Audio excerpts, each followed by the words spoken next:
especially when we were covering the Karen Reed case, just everything that an expert witness goes through in terms of the ethical standards that they're supposed to bring to it and the preparation and all that stuff. That's been extremely valuable to us. So thank you, Jen. And hopefully you'll have a chance before the day is over to come in even just for 5 minutes and plug your show tonight. We'll plug it for you again, and feel free to remind us, but come on in and plug it with our audience so you'll have a better idea of who's going to be on and what time your channel is going to be going tonight. But hopefully in between seminars or whatever, you'll be able to sneak in for 5 minutes.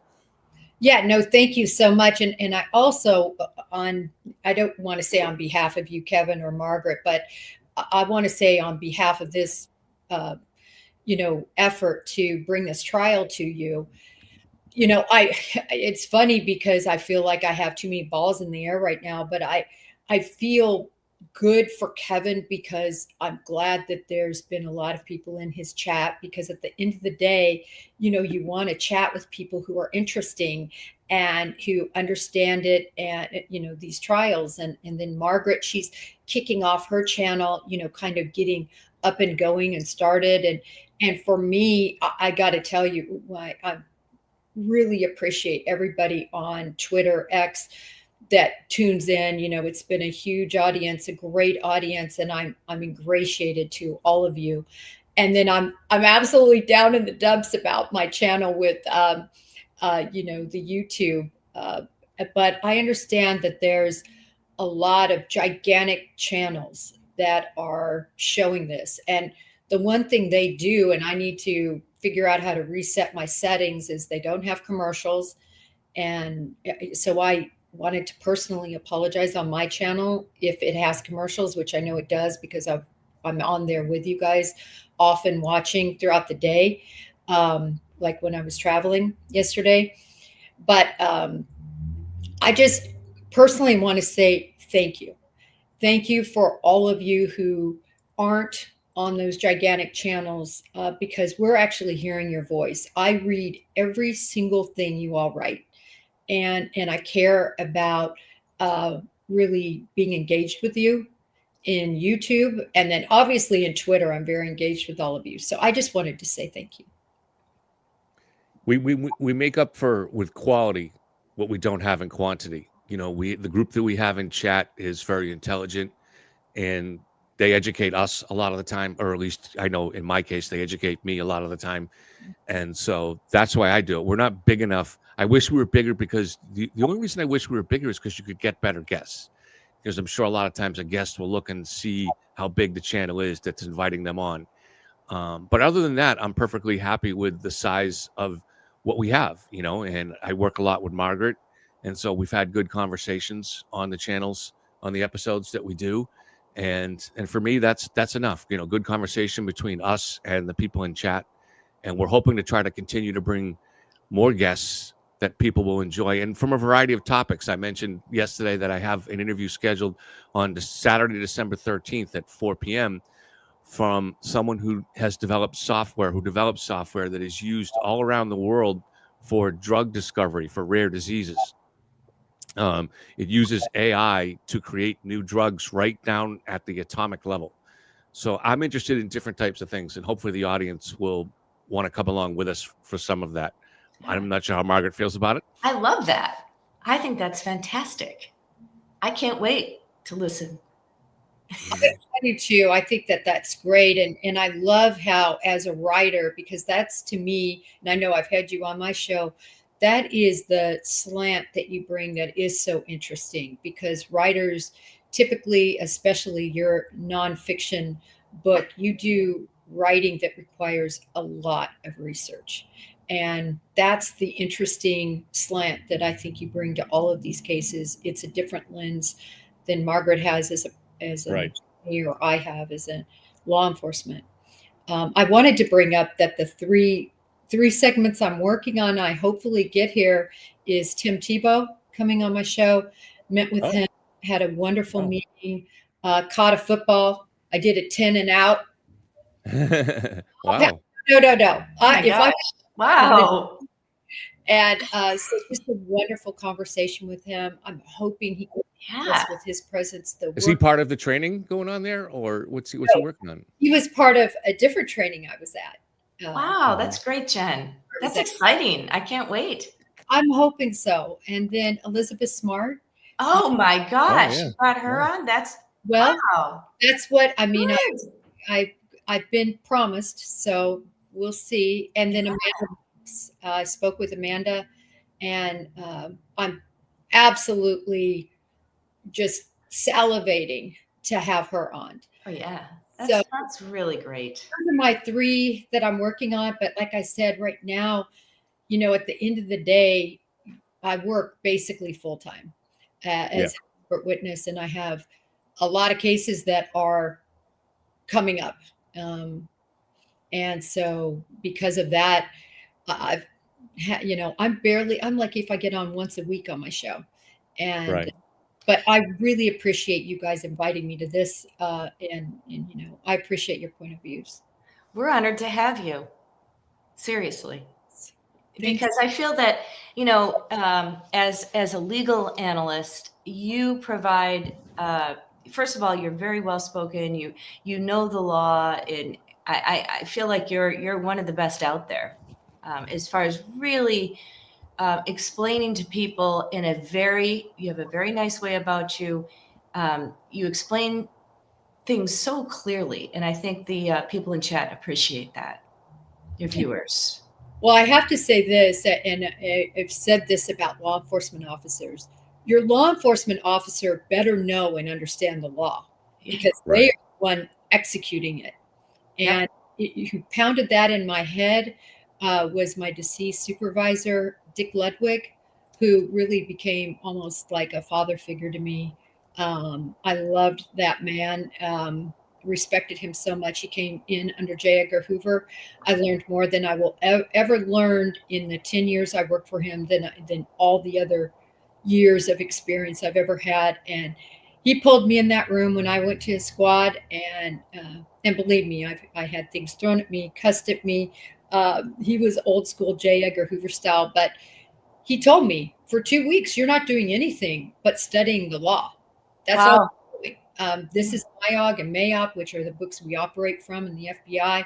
And you're going to understand the laws that you are expected to be involved with investigating. And you have me as a resource. He was an attorney. You have other attorneys on the squad and many other attorneys on the squad. You have the U.S. Attorney's Office.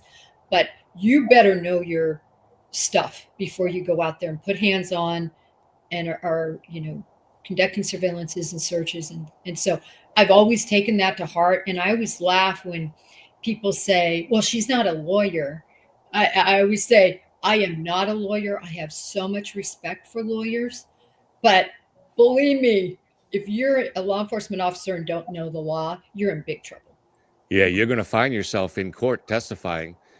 So my college roommate is now a judge in Colorado, but before he was a judge, he was working as an assistant prosecutor for many years, and he developed a program out there where they went out training law enforcement officers in the law, because it was so important just for them, because how many cases their case ultimately builds on the work that the law enforcement department does.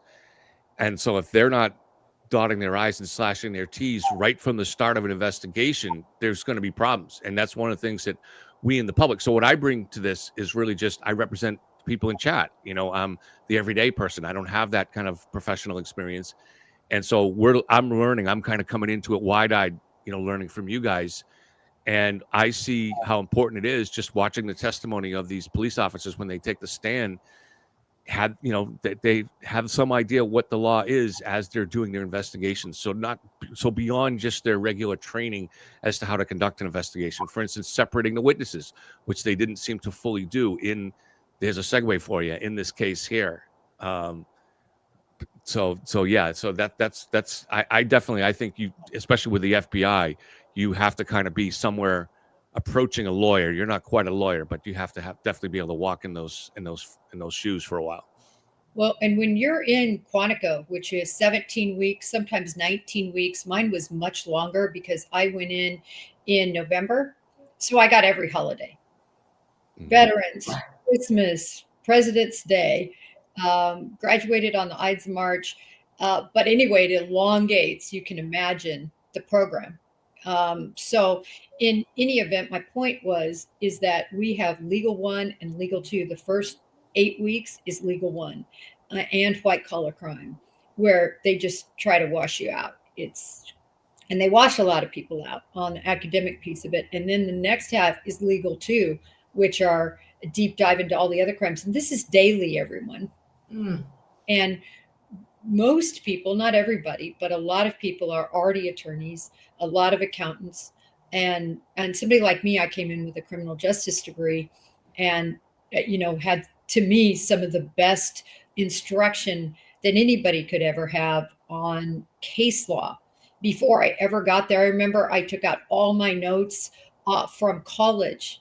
Jeez. And the briefs that I had done then helped me through Quantico make legal and white collar a piece of cake, only because I'd already had it. And a lot of people that go through the academy are in the same shoes as me. They already have had it, and it's a rehash. Margaret, maybe we can look at it from your side, from the other side too, from the side of a prosecutor. As a prosecutor, do you spend a lot of time working very closely with the police and seeing things from their point of view to kind of help make sure you're there with them? As we see from the famous TV program Law and Order, there's a kind of a handoff that's gradual from law enforcement to the prosecution. Oh yeah, as a prosecutor, you work very closely with the police. And, don't forget, you start out in the district courts, and I started out in Lawrence, and, you're dealing with every sort of, drug cases. It always involves a suppression hearing. So not to switch topics, but we've got a big suppression hearing going on right now in the Luigi Mangione case and that's all a Fourth Amendment search and seizure hearing right now. And that's what you deal with in the district courts as a young prosecutor and so on. But basically, sometimes you lose those and you explain to the police, well, this was an improper search for, maybe they shouldn't have searched a particular backpack without a warrant. Were there exigent circumstances? So you have to make sure that they understand the law, just like Jen was saying. And they do. I think after a while, they get it, they do. But sometimes in the excitement of an arrest, they can cut corners. And there I am stuck with the case where I'm like, oh my God, they cut the corner here, I'm going to lose it. And you lose it at the district court level, or even at the higher levels, you can lose them on a suppression hearing. So that's why, I think it's so interesting to do these YouTube channels and to talk with you, Kevin and Jen, because we really get to discuss the law. And I do think that's what makes us unique, is we can cover these cases from the angle of the FBI, your angle, Kevin, because also a lot about the law as it, you've been following true crime and Karen Reed, and you wrote the book. And then, I have the angle also as a writer, but, as a former prosecutor and civil defense and civil lawyer. So I should have been a criminal. Then I could bring in that point of view. Yeah, well, I'm going to run now to get to this conference. But by the way, I'm going to bring up on that. I think Luigi Mangione, it's all coming in. I'm going to say it right here first, because no matter what, inevitable discovery will cover any possible, whether that backpack was close enough before they handcuffed him that he could have gotten it. Listen, if it was close enough that he could have grabbed it, absolutely a legal search and seizure. If they searched it after he was cuffed, obviously there's an issue, but inevitable discovery will save the day. The law is brilliant that is incorporated in these cases so that you don't lose evidence, because that would have been inevitably discovered, A, through an inventory search, which you must do when you take custody of something, and B, through a search warrant that obviously was or would have been attained. Okay. Great. I like that last bit. Good. Yeah. Nice. Yeah, that was excellent. Bye, guys. Talk about it. Bye. Have fun. Enjoy. Thank you. On your channel.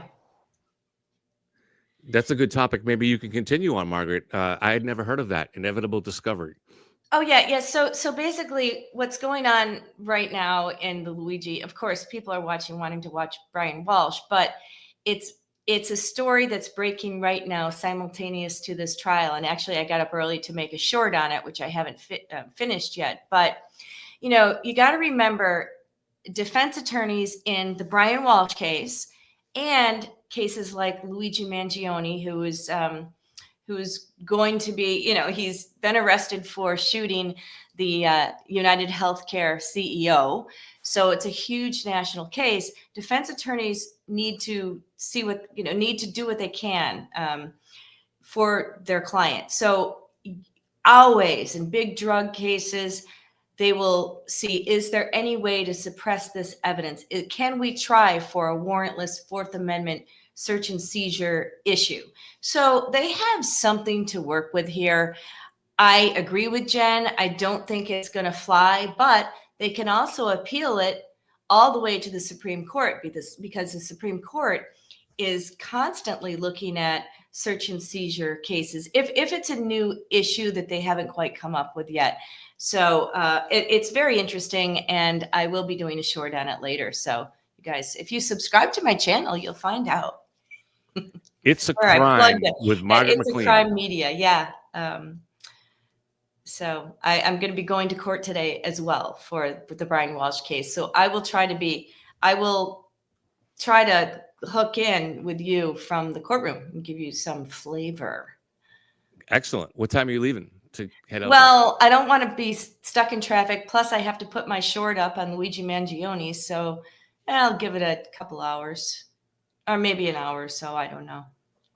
No, and I hope hopefully we can continue to do a better job. You guys had some great insights this morning, because I think this is something that most of us in the public are completely unaware of, that goes on in the system that is working every day in the courts. Yeah. And a lot of it is, it's all driven by the law, but the law is driven generally by common sense and things that have come to be applied over time, such as the inevitable search issue. That makes sense to me. If something is inevitably going to be found, you don't want to be looking for nitpicky reasons to dismiss crucial evidence. Yeah, but also you have to hold the government to a specific standard. They have to dot the I's and cross the T's. And that's why we have the Constitution. So you do have to have probable, you've got to have reasonable suspicion to search that backpack. So I think what's in favor of, for the government here is, we do know, so people recognize Luigi Mangione from the McDonald's. The customers said, oh my God, that's the guy. We've seen it in the news. So they call the police, and the police are like, that can't be. There's no way it's him. So the police get to the McDonald's in New Jersey, and they said, oh my God, it's him. It's definitely him. So they approached him, and they saw the backpack. Now, they searched the backpack, but they didn't read him his rights first, and they didn't get a warrant. It's very hard to get a warrant. You'd have to go to court and come back with a warrant. So they'll argue exigent circumstances. They know that he, shot the CEO with a gun. So they're worried that, the backpack is within his reach and he could grab for the gun. So I think that will help. But didn't he have some interesting arguments. Didn't he also have his manifesto in his? Yeah, he had his manifesto in there as well. So if the court rules that the search violated the Fourth Amendment, all the contents of the backpack will be suppressed, and that means the prosecution can't use it at trial.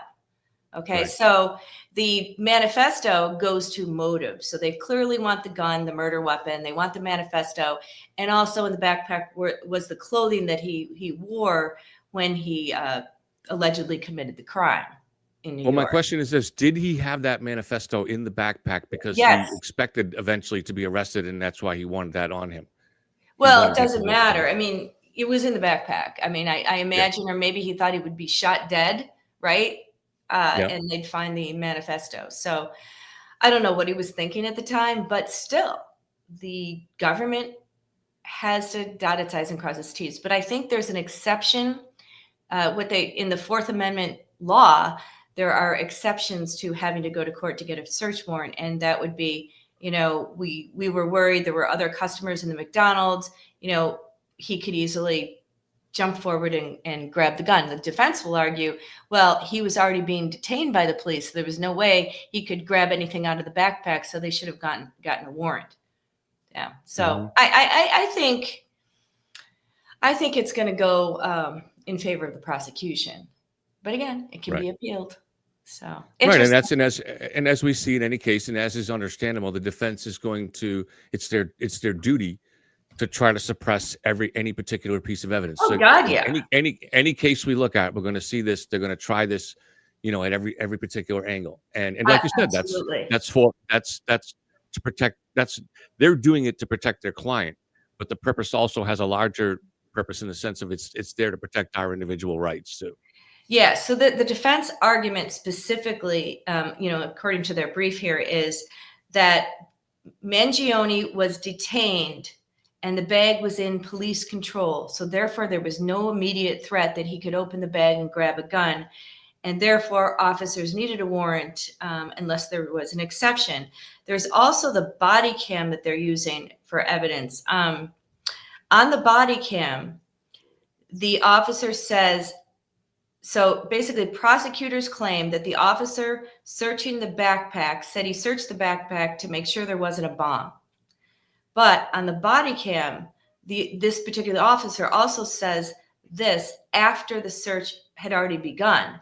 The defense calls it an excuse, or in law, we call it a pretext, designed to cover up an unconstitutional warrantless search. Mm-hmm. So that's the legal issue we're dealing with there. Right. Like you said, doesn't seem likely to fly. Probably not, but they're, it's something. If I'm a defense attorney, I'm like, I got something. Sure. Yeah. And how important is the evidence? Because obviously the manifesto is hugely important. And so is the murder weapon. That's kind of right, of course, yeah. The gun that he printed, a 3D printer, which is wild. Have you guys ever seen a 3D printer work? I haven't seen it work in person, but I do know what they are, and I understand that they can print weapons. And yeah. So I learned this summer. Somebody created, I forget, a house or something. Oh no, it was a toy. It was a boat for a kid, right? Using a 3D printer with the plastic, and it came out so perfect. I thought, wow, you could really print a gun. It's wild. Yeah, it's amazing. God, I wonder if I could have printed my chainsaw. Yeah, I don't know. That would have saved me some money. Well, maybe not. Maybe more moving parts on that, but eventually everything will be able to be printed, and pretty soon, and already I'm sure it's happening. A lot of these things are designed by AI, and using new types of materials that are invented by AI. Yeah, that's true. That might be more durable, more have certain advantages and stuff like that. So. Stronger, more flexible, whatever the case requires in the application. Right. Now, of course, a 3D printer is very expensive. Mm-hmm. Probably cheaper to go out and get a gun. Yeah. Yeah, but there were other reasons for printing it, though, right?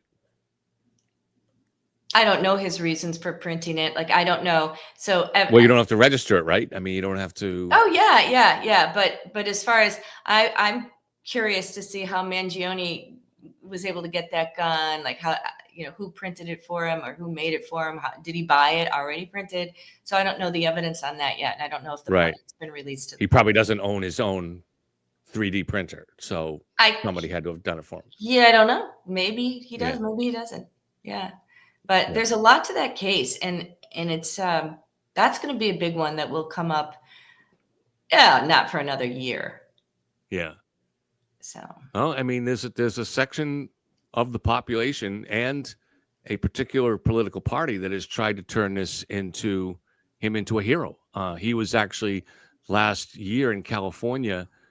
They put out a banking reform bill that they briefly named after him until they realized it was a bad idea and it was getting some bad exposure, and they changed it. Yeah, thank God.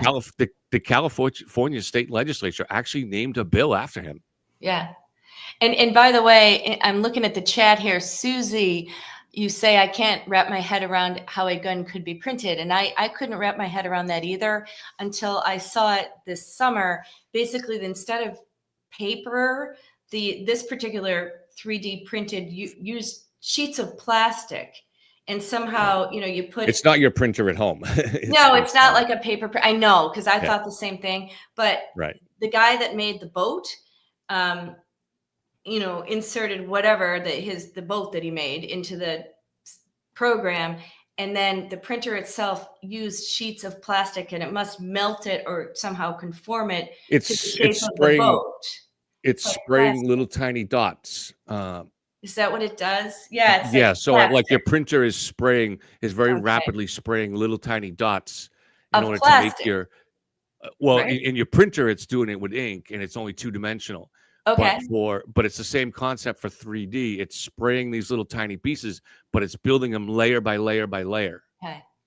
Okay. Yeah, it's quite interesting. But Kevin, how much do you think a printer like that would cost a regular person like us? And it would have to be in the thousands. It would have to be in the thousands. Yeah. I mean, I don't know, but I would assume it would have to be in the thousands. And so yeah, he would have to. Now I don't know. There may be there's probably facilities that you can rent access to a 3D printer. Well, I know. So my friend who printed the 3D toy boat, he's a student at architecture student at Pratt, so they have access to a 3D printer there. So obviously, so the big schools, obviously an architecture school would have one, but we'll have to find out how much they are. I can't imagine. You thinking of print a gun? No. What do you think? What do you think of printing a fishing rod? Yeah, I might do that. I might do a fishing rod. Gosh, there's so many things I could print. I'd have to come up with it. Maybe a trampoline, jump around that Trampoline. outside. I don't know. I could exercise. There's lots of stuff. A boat. Actually, maybe I'll do a big boat. Well, gonna need a bigger boat. Big printer. That's a pretty big printer. Oh yeah, there's lots of stuff. What would you print, Kevin? I don't know. I never really thought about that. Yeah, I'm pretty boring. I guess I can't think of anything. You got to think of something. I'm kind of just to I don't know if you were listening before you get on. Jen was saying that she was assigned for the FBI for a while to the Weapons of Mass Destruction unit. That's crazy.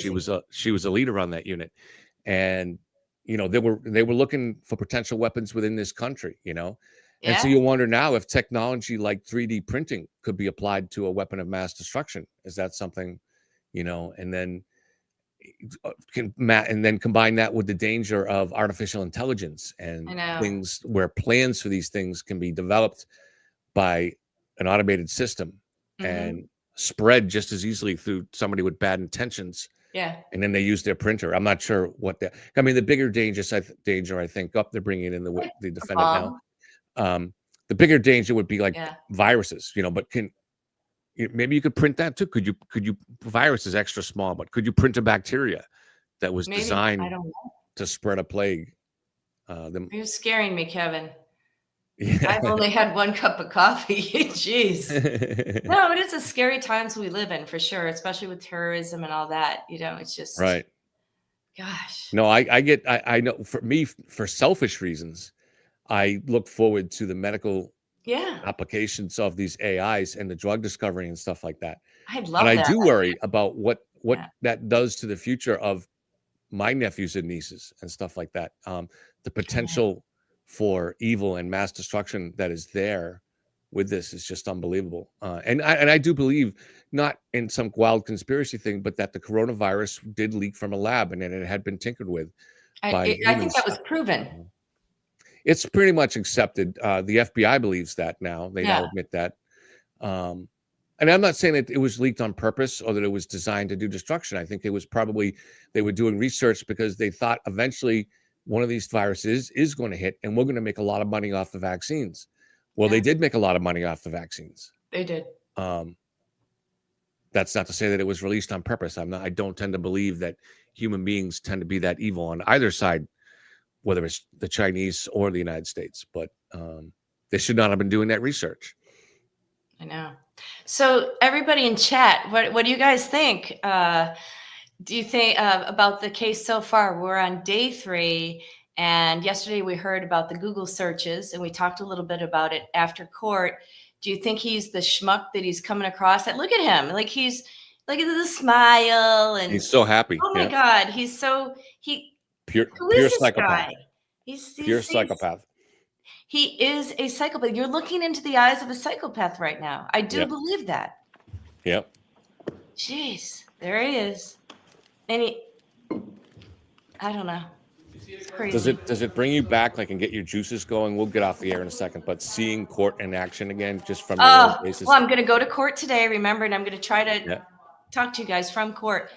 I love the courtroom, and I Good morning, Your Honor. loved being Greg a Conner for the prosecutor. Good morning, Your Honor. Ann Yaz for the Commonwealth. Good morning, Your Honor. Tracy Cusick for the Commonwealth. Morning. Good morning, Your Honor. Good morning, everyone. Kelly Porges on behalf of Mr. Walsh. Good morning, Your Honor. Larry Tipton for Mr. Wolf. Welcome to all of you. Just give me a minute. Sorry for the late start.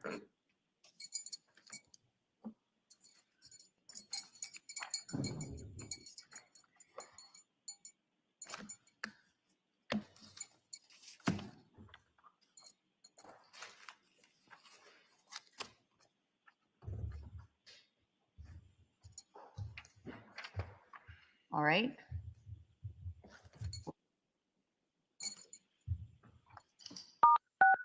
You are unmuted. Sorry, Your Honor.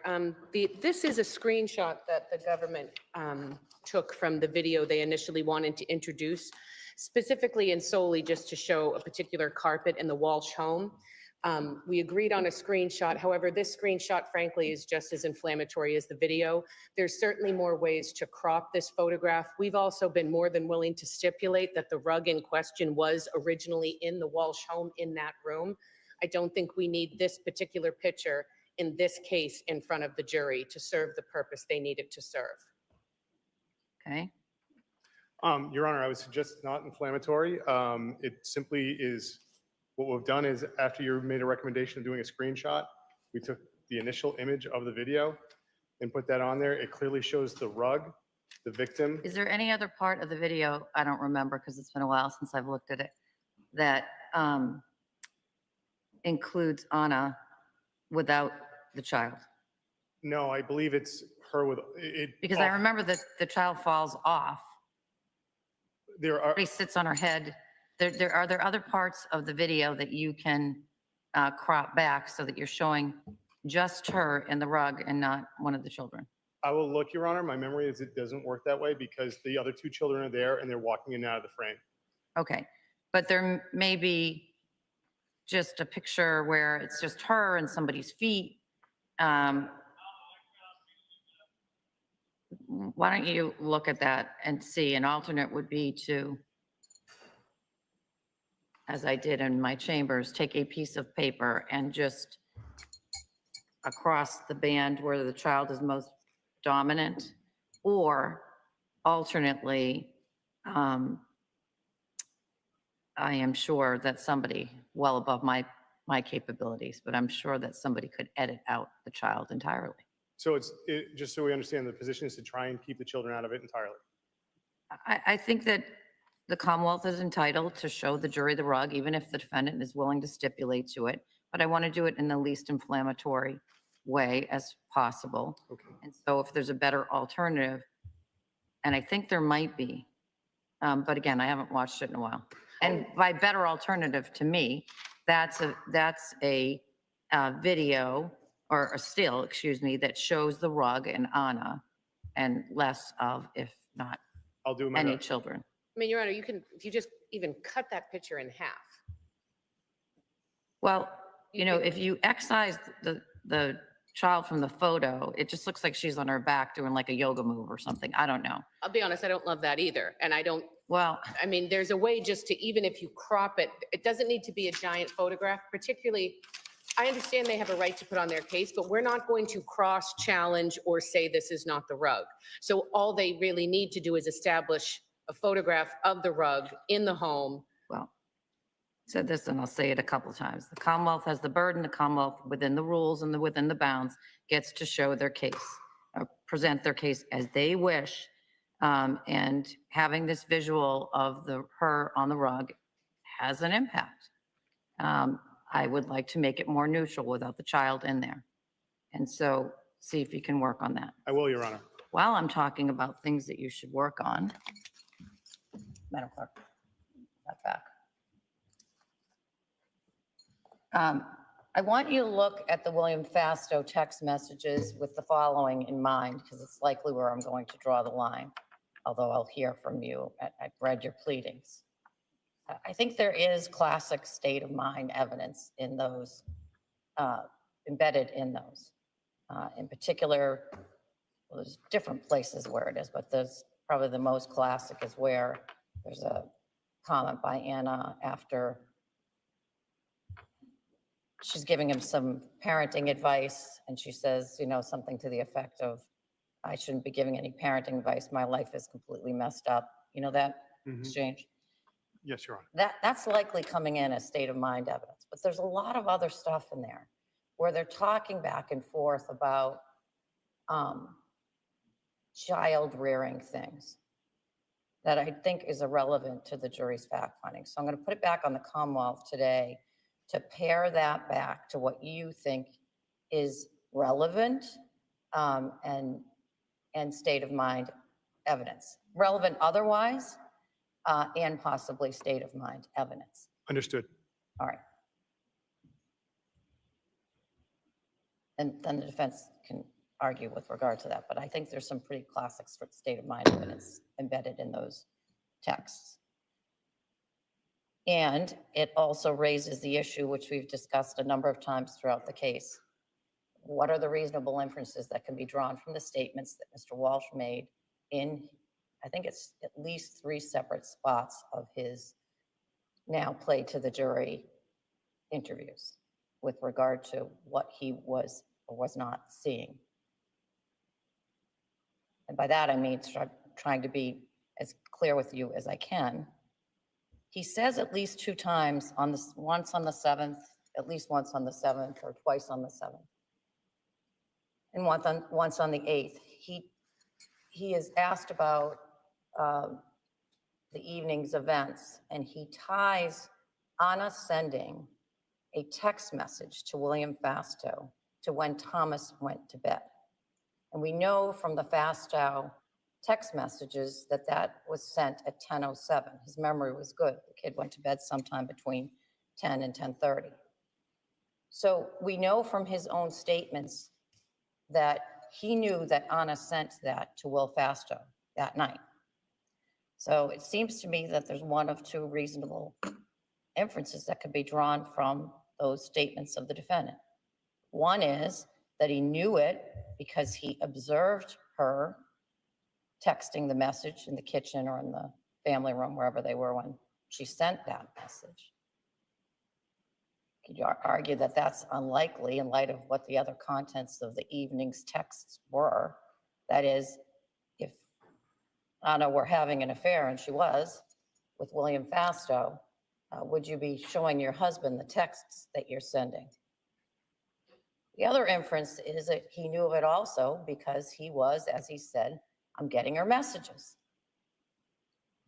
And so you're going to have vastly different views on what the reasonable inferences the jury can draw from that evidence.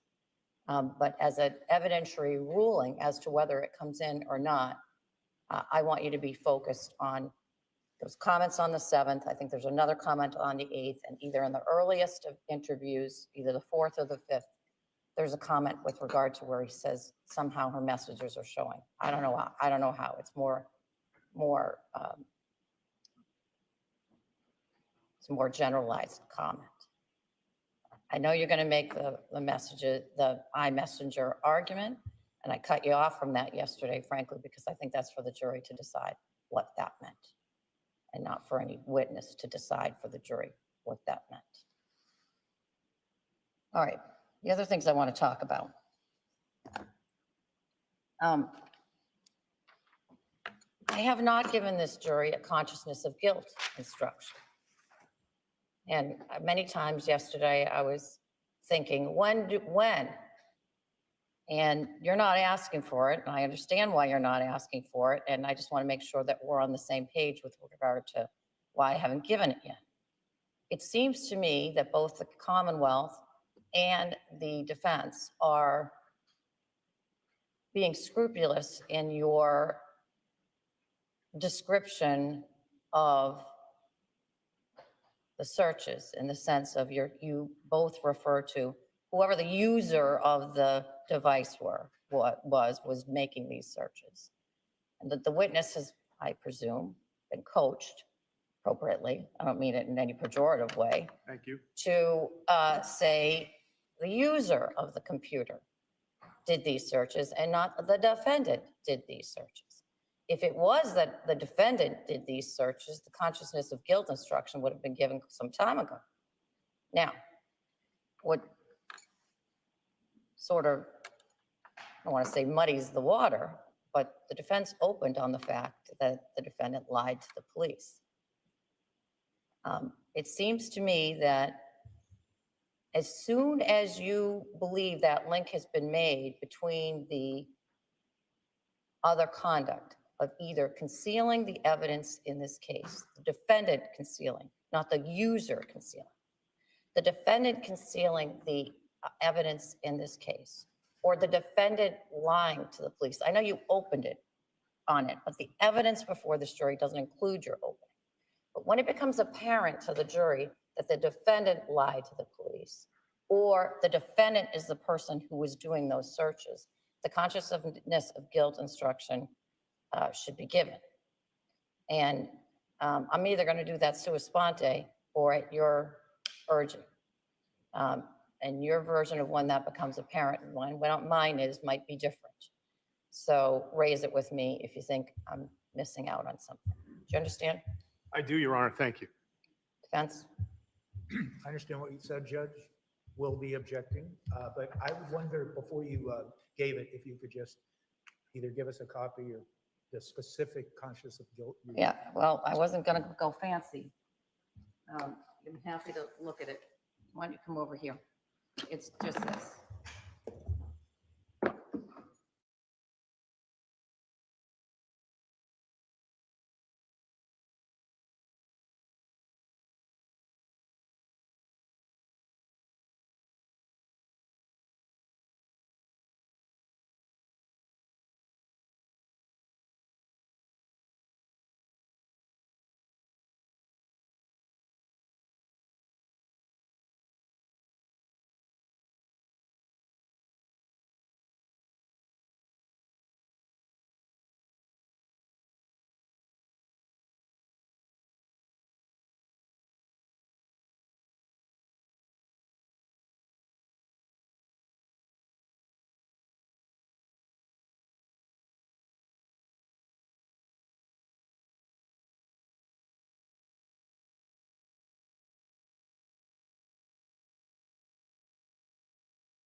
Hey everybody, I guess we're in a sidebar.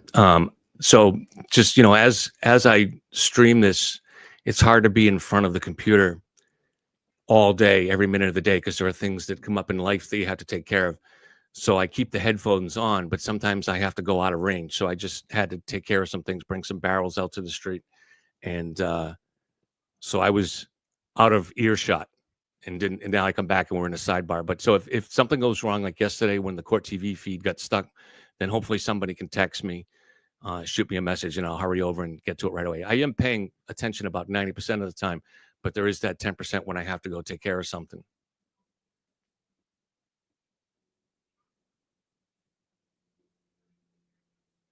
I'm going to look to chat for guidance and see if you guys can tell me what this sidebar is about. If you know, looks like it's ending now. Thank you, Eyes on Heaven, and good to see you. I don't think I'd seen you since the trial, the other trial.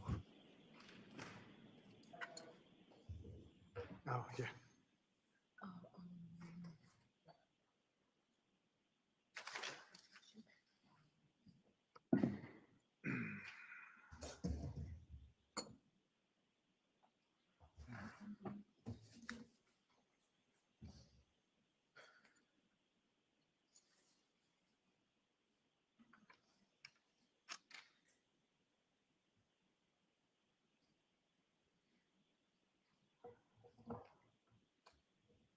Go, Kelsey, can I just see you for one more second? There's something else I do want to say.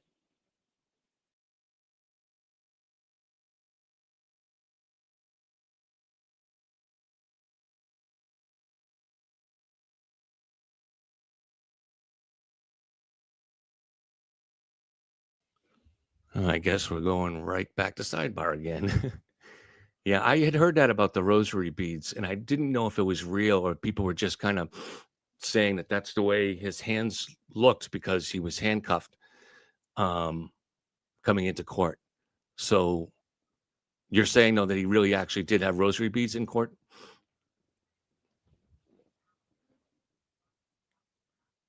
Joe says yes, across his right hand. Joe is always on top of things. We should switch roles. Let Joe run the channel, and I'll moderate.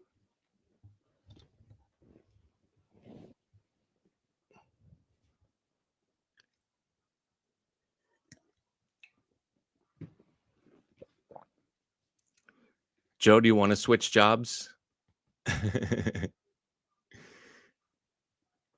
You want to be on the mic? Anybody who's known me would say, like, Kevin would be the last guy to grab a mic or jump in front of a camera.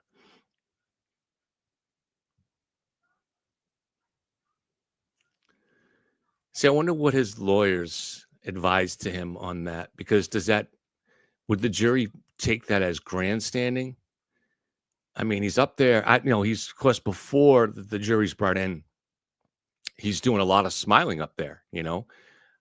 If he's doing that with the jury there, I'm sure his lawyers have advised him to be more stone faced.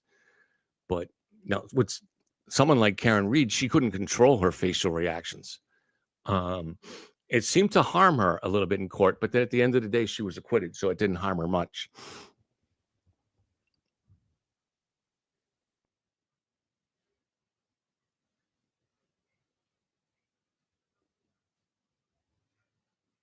Oh no, they are not big shoes, Joe. Not at all. That's, I mean, when I was just talking with Jen and Margaret, they bring to the one's a lawyer and one's a former FBI agent.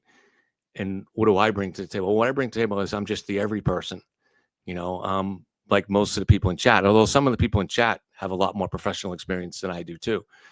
So I just bring that every guy person to it.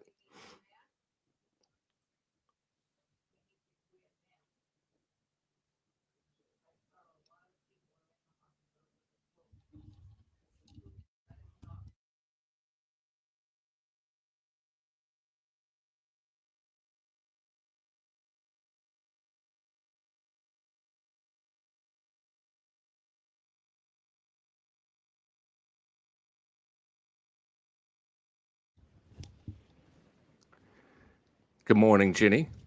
So I am also going to be today on dog babysitting role for a couple of hours.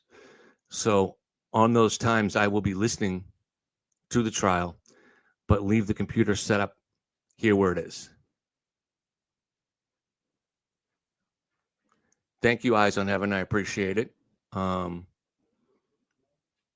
guess the only preparation I had for this kind of a job, thank you, Susie, was being a bartender. Because when you're a bartender, I was a bartender and then I managed a bar for years and owned a bar. When you're a bartender, you do have to do a lot of, you play the middle, you have to mediate disputes and arguments and stuff like that and try to be diplomatic as much as possible all times.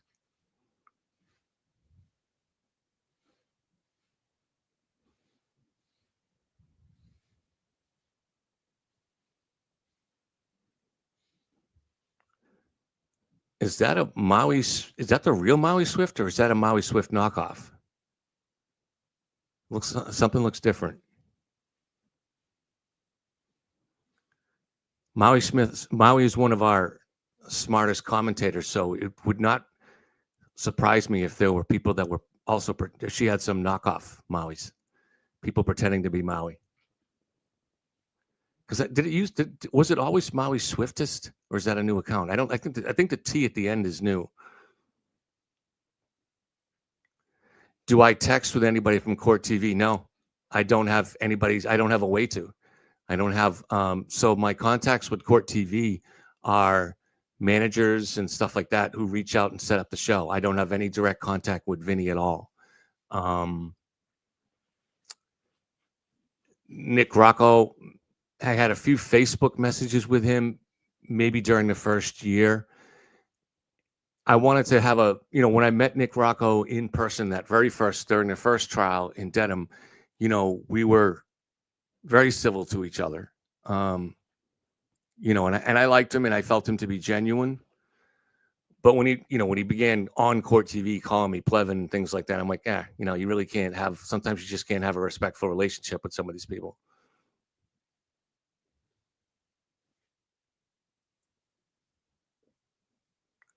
Joe always remembers. So it was Maui Swift before. Maui, how come you changed? Are you on a different device? Is that how it works? Or a different account? Or is it a fake Maui? That's the ultimate compliment when people make up a fake based on you. Oh, well, she said yes, she had to change it, although a fake Maui would say that too, wouldn't they?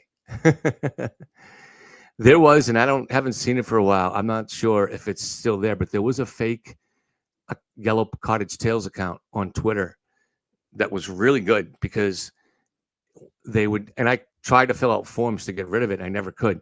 But what they would do is they would sound very much like me. It fooled a lot of people. It fooled, for instance, Kevin Mahoney when he used to come on my show, the lawyer. And the reason it fooled people is because most of the time it sounded like me.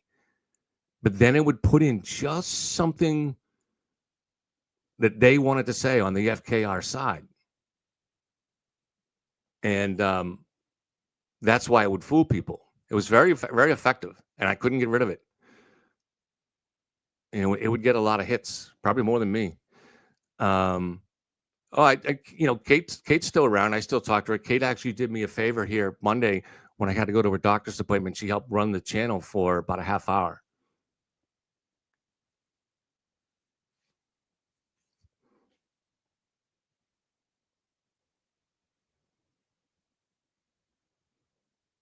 Maui said it fooled her too. Yeah, no, it was not me.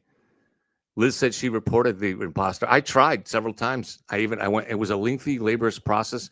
I put through my ID and everything to show them to send off to Twitter. And then they said it was that I had to go through the business process, that I was a business, which I'm not a business. And I went through it took me like an hour to go through that process. And at the end of the day, they didn't even weigh it. I mean, I documented all the proof and everything of the fake account. So I just gave up on it.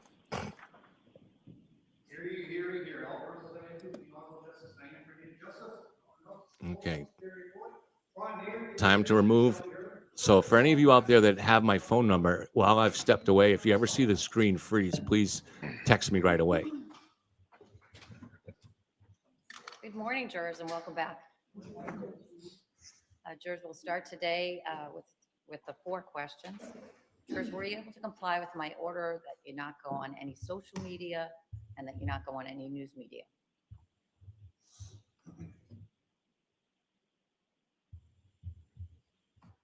Were you able to comply with my order that you not speak to anyone about the case?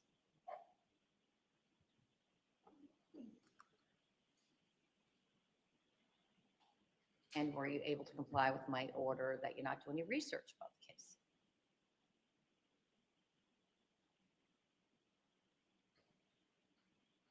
And do you all still have open minds?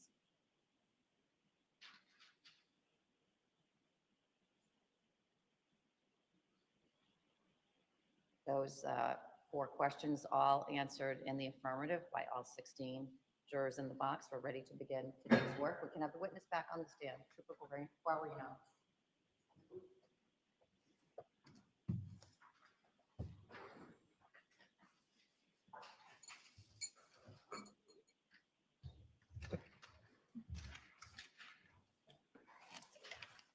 Morning. Just Trooper, you understand you're still under oath? Yes, Your Honor. You may be seated.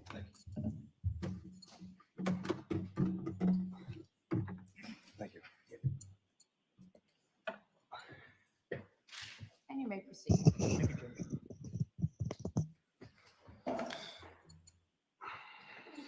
Morning, sir. Good morning.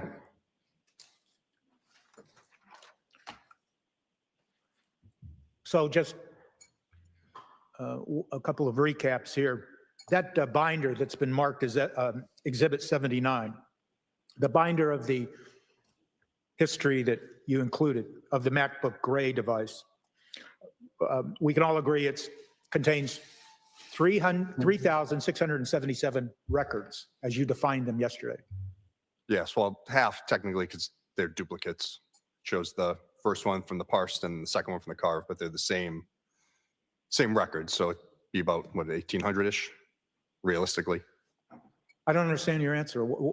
So if you look at the binder, Mhm. it shows one record, say record number 1, shows the information, the parsed information, and then this record number 2 shows carved. It's the same date and time stamp, the same information, just a different location in the database. So it's almost duplicated. Okay. Here's my question. Yes. In the binder that's been marked Exhibit 79, you listed 3,677 records, Yes. and it totals 1,034 pages. I'll take your word. I don't have it in front of me, but yes. Do you have a copy of it? I don't up here with me now. Mustn't have gone far. We can find it.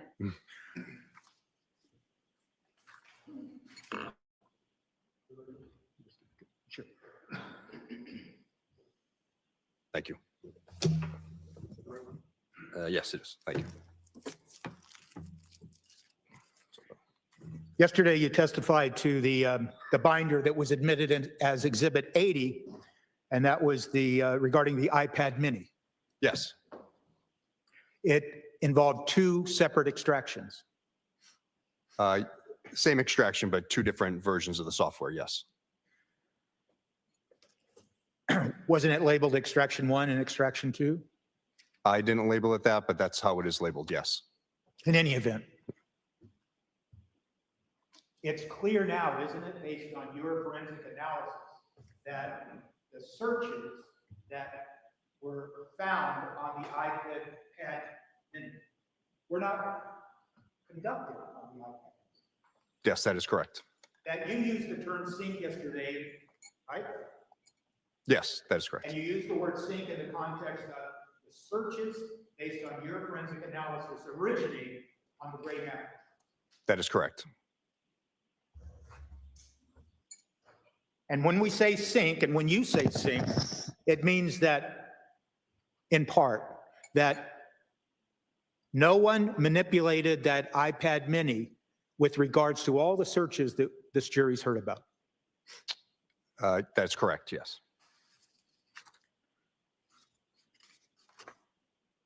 You told us yesterday that there are multiple records, as you defined it, records in this Exhibit 79 that have the same timestamp, correct? For this binder here, the 79? Exhibit 79, yes, sir. Yes, that's correct. And you told us specifically, if I heard you right, that does not mean that there were multiple searches with the identical timestamp, correct? Yes, that's correct. And it does not mean that the website that's referred to in each one of those duplicate records, it doesn't mean that that website was visited twice. Unless the visit count says twice, then yes, but like I said, that parsed and carved record, there's the same record of the same thing that happened, just different spots pulled from the database. So, and you did not, in what's been marked Exhibit 79, you did not indicate to whoever looks at Exhibit 79 what were those duplicate records. I did. How'd you do that? I spoke with the prosecution, our ADAs, and explained what this is and how it parses out the data and when it prints out. What I'm asking you, though, is when someone opens up that book, let's just say someone like a juror, when they open up that book, there's nothing to indicate to them out of those 3,677 quote records, which one is duplicative and which one is not. Well, I just testified to it now and also on direct, and it also shows in the book the same date and time stamp, and I explained the parsed and carved records. Yeah, I don't have a paper written report, if that's what you're trying to you infer. don't have a what? Paper written, handwritten report, if that's what you're trying to infer. I'm really not trying anything. I'm just asking you that if someone were to look at those 3,677 records, there's no term used that says this is a multiple, this is a duplicate of record 1 or record 2. It says nothing like that in the book, does it? Objection. You can answer. I don't fully, so you're asking if there's something that says that one's a duplicate and one's not?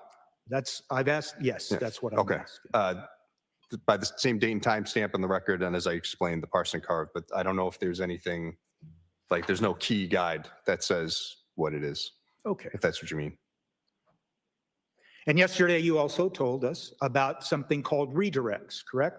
Yes, And that a redirect means that the computer or the device on its own, with the software, with the browser, redirected the user to another website. when they click on a website, it can redirect, yes. Okay. And it's the device and the software operating within the device that determines a redirect. It is not the user. That is correct. And you don't have anything in this 3,677 records. You don't have, we'll use your reference, an index or anything to indicate the reader of this Exhibit 79, what are redirects and what are not. That's correct. And you have no idea how many, quote, redirects occur within this Exhibit 79. Just the few that I saw. So I don't know. I don't have an exact number. Okay. You would agree that with regards to Exhibit 79, that there was no activity on the gray MacBook between 3:50 a.m. and 4:52 a.m. On what day? January 1st of 2023. Again, I'd have to double check. I remember there was Gmail usage around the 3 a.m. point, and then 4:52, there was some searches, but I don't know if there's anything in that time frame in between. What, if you will, sir, maybe you could check. Yep.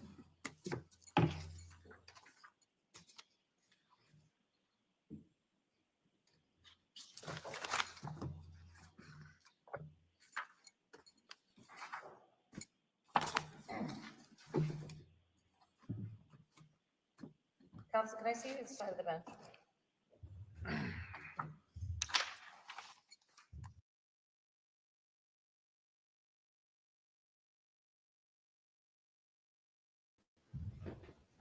Sidebar out of the blue. Sometimes you just got a sidebar. That one was unusual because nobody objected to anything. So not sure if that sidebar had to do with evidence or that was being, or, things that were being admitted, physical evidence.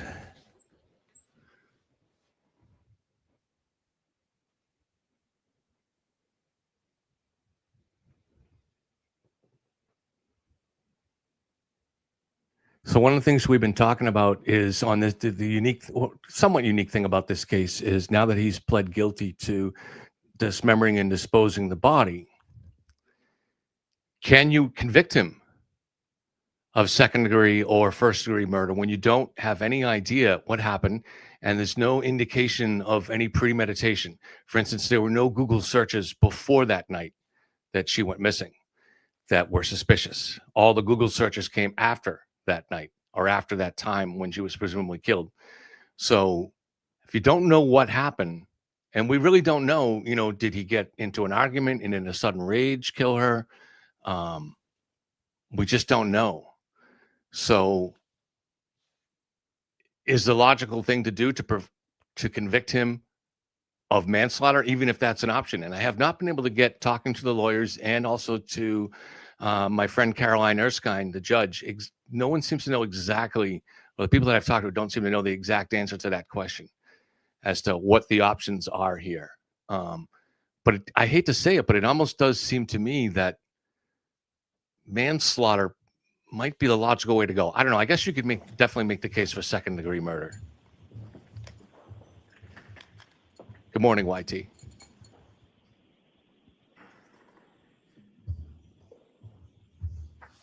Did you find that? Yes, I have it here, sir. Thank you. Yes, you're correct. 3:50 a.m. is record 1947, and then the following record is 1948 at 4:52 a.m.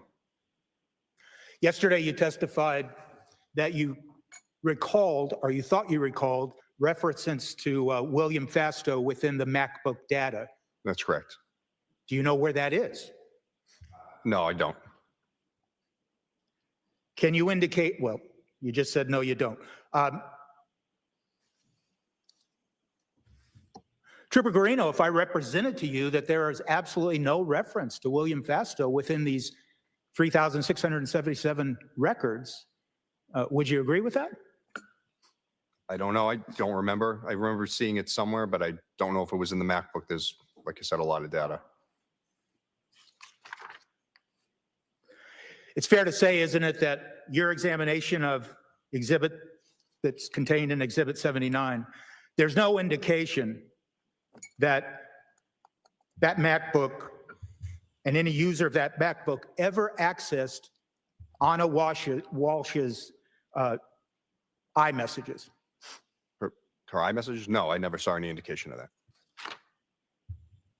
I'm going to refer you to page 555, record 2055.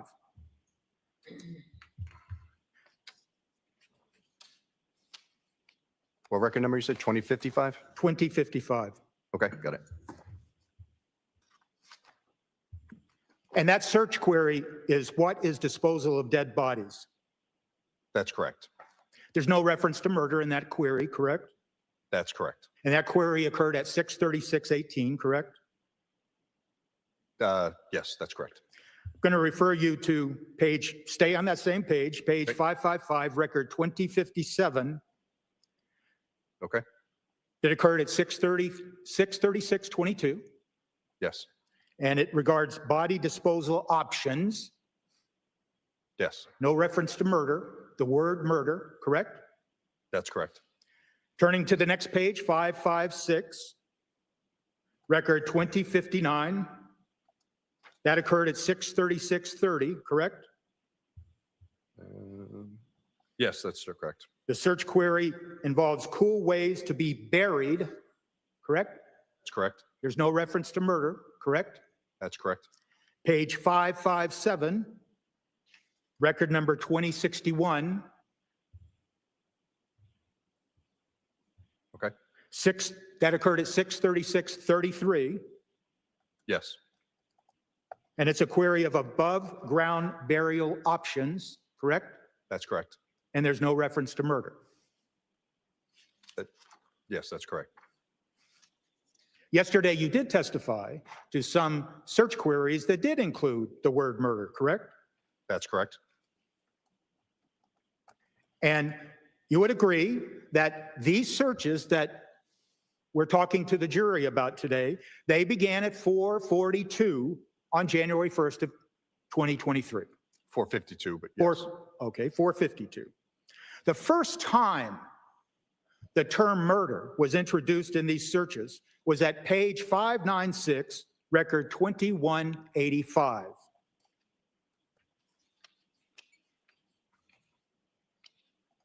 That's correct, isn't it? I don't know. I haven't memorized all of these, as you can No, tell. but I know you're looking. But what record number you said? Okay. Page 596, record 2185. Yes, I have that here. I And see it. that, okay, I'm Yeah. sorry, I cut you Well, I off. was just going to say, I see it here. I don't know. I don't believe there's any other things with murder in the keyword search prior. I'm sorry? I don't know if there's any other words with keyword searches for Google with the word murder in it prior to this one. Again, like I said, I haven't memorized all of these records. It's quite a bit of them. Well, if I represented to you that the first time the word murder appears in these searches is at page 596, record 2185. Would you agree with me? I see it here, so I can just take your word for it. Okay. And that occurred at 11:28:43 a.m. Yes, that's correct. So the first time the word murder appeared in all these records was approximately 6 hours after the searches began. Again, I'd have to take your word for it, but it seems that. And that search that we just talked about, the search at 596 record 2185, the one we just spoke about, that occurred right after a search at 595 record 2181, where the query is best way to dispose of body parts quietly. That's correct. And that occurred at 11:27:56 a.m., correct? Yes. So yesterday I asked you some questions about the use of additional terms to get a different search result. You remember those questions? Yes, sir. And that is one example in Exhibit 79, where first a query did not use the word murder, and then it did use the word murder to get different results, correct? I can't speak to the user's frame of mind when they're searching for something. I can just say yes or no to what the data shows. So those search terms have it, some don't. That I can't speak to why someone is searching what they're searching.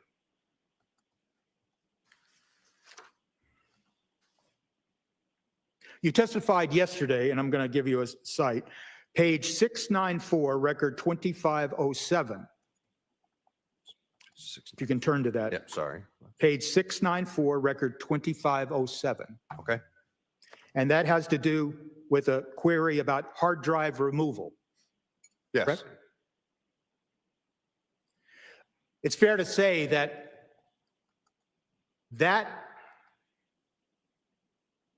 tell us when that search occurred. January 2nd, 2023 at 2:01:19 a.m.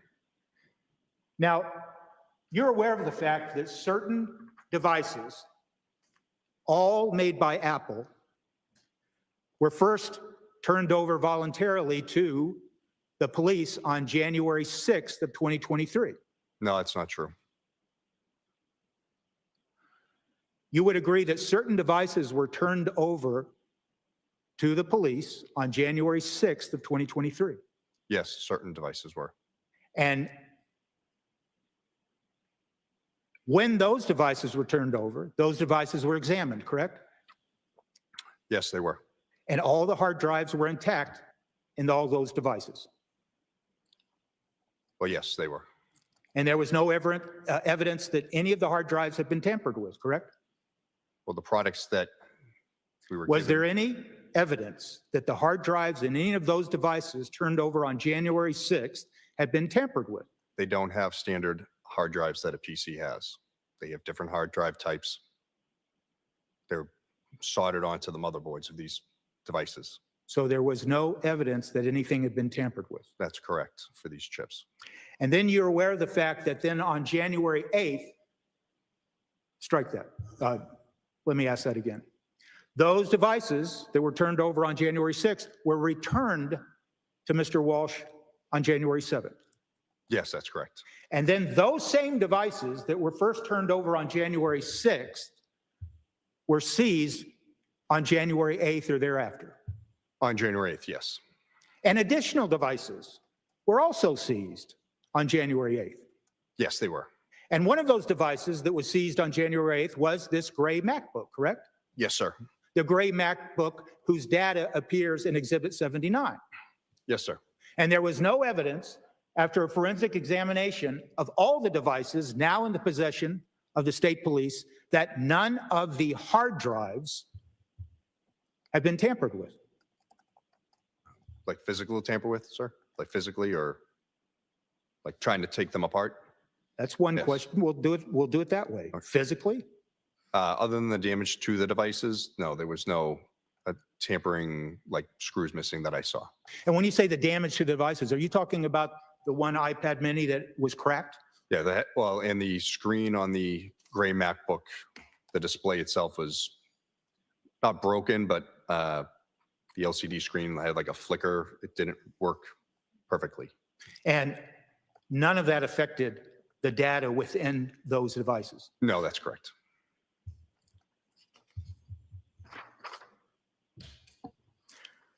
Yesterday, you testified with regards to a search history search at page 888, record 3127.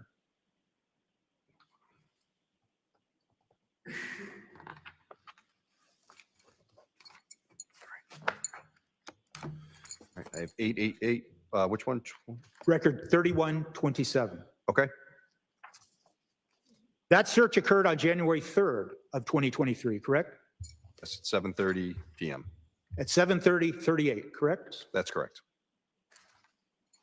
And that search involved, can police get your search history without your computer, correct? That's correct. And once again, without repeating the same question, all those computers and iPhones and iPads were turned over on various dates, January 6th and January 8th and thereafter. That's correct. And you're unaware that any other computer or any other iPad or any other cell phone had been destroyed or otherwise disposed of. Just one cell phone. Okay. And the search history on all of these devices that were turned over, it was all intact, wasn't it? Yes, the devices that were either turned over or seized during the warrant were. And in your forensic analysis of all these devices, you did not see any evidence that anyone tried to remove, delete, or otherwise change the search history contained on these devices. That's correct. Yesterday, you testified to cell phone history search, and that's at page 904, record 3184.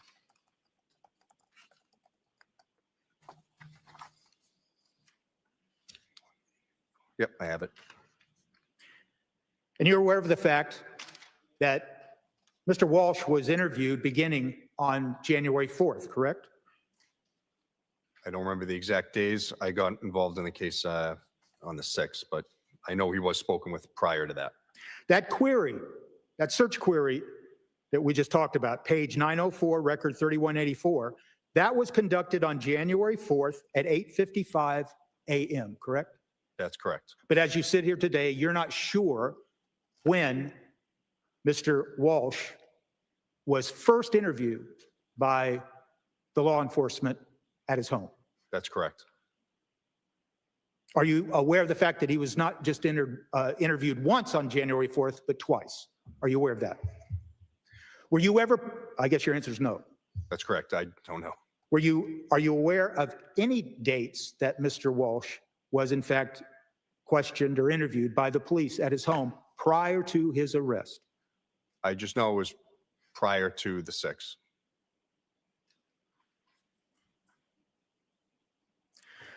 In any event, in all of the devices that you did in fact forensically examine, you saw no evidence that any user tried to destroy any cell phone history as it applied to the cell phones, correct? To Mr. Walsh's? Yes. That's correct. Now, my understanding from your testimony yesterday is that you did not specifically conduct a full examination of any of the iPhones that were seized. That's correct. That would be Trooper Connor Keefe. That's correct. A user that uses these devices can delete information, can't they? To a point. But the fact of the matter is that those forensic tools that you use, Cellebrite, Magnet Gray, Axiom, when you run the data that you extract from a device, that software can detect where a deletion. As I said, to a point. It's fair to say that in your examination of the MacBook, device 3, and in all of those records in Exhibit 79, there's no indication that any data had been deleted. I didn't see anything glaring. Yesterday, you talked about the Chase account login data, and specifically the Chase login data that occurred on December 27th of 2022. Do you recall that? Vaguely. I refer you to page 259, record 951. Thank you.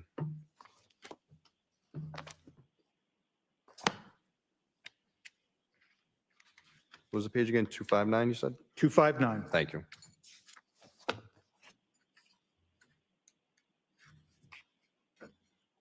All right, I have it. And you would agree with me that that particular activity, the Chase login, that extended up to and including record 1026, found at page 279. Yep, I have it. And it's fair to say that you do not know what was reviewed during that Chase login. No, I do. I can see right here. So it goes, each URL, if you go into it, shows dashboard overview accounts. There's another one shows a dashboard authorization when he signed out. Do you know the details of what he viewed? What was actually in his account? No. Okay. I just know that the headers for the Chase accounts that he was at. So you don't know if the user was looking at balances, deposits, anything like that. You just know that he logged in to the Chase account. Yes, whatever covers under the account overview or his login information, that's all I can tell. I don't know if he made transactions or. And you do not know if there are multiple accounts associated with that Chase login. That's correct.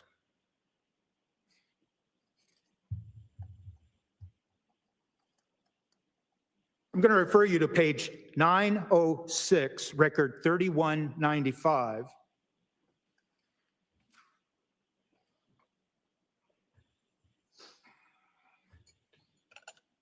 Are you there yet?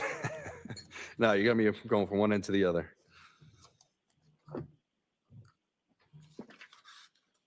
All right.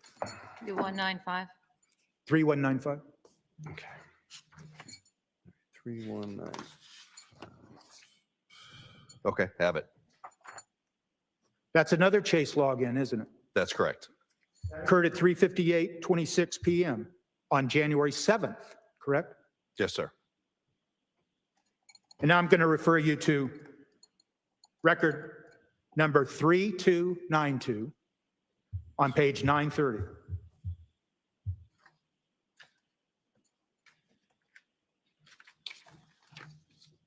Okay. That's another Chase login, isn't it? He's already logged, well, he's logged in from earlier. So it's the same login. It's not the same login that's referenced at page 906-3195, is it? Because that login occurred on January 7th, correct? Well, if you go back through, oh, I see the date change. Yep, it goes all the preceding ones are also Chase from the 7th and then the 8th. So the reference specific to page 930, record 3292, that's a Chase login that occurred the next day on January 8th, correct? Yes, that's true. And that's at 3:02 a.m., correct? Yes, it is. So what you saw in this MacBook data was multiple logins on the Chase account, correct? Yes. And they spanned many days during this period that you examined it, 12/25/2022, up to and including January 8th of 2023, correct?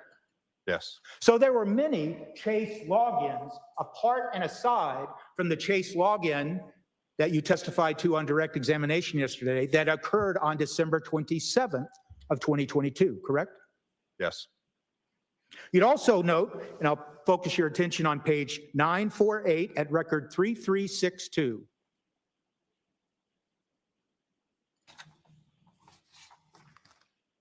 Okay. That involves a login to a Fidelity account, doesn't it? Yes, it does. And that login occurred at 7:04:21. Yes. So there are multiple logins involving financial institutions within that MacBook data that is contained in Exhibit 79, correct? Yes. And as you sit here today, you cannot tell this jury how many times there was a Chase login on this MacBook between 12/25/2022 and January 8th of 2023. Unless I see the last visited count or I go through and hand count them, then no.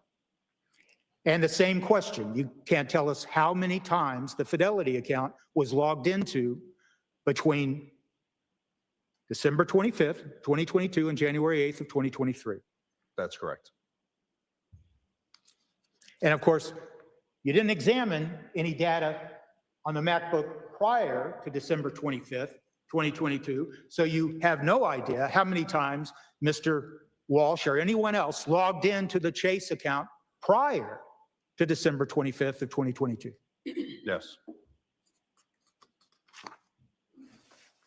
I want to focus your attention to page 279 through 280 and record 1029 that is referenced on 279.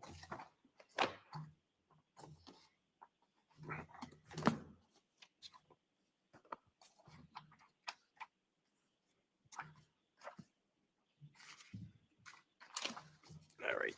Okay. You have that in front of you? Yes, sir. That was a Google search that occurred at 9:37:07, correct? Record 1029. Yes. And that occurred once again on 12/27, this 12/27 date that we keep hearing about, correct? Yes. That search and those results had to do with Porsches, didn't they? Yes. Had to do with someone searching for Porsche cars, correct? Yeah, it looks like it says 911 Porsche 2009 for sale. And one of those searches involved a Porsche for sale in Cohasset, didn't it? I don't know. I can look.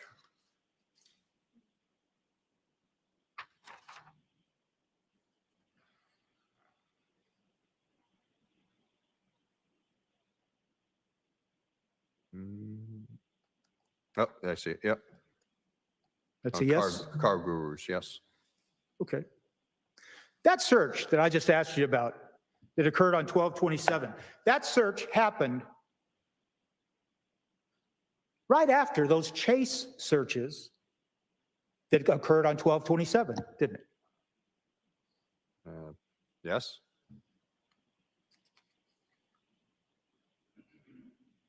And that Porsche search at 279, 280, and the other searches thereafter, they occurred right after those searches that you referenced yesterday to the jury about divorce, correct? Believe so. I'm going to focus your attention now to page 2. Oh, yeah. I'm sorry. They did. I just went back, I saw it. I'm going to focus you now to page 234, record 863. 2, 3.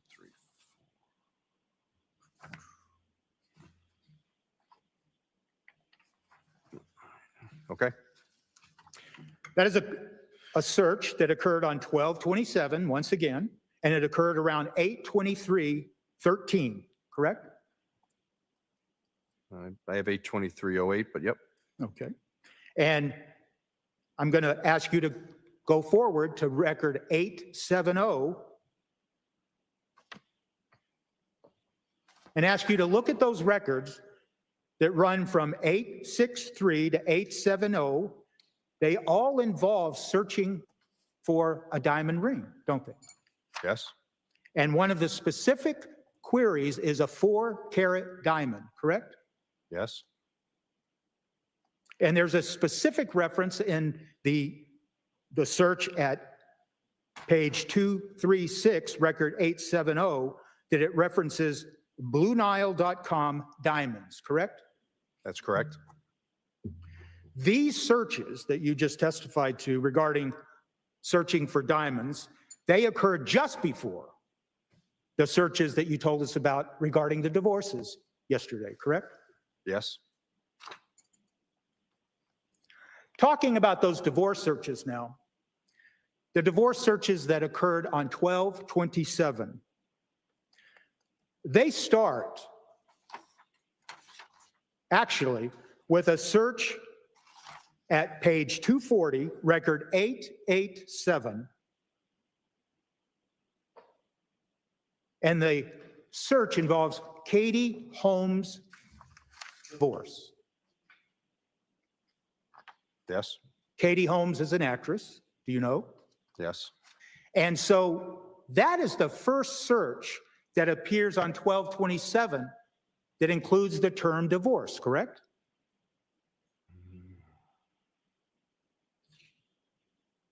Let's see. I believe so. And then there's the searches that we talked about, you talked about yesterday on direct.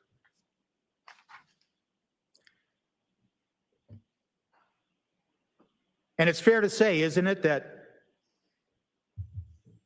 those searches regarding divorce you testified to ran from page 241, record 891, to page 258, record 948.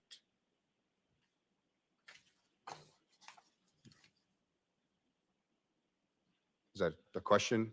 Did I? Yes. Yes. And you characterized them yesterday when asked by the Commonwealth. How do you characterize the nature of those searches? All showing divorce advice. Your words, correct? Not gonna lie, I forget what I said, but I believe so. Okay. So it's fair to say that if they ran from 8:33 to 8:54, that'd be a total of 21 minutes, correct? Yes. That's 21 minutes of looking at divorce, as you characterized it, divorce advice, and over 15 days of data that you extracted from the MacBook, correct? Yes. And these divorce searches, once again, they occurred after the diamond searches, right after them, didn't they? Yes. And they occurred before the Porsche searches, didn't they? Yes, And these searches occurred before the Chase searches that you testified to. yes, So on 12/27, that extracted data from the MacBook shows it all right around the same time. There was a Chase login, correct? yes. Looks like someone was shopping for a diamond ring or a diamond, correct? I don't know if they were shopping for it, but they were looking at it. And somebody was looking at Porsches for sale, correct? That's correct.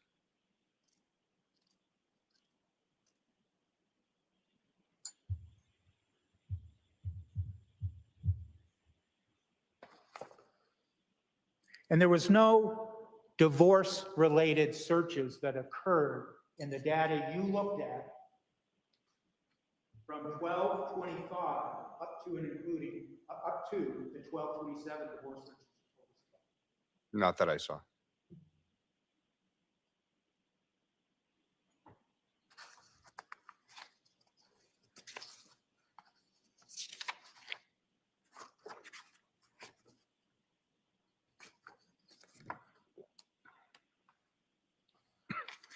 It's fair to characterize these searches that you testified to yesterday, that they began at 4:52, and sometimes the searches only seem to last no more than a minute or two. I can't speak to the time frame for all of them because I don't have them all memorized, but I know some were short, some were not. But in fact, if someone reviewed Exhibit 79 carefully and looked at the data would reveal, wouldn't it, how long and how short some of these searches went from one search query to the next, correct? Yes, that's true. And it would also show that during these searches that were being conducted, that at times the software, the browser, would then redirect and send the user to someplace else, and then a new search would be conducted, correct? Again, I don't remember being all that many, but yes, that could happen. And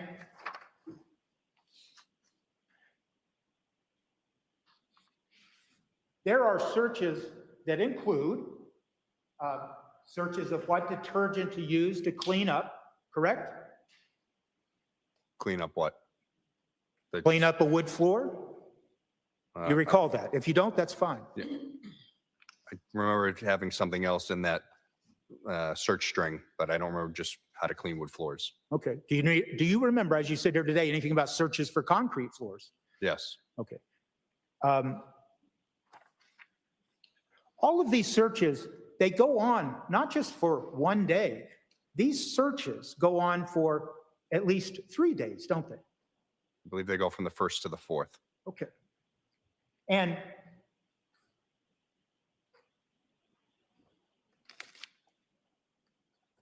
on January 3rd, there are searches about how to deal with smells and odors from a decomposing body, isn't it? Yes, And those searches about how to deal with an odor, they don't even begin until January 3rd, do they? If you know, if you don't, that's I fine. thought on the 1st there was one, how long it takes for a body to start smelling. But not how to, that's correct. Yeah, but but not how not- to clean it up. That's correct. And not how to mask the smell or anything of the sort. No, there is January 1st, 4:58. How long does a body stop smelling? Dead But not body how to stops- mask it, correct? Yeah, that's correct. And not how to clean it up. I'm not seeing that.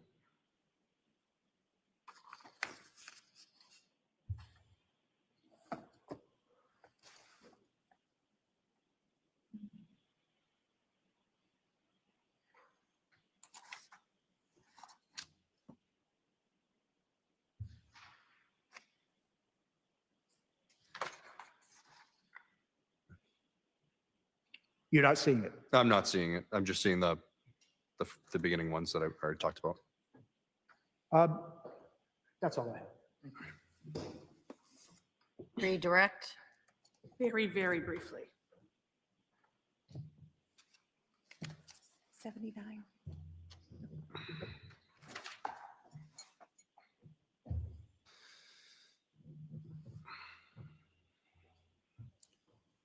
we could just put up Exhibit 79, page 593, just to clear up one thing. Record 2171.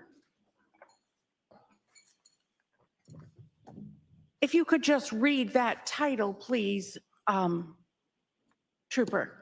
Yep. It says your spouse is missing and you want a divorce / hello divorce. And what is the date and time for that? January 1st, 2023, 10:49 a.m. So that is after 12/27 of 22, is that right? Yes. Thank you. And Trooper, you talked about on cross-examination, you were asked about devices that you received on January 6th of 2023 by Mr. Walsh. Did you receive the MacBook? No, I did not. You received, what did you receive? The iPhone 13 mini and 2 iPads, iPad 6 and iPad 6 mini. And did those have hard drives like a laptop? No, they have memory chips similar to the MacBooks, but not like a PC hard drive. And did you find at the search warrant a PC or a laptop with a traditional hard drive? No. And did you search the house for a traditional laptop or a PC? Yes, I did. One moment. Thank you. Any recross? No. The witness may step down. Thank you.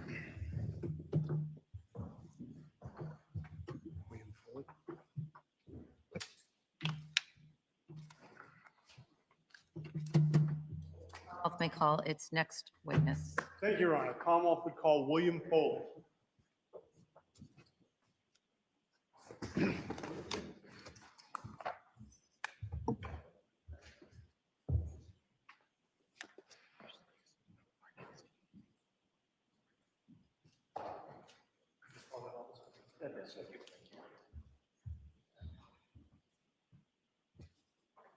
Just remain standing and face the clerk.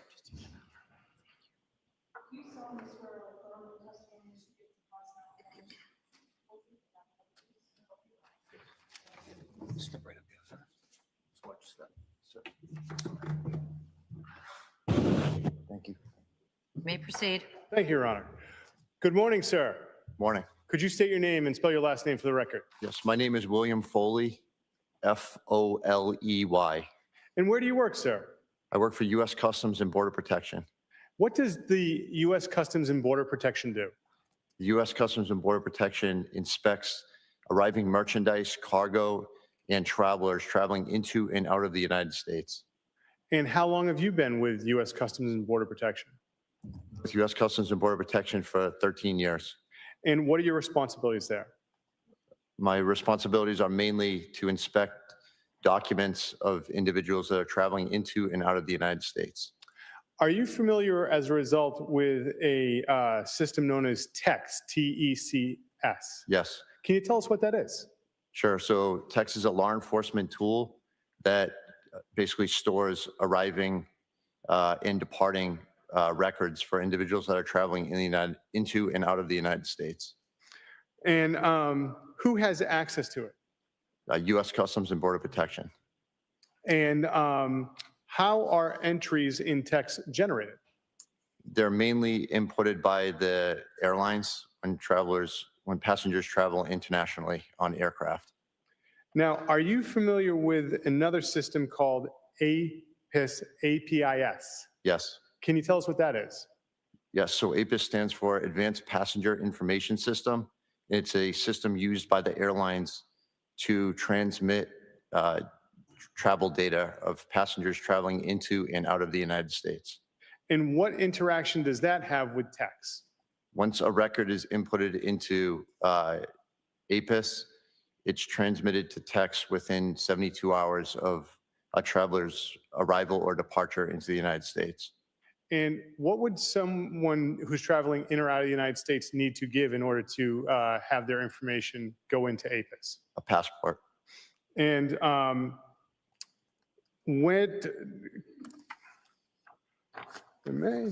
now, what happens if someone has dual citizenship and has two passports? So the airlines scan whichever passport or record whatever passport is provided to them by the traveler. And if someone has dual citizenship, would it record still that they're coming or leaving the country? I'm sorry, can you repeat that? So if someone has dual citizenship and they use another country's passport, does it still get recorded into APIS? Yes. Okay. Now, sir, you've earlier provided some documentation from text that's been stipulated to as Exhibit 82. Your Honor, with the court's permission, the Commonwealth would seek to publish Exhibit 82, And the description of Exhibit 82 is what?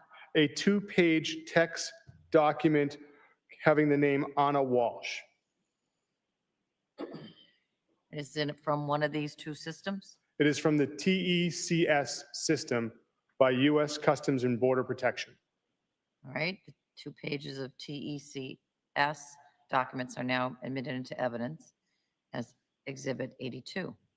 Thank you, Your Honor. Yes. And this is pre-marked as 82? It's okay.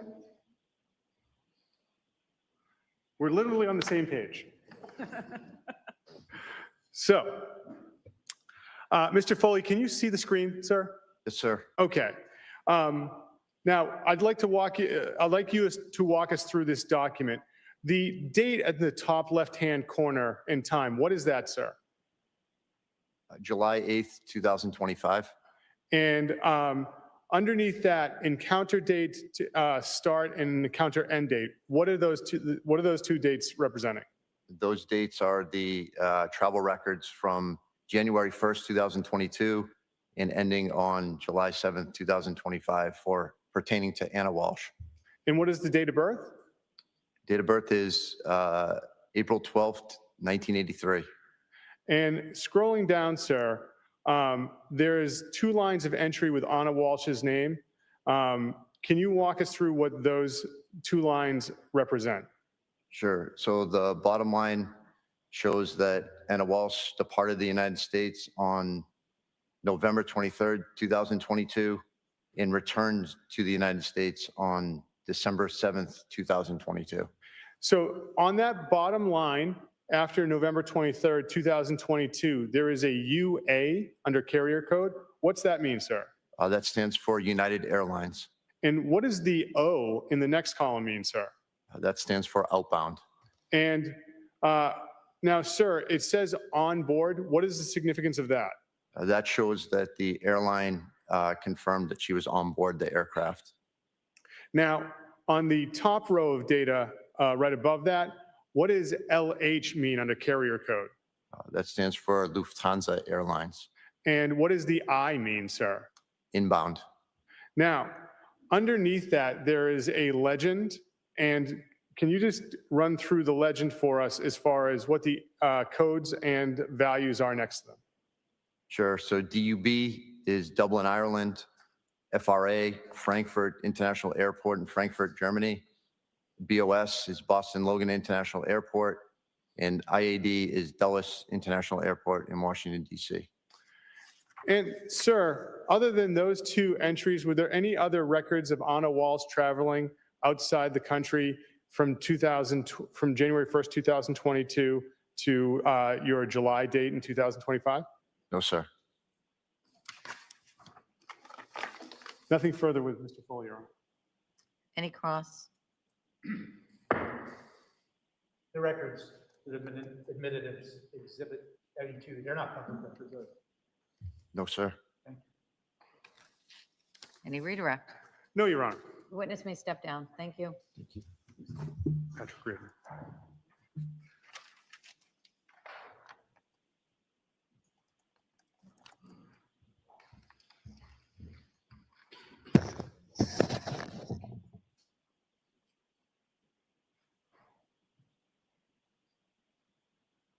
Commonwealth may call its next witness. Thank you, Your Honor. The Commonwealth would call Patrick Reardon.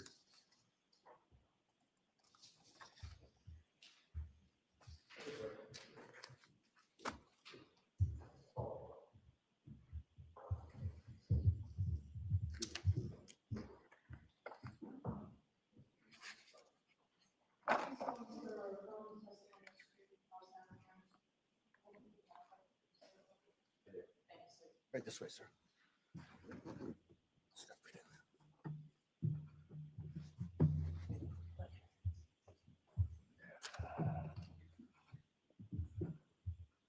Good morning, sir.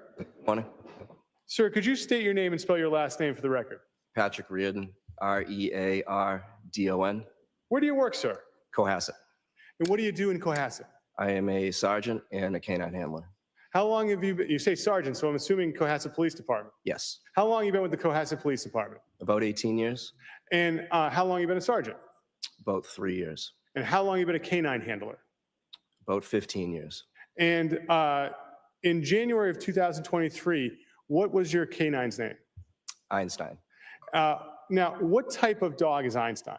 He's a Belgian Malinois. And what type of police dog is Einstein? He's certified as a patrol dog. He tracks, it does area searches, building searches. What type of training did he go into to be able to track? So initially he takes myself and him go through a 16-week training with the local sheriff's office. And from there we do a twice a month training. And now, sir, I'd like to ask you some questions about January 5th of 2023. Did you have the opportunity to do a track or an area search with Einstein that day? I did, Approximately what time? about 10:20 in the morning. And what was the weather like? It was cool, cloudy. And where did you conduct this search? I conducted the search in the front left side, and the rear of the property. And when you say the property, is that 516 Chief Justice Cushing Highway? Yes. Now, sir, what type of search was this? This was considered an area search. And what would you call it? Can you tell us what an area search means? An area search basically means it's not a track, so we don't have a definitive area of where the person would have started. So an area search would just be using the dog to try and pick up a scent of human odor in the area. Now, Your Honor, if I may, we've stipulated to a series of photographs from exhibits 83 to 89. And if I could publish the first of those, exhibit 83. You may. Thank you. Ms. Gilman? Sergeant, can you see the image on the screen? I can. Is that the general area of the home that you had the opportunity to do your area search of? It is. And if we may have exhibit 84. Now, Sergeant, do you see this image, exhibit 84? Yes. Is the home in exhibit 84? Yes. Now, sir, can you just tell us generally how far the home is set back from Route 3A? It's about 100 yards. And just generally looking at exhibit 84, can you tell us again where you did your search? So as you look at the home, I started the area search in the front left between the home and 3A on the left-hand side and worked my way back through the area where you can see Peppermint Brook. Now, if we may have exhibit 85. Sir, what part of the home is this? That's the front. And did you have the opportunity to walk this area with Einstein? To the left of the driveway, yes. And if we could have exhibit 86.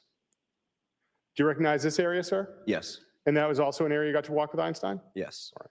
And Ms. Gilman, could we have, just a little bit out of order, exhibit 39 from the other day? Do you recognize this area, sir? Yes. What is this of the house? This is the backyard of the home. What animals were in the backyard of the home when you were doing your search with Einstein? There was a large German Shepherd in the fenced-in area. And how is it behaving? It was It was barking consistently at us. And what was Einstein doing during this? He was fine. He's not dog aggressive, so he continued to work. And so is that what that other dog would be considered, dog aggressive? Yes. And could we have Exhibit 87?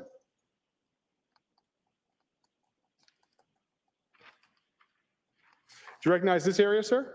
Yes. Where is this in relation to the home? It's to the left of the home. And did you get to walk this with Einstein? I did. And then if we could have Exhibit 88? Do you recognize this area, sir? Yes. And where was this? Similar area to the left of the home towards the back. And then the final image I want to show you is Exhibit 89. And where is this in relation to the home? That's in the backyard as well, the gravel path that leads up to the back. And now, sir,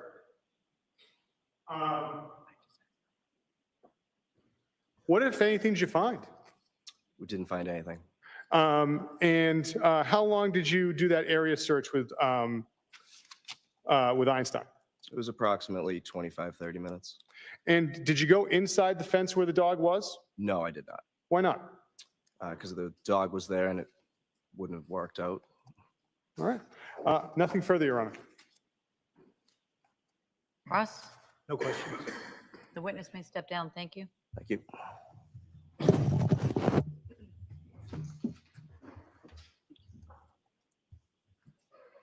Commonwealth may call its next witness. Commonwealth calls Tom Menino.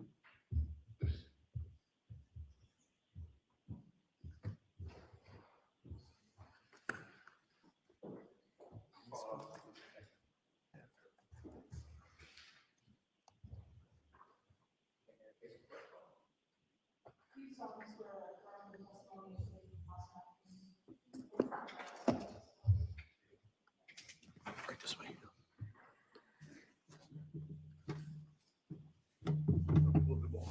There you go. Good morning. You may proceed. Thank you, Your Honor. Good morning. Good morning. Could you please state your name and spell your last name for the record? Thomas Menino, Menino. And how are you employed, sir? I'm currently employed with JetBlue, In what capacity? corporate security manager out of Boston Logan Airport. Thank you. And how long have you been employed by JetBlue as corporate security? Just under 2 years. And what are your responsibilities there? Security issues at the airport, keeper of the records. And so as part of your job, you said you are keeper of the records, Correct. custodian of the records? Correct. Thank you. And does JetBlue Airlines keep records of customers flying on its planes in the normal course of business? Yes, we do. And how are your company's records kept? Electronically. When are entries made of those records? As soon as someone purchases a reservation for an airline ticket, that's when we get the record. Thank you. So as close to a transaction being made as possible? Correct. And why are records kept? Just because we want to know who's flying on us and if there's any issues I with it. apologize, Judge, I just can't hear the witness. Okay, I'm just going to ask the witness, this is a really large courtroom. Lean right into Oh, that sorry. microphone in a big, bold voice. Sorry. Thank you so much. If you could just repeat that answer. So just so we know who's flying on our airline and that we, just have a record for them. Thank you. So are your records kept in good faith? Yes, they are. And do you have JetBlue records concerning reservations for December 25th of 2022 through January 30th of 2023 for passenger Anna Walshe with a date of birth of April 12th, 1983 that you have provided to the Commonwealth? Yes, we did. Your Honor, I'd ask now that we enter in, which has already been previously marked as Exhibit 92. 9-2, 92. presumably we're going to hear about what 90 and 91 are later. Yes, we will, Your Honor. All right, so 92 are the records from JetBlue. They're marked and admitted into evidence. Thank you very much. I'd also ask that they be published for the jury at this time electronically. You may. Do you have a copy of those, sir? I don't have them with me. I will bring them right up to you. Thank you. May I approach, Your Honor? Yes, you may. Thank you so much.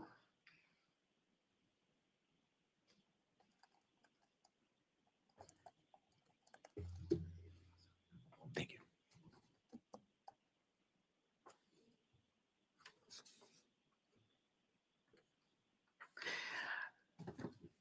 Thank you. Mr. Menino, are you familiar with those records? I am. Thank you very much. Looking at the reservation on 12/25/22, could you go to that page, Ms. Gilman? Thank you. Okay. Where was there a reservation from?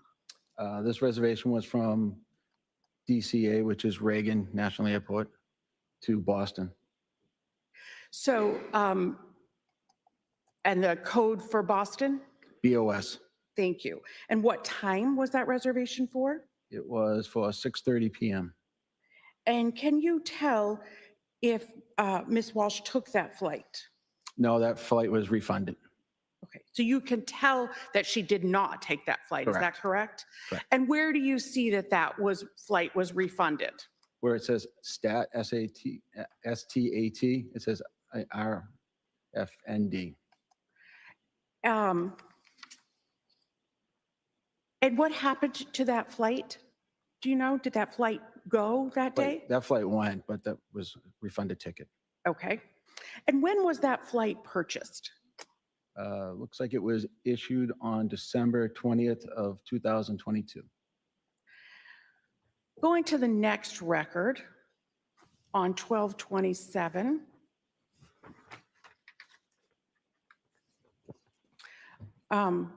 Did Ms. Walshe have a flight on 12/27/22? Yes, And where was, from where? this flight was from Boston to Reagan National Airport, And what time? 7:30 a.m. And did she take that flight? This flight here was booked through JetBlue when it was with the Northeast Alliance. That meant we were dealing with American Airlines. And so this was purchased for an American Airlines ticket. So we don't have record of if she took that flight or not. And when was that flight purchased? It was December 20th of 2022, And where can you see that? where it says issued. And looking at the next page, please.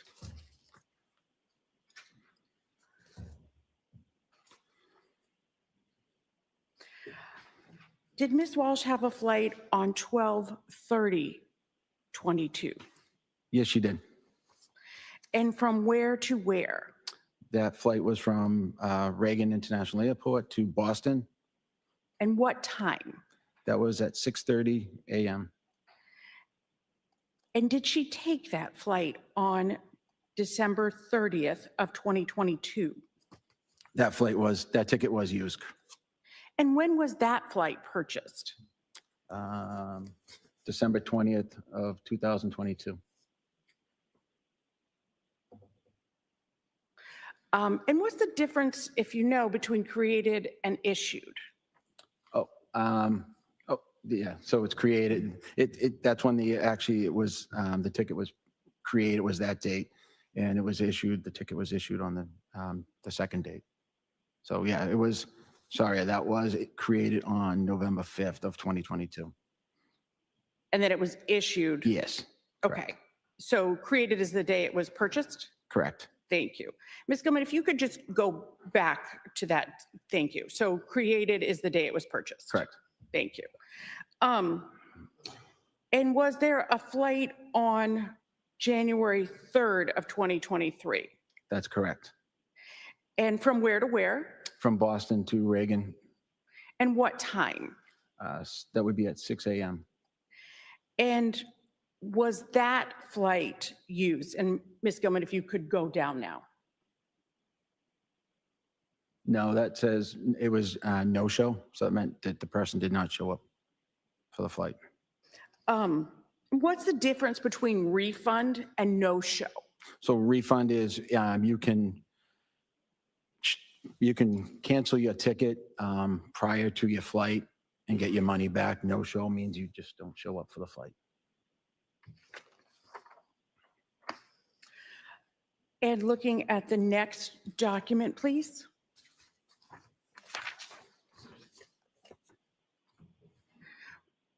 Was there a flight reservation for January 13th There was. of 2023? Yes.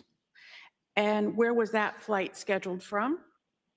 Reagan International Airport to Boston, And what time? 6:30 p.m.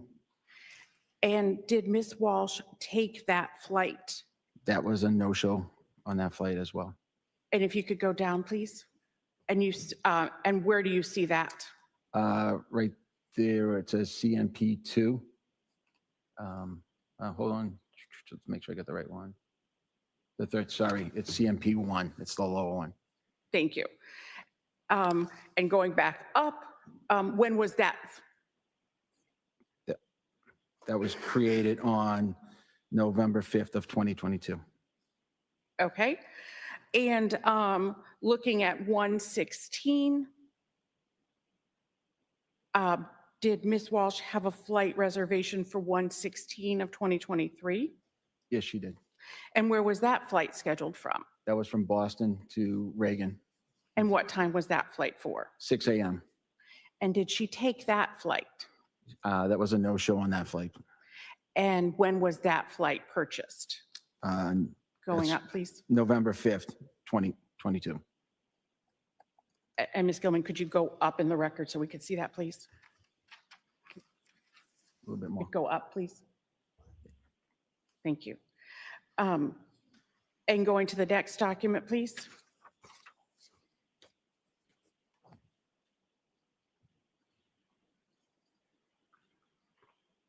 And looking at this document, did Ms. Walsh have a flight reservation for January 27th of 2023? Yes, she did. And where was this reservation from? Reagan International Airport to Boston, And what time? 6:30 p.m.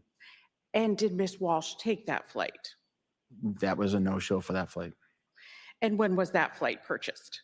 That flight was purchased on November 5th, 2022. And looking at the January 30th, 2022, did she have a flight reservation for that date? She did. And where was the reservation from? Boston to Reagan International Airport, And what time? 6 a.m. And did she take that flight? She did not. No-show.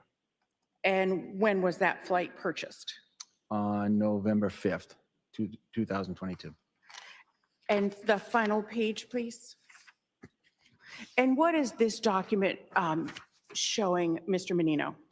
These are just flights that we had scheduled for, it looks, December 23rd, 2022, December 24th, 2022, December 25th, December 30th, 2022, and January 1st, 2023. And so that shows whether or not the flight went or was canceled. Correct. And those are only the JetBlue flights, correct? That's correct. Okay. So this would show the the December 25th of 22 flights, whether they flew or were canceled. That's correct. Thank you very much.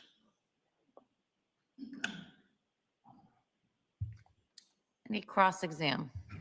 No questions, Judge. Witness may step down. Thank you. Thank you.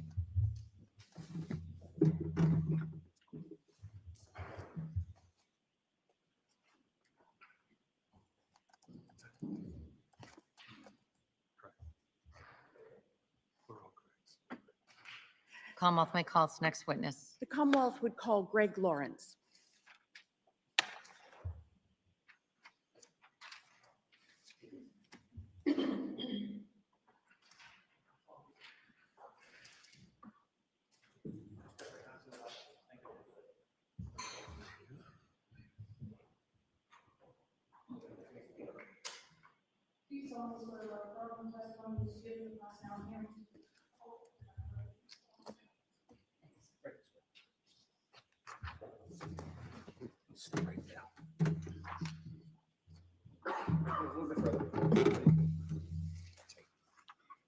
And you may proceed. Thank you, Your Honor.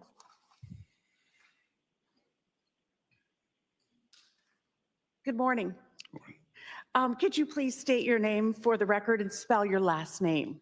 Gregory Lawrence, last name spelled Lowrance. And where do you work, sir?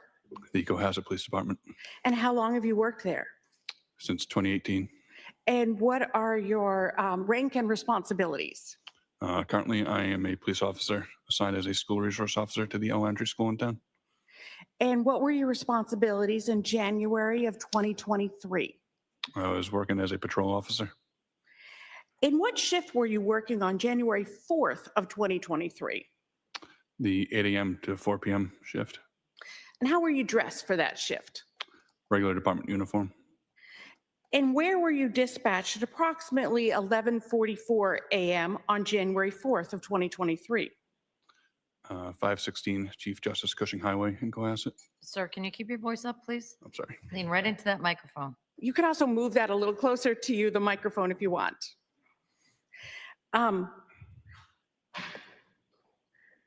Now, what was the purpose, what was your purpose of going to 516 Chief Justice Cushing Highway? I believe it was for a well-being check. And what did you do upon arrival to that residence? I exited my cruiser and approached the side door of the residence. And then what happened? I was met by the resident of the house, Mr. Brian Walsh. And where did you meet him? I was on the door to the right of the main front door. Okay. And what did he say, if anything, when you arrived? He wanted to file a missing persons report for his wife. What was his demeanor? He was calm, collected. And was this interaction that you had with him recorded? It was not. And did Cohasset Police Department have body-worn cameras at that time? We did not. Does Cohasset Police Department have body-worn cameras now? We do not. And did he say why he wanted to report his wife missing? He contacted her workplace and they had not heard from her, and he had not heard from her in a few days. What did he tell you about the last time that he had seen her? It was on January 1st, 2023. What, if anything else, did he tell you? That it was the morning between 6 a.m. and 7 a.m. Before she took a flight back to Washington, D.C. for work. And did he tell you where she was taking a flight from? Logan Airport. And did he tell you how she got to Logan Airport? She took an Uber from the residence. And did he say what he had done to contact her? He had tried to call and text her, and also was reaching out to friends and coworkers in the DC area. And did he say whether or not this was typical behavior? It was not. What did he say about their typical behavior? When she is away from the family for work, they usually FaceTime frequently, so he can FaceTime with their children. Officer Lawrence, what did you next do in regard to Mr. Walsh's missing person report? I returned to my cruiser to go into my cruiser bag and take out a blank NCIC missing persons report form to fill out. And what is NCIC? It is the National Crime Information Center, a national database used for law enforcement to get information out to surrounding agencies. So what kind of information do you need for that? Just basic biographical information, any personal appearance information, anything that will help locate a missing person. And were you able to compile information for that form? Yes. And this point, Your Honor, I'd like to put into evidence what's been marked by agreement as Exhibit 93, the NCIC form. Exhibit 93 is now in evidence, the NCIC form. Thank you. And before I ask you a question about that, who gave you the information to fill out the form? Brian Walsh. Do you recognize Brian Walsh in the courtroom today? Yes. Can you please point him out for the record? He's right there in a black suit, red tie. Your Honor, might the record reflect that the witness has identified the defendant? The record will so reflect. Thank you. Your Honor, I'd like to publish Exhibit 93, the NCIC form. You may. Thank you.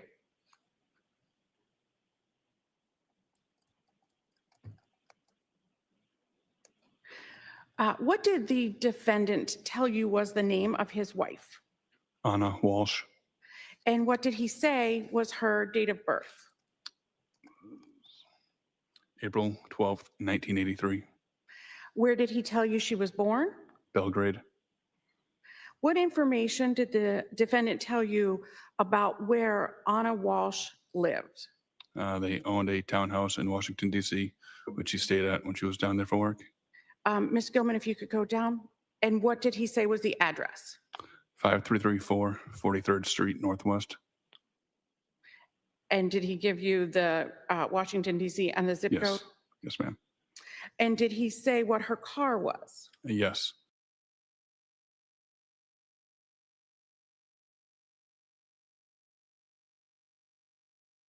And what was that?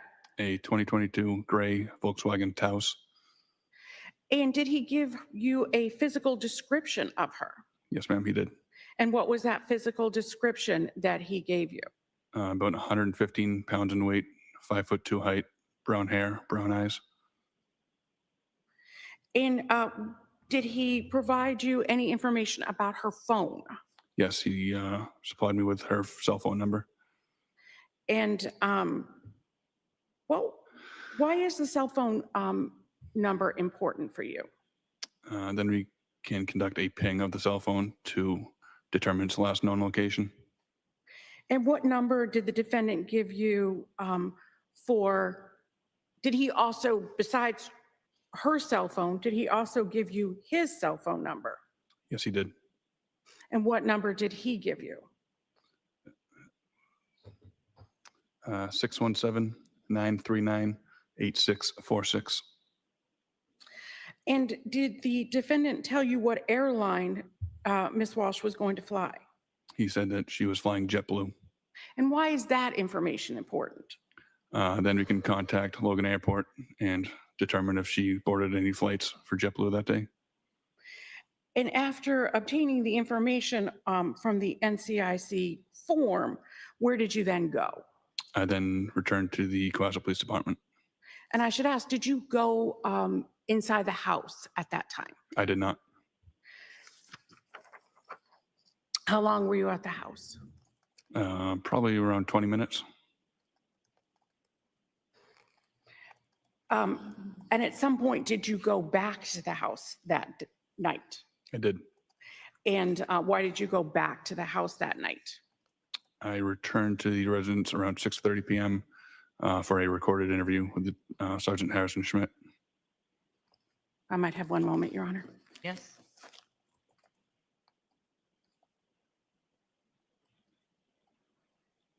Nothing further. Any cross?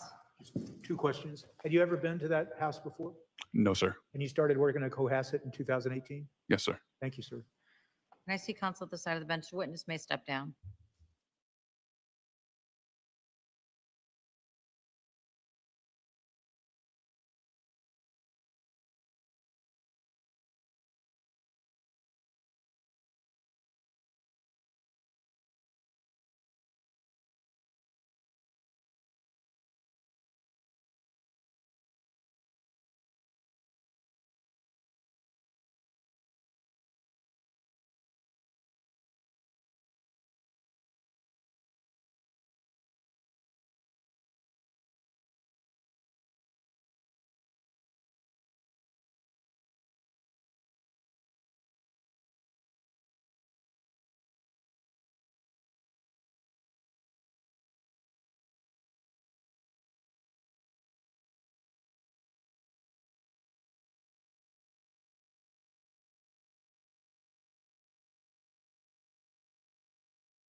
All rise for the court, please.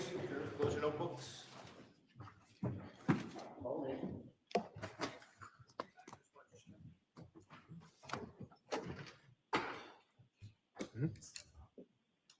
Either way.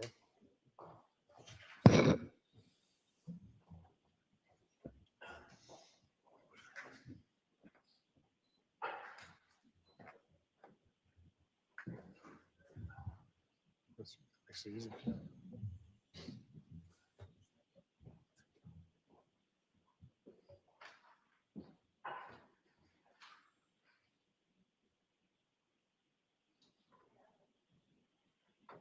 Anyone need anything? No, Your Honor. Have a good break. Thank you, Your Honor.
Hey guys, sorry, I knew we had the morning break coming up and I had a phone call that I had to take. Even with covering this, life does go on. So let's see if I can get caught up in chat.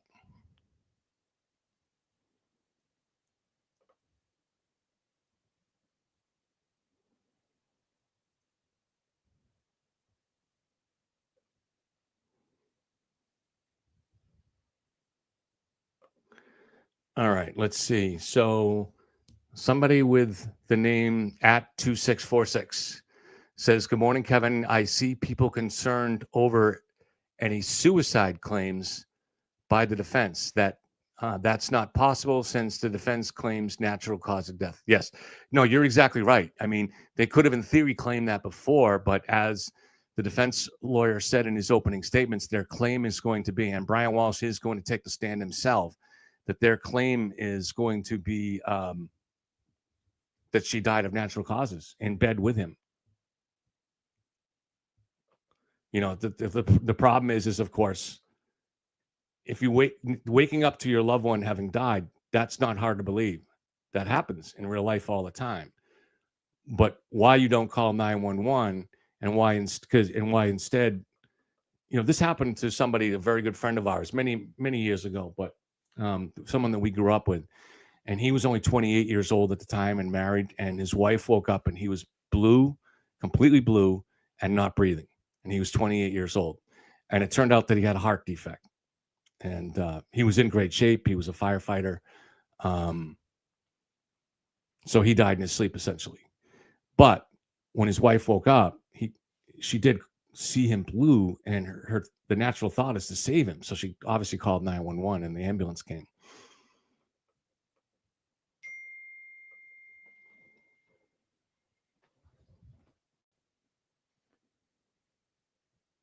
Sorry, just got a message and just checking for it. Sometimes these messages do have some relevance to what's going on, and people. That's why I always check them in the show.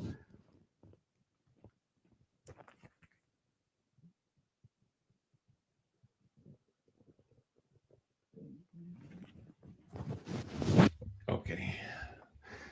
All right, I'm back. Not that I left, but let me glance through the chat, see any questions. And I'm not an expert on this case. You know, I've tried to follow it as much as I can. I'm not a lawyer. So when you guys ask me a question, I do the best to answer. But also sometimes you're putting a question out and I can put it out and other people in chat might have an answer to it.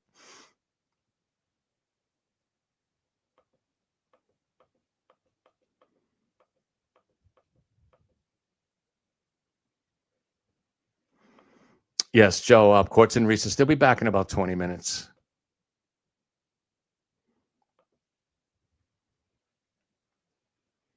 So now it's 11:08. So probably they'll be back in about 10, 15 minutes from now.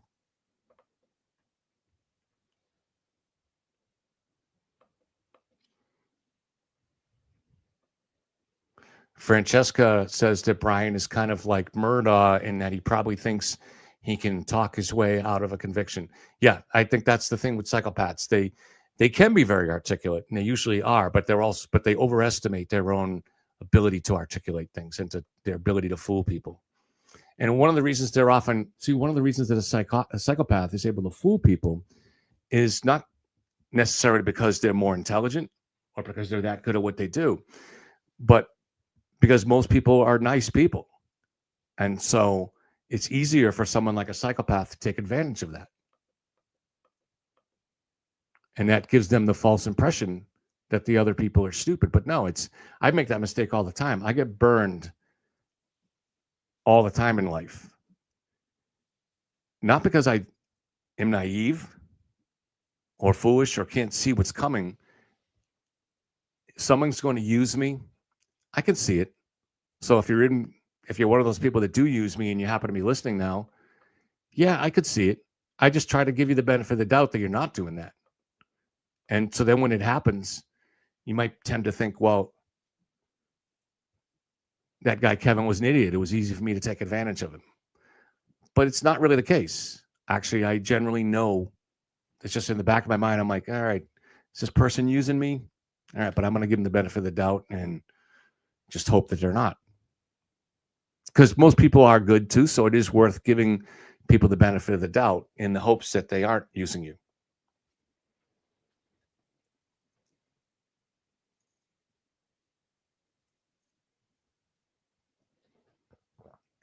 Francesca's got the last comment. Let's see.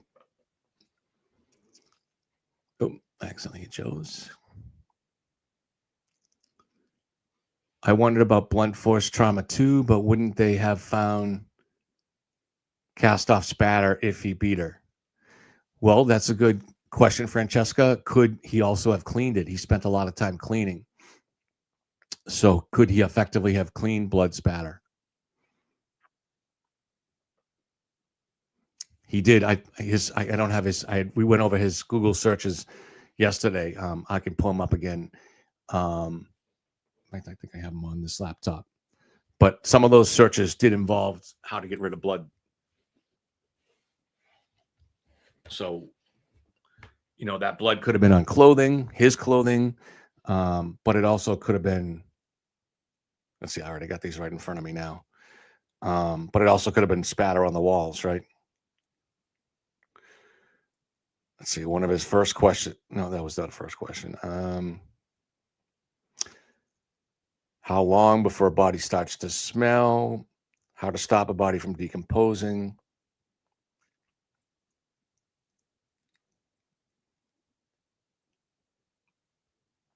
What does formaldehyde do?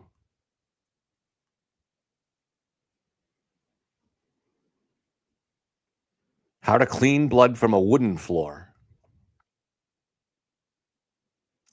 He has a question about luminol to detect blood. So this is what police use when they spray on a surface. And Francesca's talking about luminol too. That's what police use to spray on the surface to see if there are trace evidence of blood.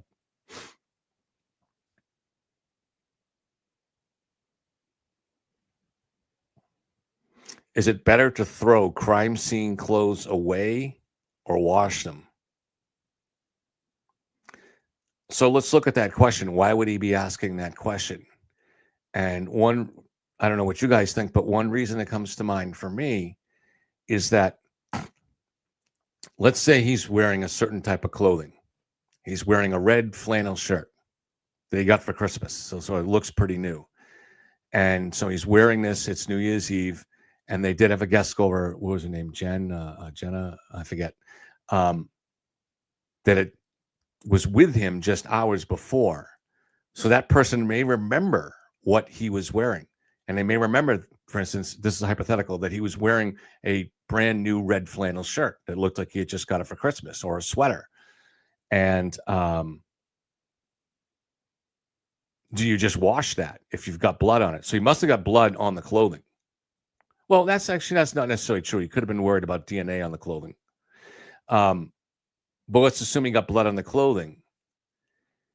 Did he wish to, was it better to if you throw out the clothing and then that witness tells the police what you were wearing? Now the police are going to wonder where the clothing is. And so does that become suspicious if you don't have that clothing? So are you safer trying to somehow get rid of the clothing or trying to wash them? It's, look, I'm a writer. If I was writing a story, I could, in theory, ask these kind of questions. And I never have. But, if I ask these kind of questions, somebody else would think, boy, this guy's trying to kill someone, or this guy's trying to get rid of a body part.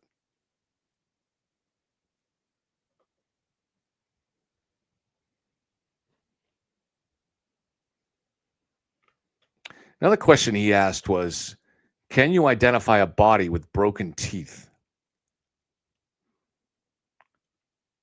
So what, did he just phrase that not very effectively? That's kind of an odd question.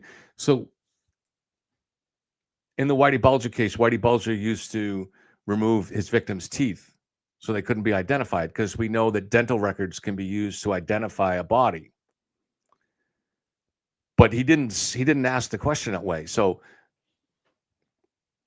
for instance, if he had asked, can you identify a body with dental records, then we would understand what the question was. But can you identify a body with broken teeth? That seems a little bit of an unusual way to ask the question. And the reason I say that is it possible that in some kind of an altercation that he broke her teeth? I don't know.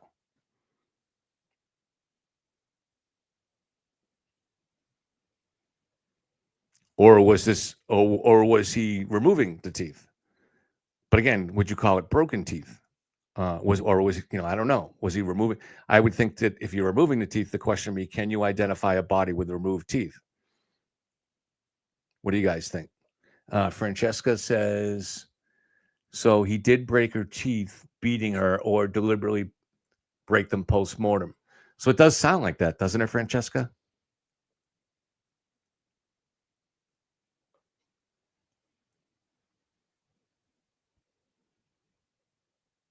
Just going back to glance through chat.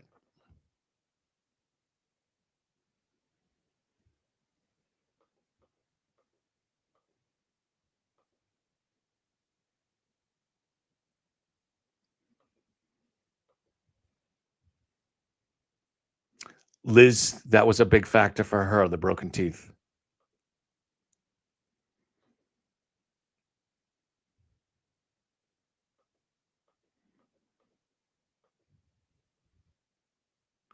And Liz says that's how she looks at it too. How do you look at it, Liz, that he broke the teeth as part of an altercation?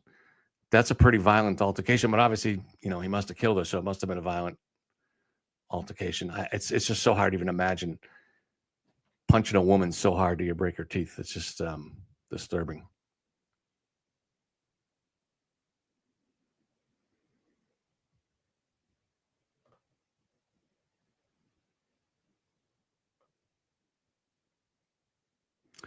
So, Lavender, is it your opinion that Brian Walshe is innocent and that he was set up by crooked cops? Is that what I'm taking here?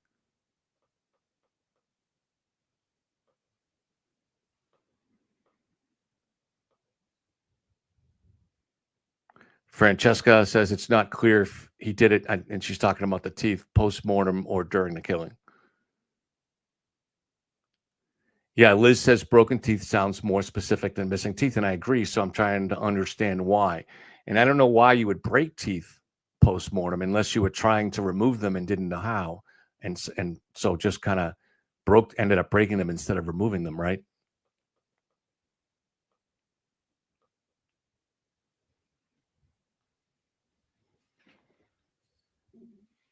Honey thinks that he could have been set up by some dangerous people. I mean, movie scenarios and conspiracies are real sometimes, but they're very rare. So and they're juicy. They're interesting to us. If you had been set up, it does make it more interesting. But we have to recognize within ourselves the temptation to want to find something like that interesting. Phyllis said maybe he tried to remove her teeth and ended up breaking them. So that was one of the things we spent. Maybe he tried to remove her teeth and broke them. It's not as easy to get teeth out. Yeah. That's very plausible.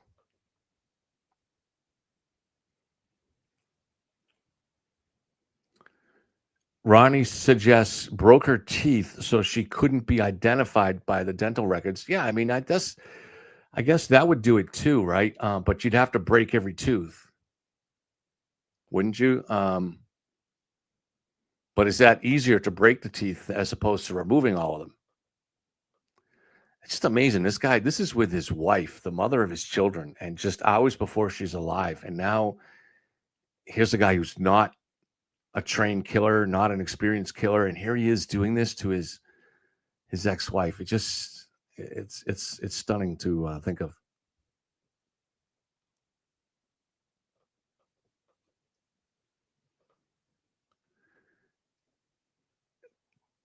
December Isoponus, welcome and hello.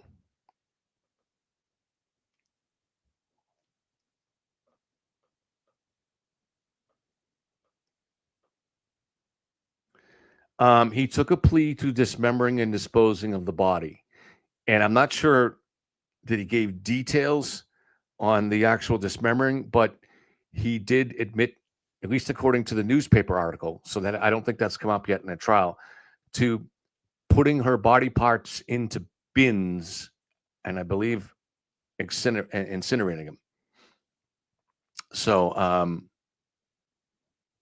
so he has not admitted to all of the details, but he admitted to that. He admitted to deceiving the police, and it's also shown that he bought a hacksaw. So there's no question he dismembered her.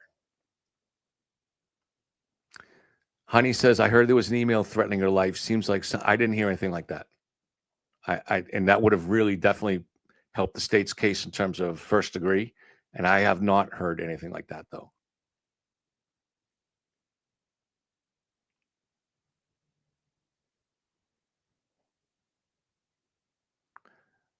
Maui Swift, yes, correct. Misleading the law enforcement on several counts. So he's facing, I'm not sure, I've heard different amounts, but he's probably facing 10 years or a little more on disposing the body and misleading, multiple counts of misleading law enforcement.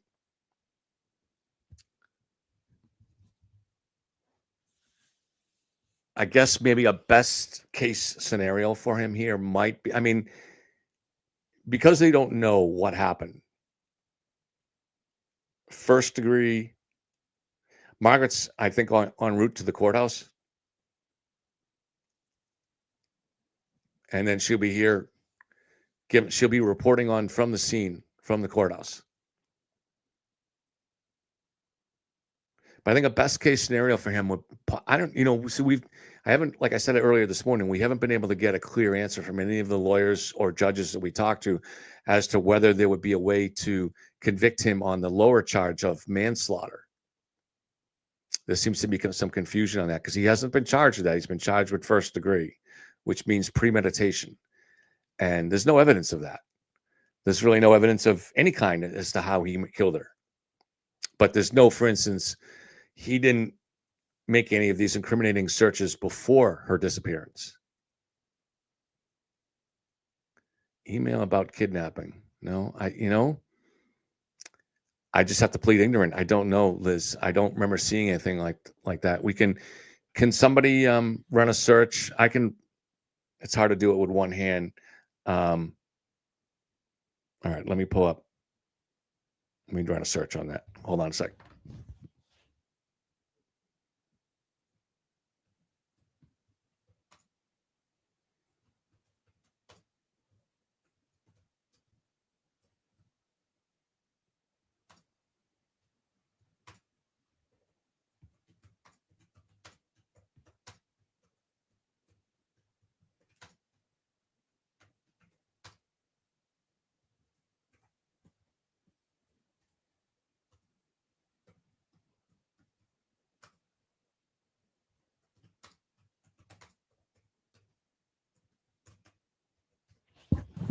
All right. So I asked Google's Gemini, that's their AI, if Brian Walshe made any suspicious searches before Anna went missing. And, all right. So this is what it came back with. Yes, according to testimony from police investigators, Brian allegedly made several suspicious searches before Anna Walsh's date of disappearance, January 1st. The searches that reportedly occurred before the alleged murder and body disposal related to marital discord. So I had forgot about these. So one search was best divorce strategies for men. Another search was Washington, D.C. divorce lawyers. Another search was best state to divorce for a man.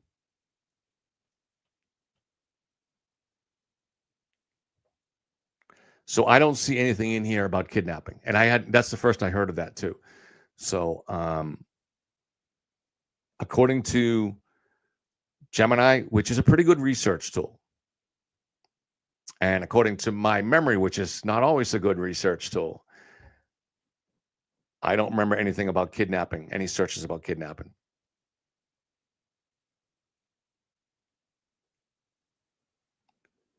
And ransom, kidnapping and ransom. Are we talking about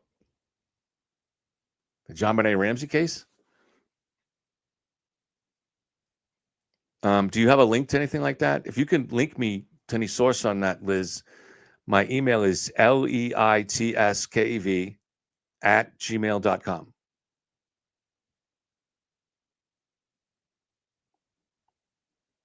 Thank you, Liz. I'm sure you're correct. I don't hear every second of the testimony. Things come up and you're doing something. And, but that search was, that was a Google search related to that before Anna went missing. That's what you're saying?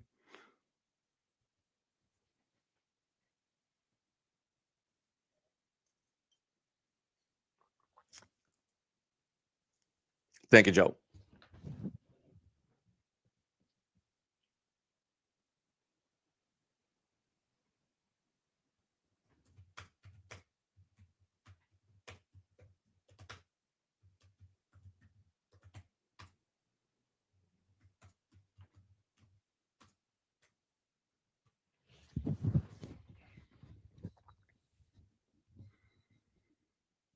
I use an extra laptop in my lap to search for these things just because the main feed is being dedicated to the camera and to the Court TV feed. Hey, Victoria from Dublin. Good morning. So was it email? Okay. All right. Thank you, Liz. That might make a difference.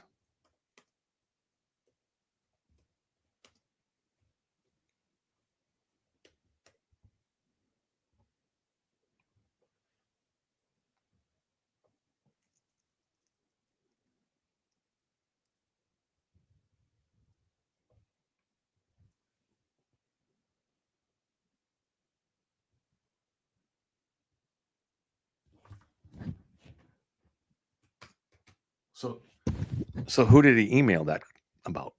He emailed somebody about. Okay, thanks, Liz.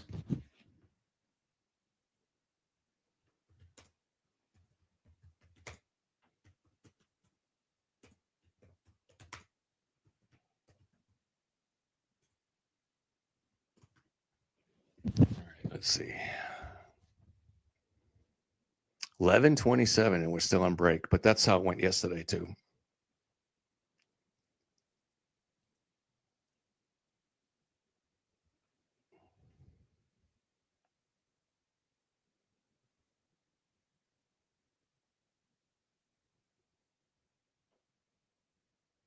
Okay, so in 2014, Anna Walshe, who was then Anna Nip, so she wasn't married to him, reported to the Washington, D.C. police in August of 2014 that her then boyfriend, Brian Walshe, made a statement over the telephone that he was going to kill her and her friends. Again, I'm reading this from Gemini and with any of these AI tools, you have to really go to the link because sometimes they get things wrong. So let me hit that please link and see if we can get more on that.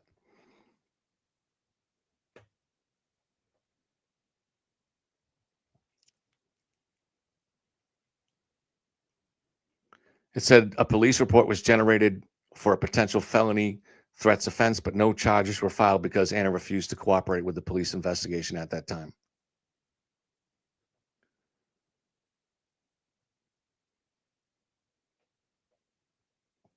It says there is no evidence that Anna Walshe herself sent an email about being kidnapped. I'm sure Liz is right. I'm sure that Liz is more right than Gemini, but this is what Gemini is saying.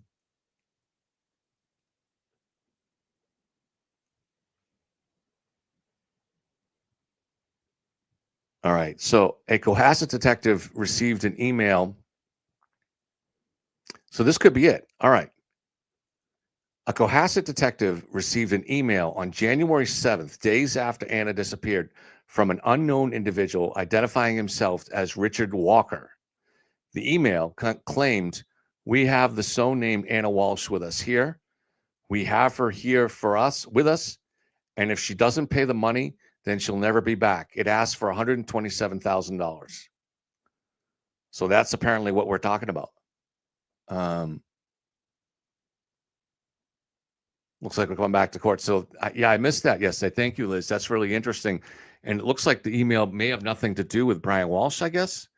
I'm going to scroll through chat and see if you guys, while I was looking down at this, I couldn't see chat, and see if you guys found the same thing. But apparently there was, if this is correct, there was a random email to the police that had nothing to do with Brian Walshe.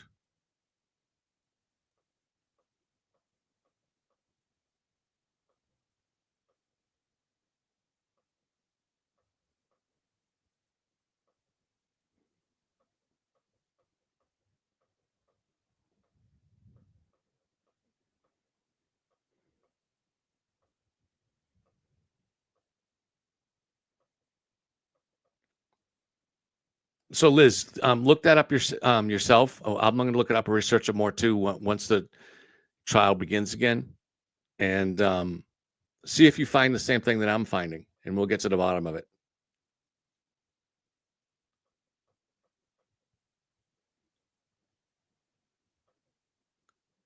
Yes, Kevin, it's a coincidence that it's in Dedham.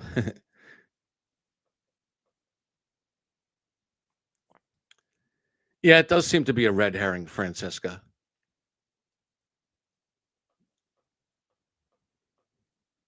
But I guess you never know.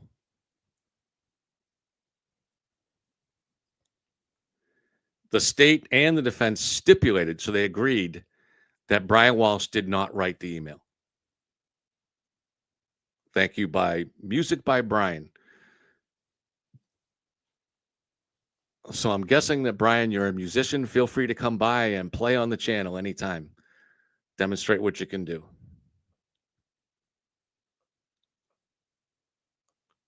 We love music here.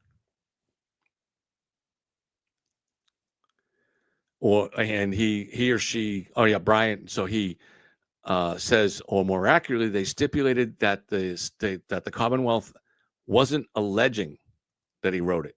So he may have written it, but the Commonwealth was not alleging that he wrote it. So in other words, nobody has any idea where this email came from.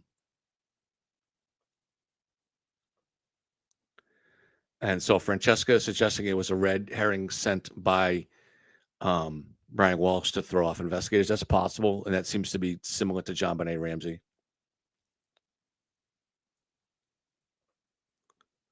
Nothing wrong with Dedham. It's a beautiful area. I had never been there before the trial. It's really in Canton as well. Very nice area.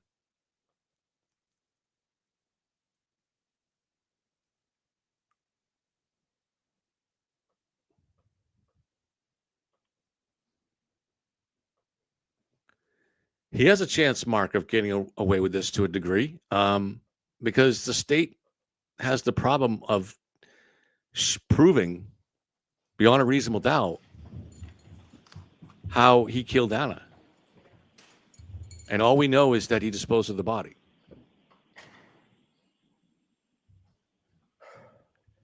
Now, as a practical matter, we all know he did it, but we don't know what happened. And just the fact that we all can deduce that is not the same as saying it's proved beyond a reasonable doubt. And ultimately, it's determined by the jury. So if one juror no longer trusts the system, like Lavender did earlier here, then you might end up with a hung jury. You may be seated. Okay. Thanks, guys. We'll see you in a while. Commonwealth may call its next witness. Commonwealth calls Seth Fox.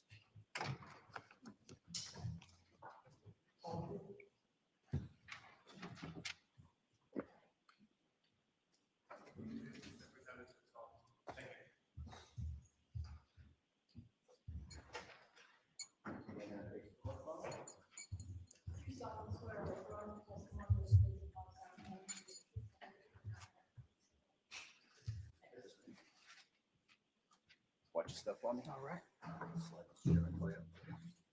Thank you.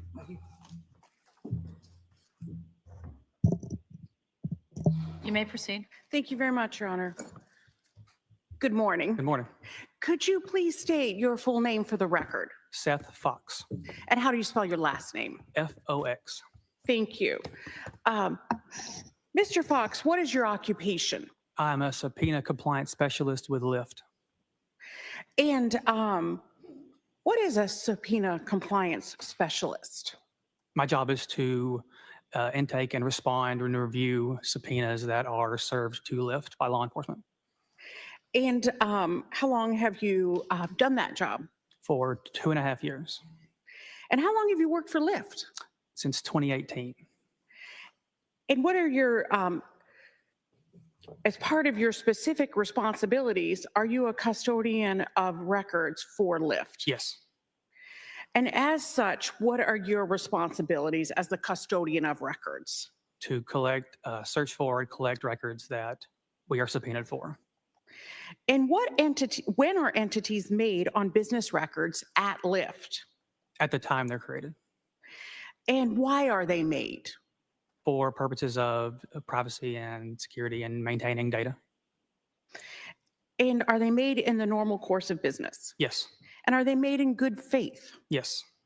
What is Lyft? A technology company that facilitates rideshare pairings between drivers and riders through our Lyft app. So how does Lyft work? If you're a rider, you would go in, you would first download the Lyft app and then input your information, name, phone number, payment method, and then you can use the app to request a ride to whatever location you're going to. And it pairs you with the driver in your area. Is Lyft a paid or free service? Paid. Are you familiar with the records that have been requested in this case? Yes. And have you previously supplied those records to us? Yes. And are these the records for the account information for Anna Walshe with a payment and profile for that user? Yes. And did Anna Walshe have an account with Lyft? Yes. Your Honor, I'm now seeking to admit, which has been previously marked as Exhibit 94, the records of Lyft. All right, the Lyft records for Anna Walshe are now in evidence as Exhibit 94. Thank you. May I approach the witness? You may.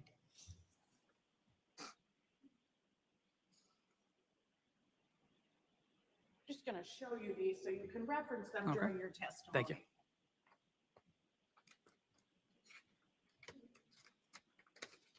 I'm also going to ask, Your Honor, if they could be published to the jury. They may be. Thank you. Ms. Gilman, if we could start with the account.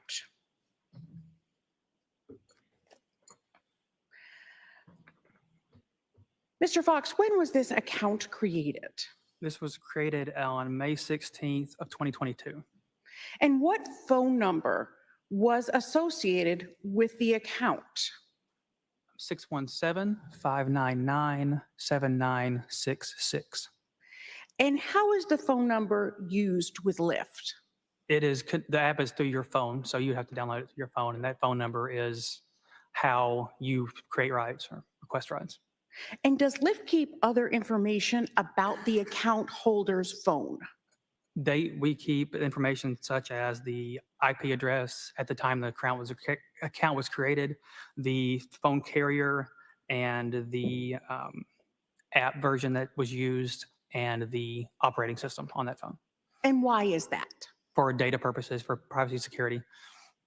What kind of phone was used here?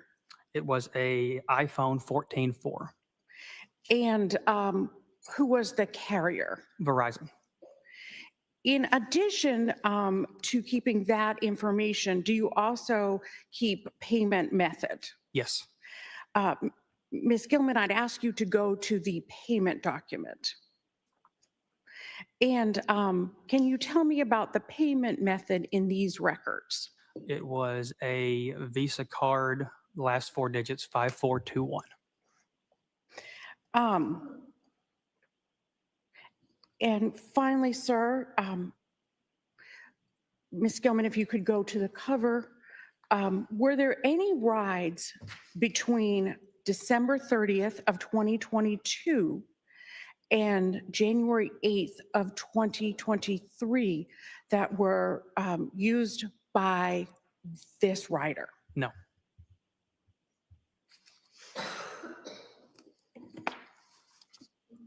Thank you. Any cross? The witness may step down. Thank you, sir. Thank you.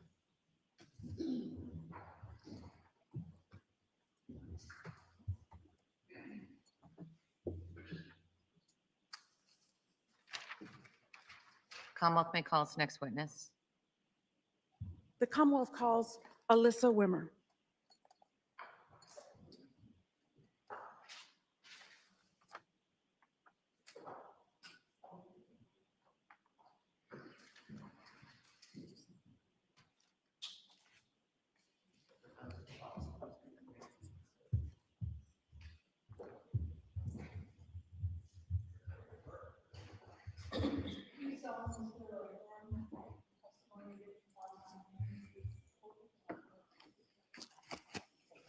Right this way. Just watch your stuff for me. Step right up. No, no, just step right up. There you go. Thank you so much. Thank you. And you may proceed. Thank you so much. Good morning. Good morning. Could you please state your name, spell your last name for the record? Yes, my name is Alyssa Wimmer, Wimmer. And what is your occupation, ma'am? I work for Uber Technologies. And what is your title? I am one of their regional public safety liaisons. And how long have you worked for Uber Technologies? Approximately a year and a half. And always in the same position? Yes. And what are your specific responsibilities? My job is to assist law enforcement within my region, which includes the Northeast United States, with complex or critical safety incidents that have some sort of a nexus to the Uber platform. And as part of your job, have you been designated as a custodian of records? Yes. As such, what are your responsibilities? I am able to look at requests that law enforcement put through our portal for Uber, locate data that they are requesting, and then produce that data to law enforcement. And when are entries made on business records at Uber Technologies? At the time of the event or shortly thereafter. And why are they made? In order to maintain our regular course of business. And are they made in good faith? Yes. What is Uber Technologies? So we're more commonly known as Uber. We are a technology company that facilitates various transportation and delivery services under our platform. So we're probably most commonly known for our rideshare feature, which allows a user to access the Uber application, request a trip with a pickup location and a drop-off location, and then Uber will match that person with the driver, and the driver will transport the individual from point A to point B. Is Uber a pay or free service? A paid service. Are you familiar with the records that have been requested in this case? Yes. And did you provide those records previously? Uber did, yes. And were those records for account information for 617-599-7966? Yes. And did Uber have an account for 617-599-7966? Yes. And you have seen those records? Yes. Your Honor, I'd ask at this time, those were provided digitally. Correct. I'd ask at this time that the records, which have been marked on a thumb drive as Exhibit 95, previously marked, be the next exhibit. And that's agreed to? Yes, Your Honor. The Uber records for the phone number recited are now in evidence as Exhibit 95. Thank you. And I ask that they be published both for the witness and the jury. You may do that. Thank you. I'd ask that we start with response page 2.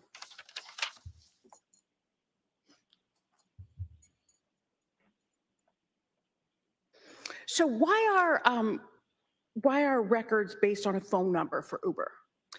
Uber does not require individuals to provide legal verification of their identity. So a user can choose whatever display name they want on their account, but we do verify phone number and or email address. So when law enforcement is requesting data from us, we often require a phone number or an email address in order to locate the account.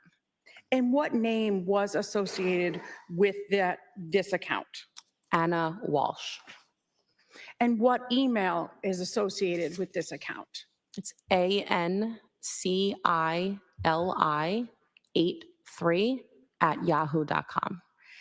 And was there also a date of birth at the bottom?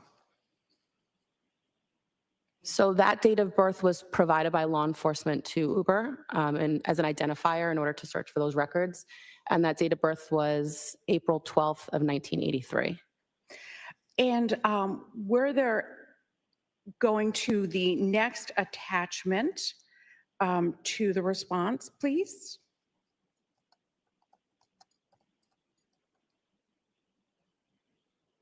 Were there any rides between December 30th of 2022 and January 8th of 2023? There were 2 trips taken from that account on December 30th of 2022. And they were, can you tell us where those were? Well, columns G and H will tell you where the rider said they wanted to be picked up in GPS coordinates. Columns I and J will tell you where the rider was actually picked up. Columns K and L will tell you where the rider wanted to be dropped off. And columns M and N will tell you where the rider was actually dropped off. And those are longitude and latitude? Correct. And those are GPS coordinates, like if you put into Google Maps or something like that? Correct. And can you tell from this about payment method? Yes. Columns O and P and Q contain information about the credit card that was used to pay for these 2 rides. Column O is going to be the first 6 digits on that credit card number. Column P is going to be the last 4 digits of that credit card number. And then column Q is the expiration date for the credit card. And can you tell us what columns R, S, and T are? Yes. Column R is how much the trip costs in United States currency. Column S is the distance of the trip in miles. And column T is going to be the duration of the trip in minutes. Were any other rides taken besides these 2 rides? Between the dates that you indicated? Exactly. No. Were any other accounts registered with Uber connected to that phone number, credit card, or email? I believe there was another account linked to that phone number, but there was no activity on it at all. And going back to response page 2,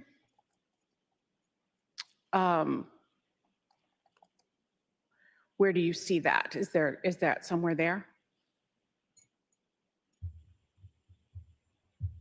No.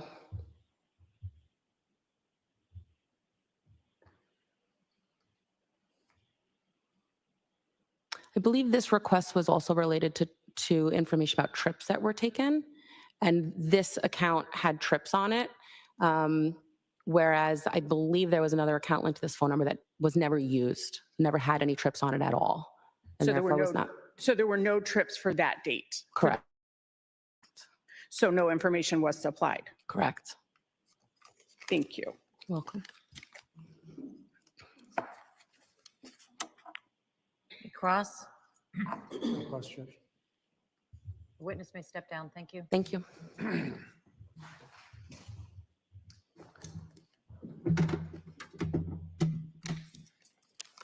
Commonwealth may call its next witness. Thank you, Your Honor. The Commonwealth would call Michael Kenyon.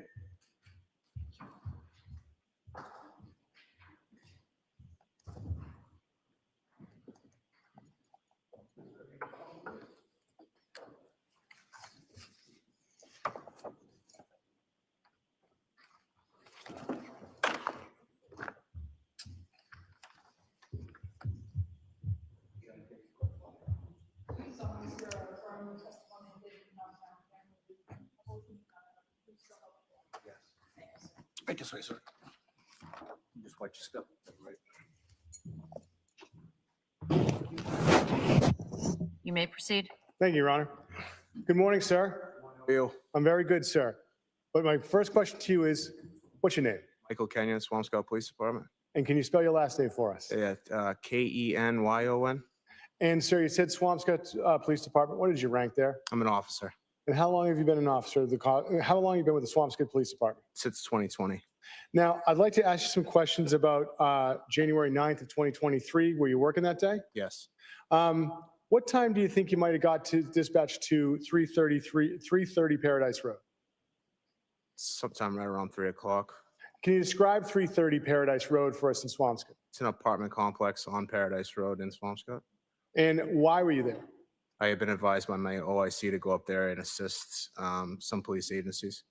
And so Voice what? up, sir, please. Just lean right into that Oh, yeah, okay. microphone Sorry and keep about- your voice up. Okay. Thank you. If you pull it right to you, make it, there you There you go. go. So when you got there, what did you see? Multiple police agencies. There were the Mass State Police CPAC unit was there, mass crime scene, and some representatives from Swampscott CID were there. And were they near any areas in particular at 330 Paradise Road? Yes. What? They were near the trash compactor and the dumpster. At this point in time, the Commonwealth would seek to publish what's been previously stipulated to as Exhibits 90 and 91, photographs from 330 Paradise Road. As agreed, they're now in evidence as 90 and 91. Ms. Gilman, can we have HAS 6436, which is Exhibit 90? Sir, do you see that? Yes. Is that one of the two dumpsters or compactors you had the opportunity to be near at 330 Paradise Road that day? Yes. All right. And Ms. Gilman, can we have Exhibit 91, HAS 6469? And sir, do you see this object? Yes. Is that what's this compared to the other receptacle you saw? This is a trash compactor. And so you get there, you see all these officers and you see these two objects. What happens next? The trash compactor and the dumpster are secured on flatbeds. Okay. And so then what do you do? Was advised that I was going to lead a caravan from our location to another location. And so where was the other location you were going to go to? It was at the time it was JRM, but it's the Republic Trash Services at 300 Forest Street in Peabody. Okay. Now, so what do? You've got this location in Peabody. What happens next? So I lead the caravan from 330 Paradise Road in Swampscott to the Republic Trash Services at 300 Forest Street in Peabody. Upon arrival, I blocked traffic on Forest Street and allowed the caravan to enter the JRM or the Republic trash plant. And you say the caravan, what was in the caravan? Caravan was me leading the trash compactor and the dumpster on flatbeds behind me, and then multiple police cruisers being the state or crime scene, and then some Swampscott police unmarked. And after those cruisers and the dumpster and the compactor went up to the trash spot, what did you do? Secured the gate and went back to Swampscott to work my shift. No further questions, Your Honor. Any cross? Just one. Witness may step down. Thank you, sir. No, I just have one question. Oh, I'm sorry. Oh, that's my fault. With regards to the Exhibit 91, that trash compactor, do you have any knowledge of whether that had trash in it? No. Thank you, sir. Redirect. No, Your Honor. The witness may step down. Thank you.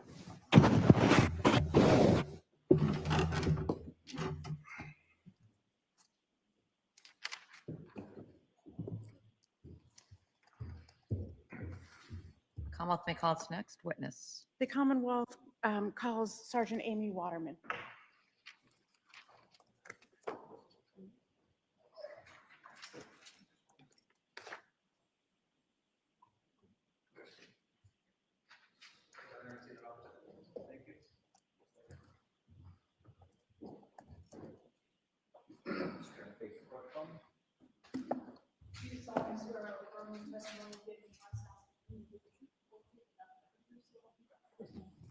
Right this way. Just watch your step for me. Good morning. And you may proceed. Good morning. Good morning. Could you please state your name and spell your last name for the record? Yes, Amy Waterman, Waterman. And how are you employed? I'm a sergeant with the Massachusetts State Police. And how were you employed in January of 2023? I was a trooper assigned to the Massachusetts State Police. In what unit? The Violent Fugitive Apprehension Section, which falls under the Division of Investigative Services. And did you go to 5334 43rd Street Northwest in Washington, D.C. on January 7th of 2023? Yes, I did. And who did you go to that location with? Lieutenant Michael Lopes from the Cohasset Police Department. And do you remember approximately what time you went there on the 7th of January? Yeah, it was approximately 11:40 a.m. And whose home was that? That was the home of Anna Walshe. And did you know Anna Walshe? No, I did not. And why were you at her home? We had been sent down to DC to search her residence there in regards to a missing person case. Can you please describe that home? It was a 3-story brick corner unit. I would call it like a townhouse, brick townhouse. And was there any security or ring doorbells or anything like that when you got to that home? No. And how did you enter the home? The basement level was a garage, and Lieutenant Lopes was in possession of a key, the key code combination for the door. To the garage? Correct. Okay. And so did you go into the garage? Yes. And what observations were made of the garage? There was several boxes of miscellaneous items, which there was some carpets that were rolled up. There was things you would find in a garage, like a wet vac. No vehicles were found. It was pretty neatly organized. And were there any other rooms attached to the garage? There was, through the door, there was a smaller room. I would call it an exercise room. There was a treadmill, a chair, and a couple other items, like a weight bench. So besides that garage level, what did you do next? There was an interior door that led to a stairwell that went up to the actual apartment of the townhouse. And were you able to get through that door? Yes. And did you need an additional key or code or anything to get through that? No. And so how did you get through that? Was it unlocked for you? If you know? I believe it was, yes. Okay. And so where did you then go? We went up a set of stairs that led to what I would call the first floor of the townhouse. It was three residential floors. So we went up to the first floor. And can you describe that first floor, please, for the jury? Yes, it was a main kitchen area. There was a restroom in that area, as well as like a living area, like a seating area. Okay. And what was the condition of the kitchen? It was very neat and tidy. Nothing really out of place. Did you look around? We did. Was there anything in the fridge? Yeah, there was some, I don't remember exactly, but there was some food items in the fridge. And what did you see in the rest of the area of that main floor, you said? Again, it was neatly put together. There was some miscellaneous personal items that you would typically find in a kitchen or a living area, furniture. So it was furnished? Correct. And so after looking at that kitchen floor, what did you do next? Once we took a look at that floor, we went up, ascended up the stairs to the second floor. And when you say we, you're talking about? Yes, Lieutenant Lopes. Okay. Yes. Was anyone else with you besides? No, it was just the two of us. Okay.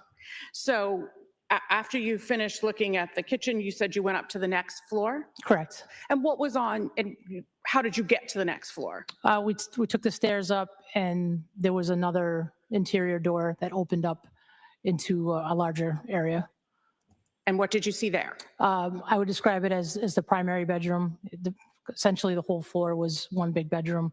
There was off to the left, there was maybe described as like an office area. There was a desk and just a couple sitting chairs. That was to the left as you went in. To the right was the bed, and there was a walk-in closet.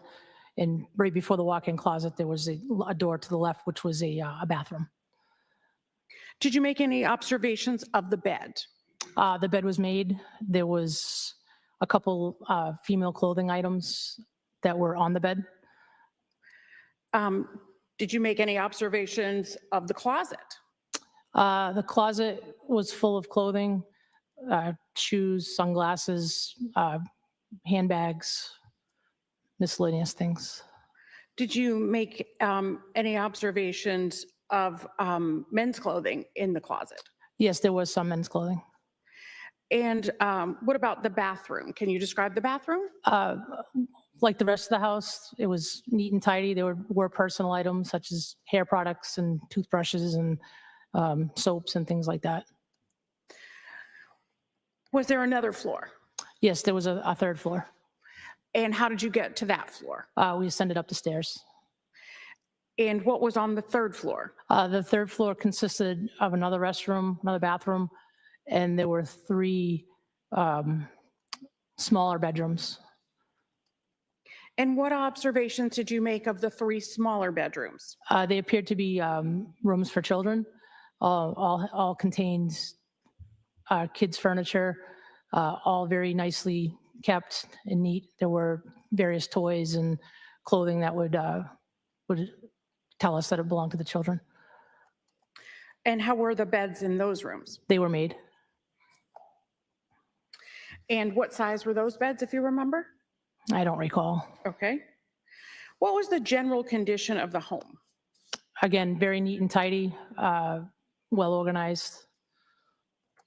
And in general, did you find any paperwork or anything in the home? We did. And where was that generally found? Mostly in the kitchen. And did you find Anna Walshe in the home? No, we did not.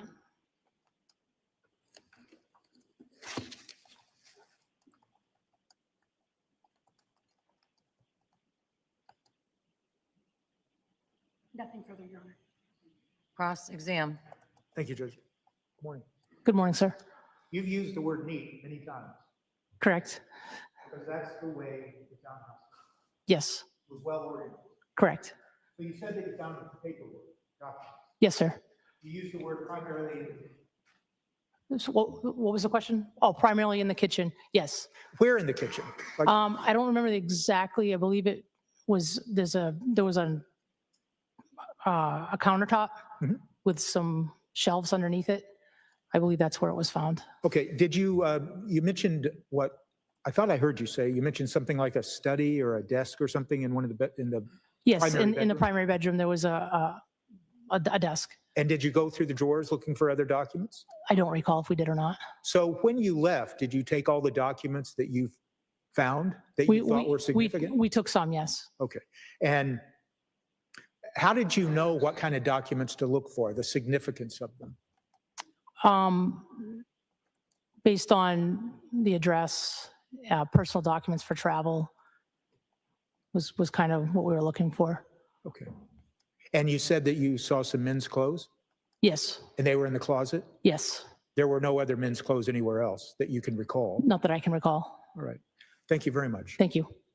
Any redirect? No, thank you. The witness may step down. Thank you. Thank you, Your Honor.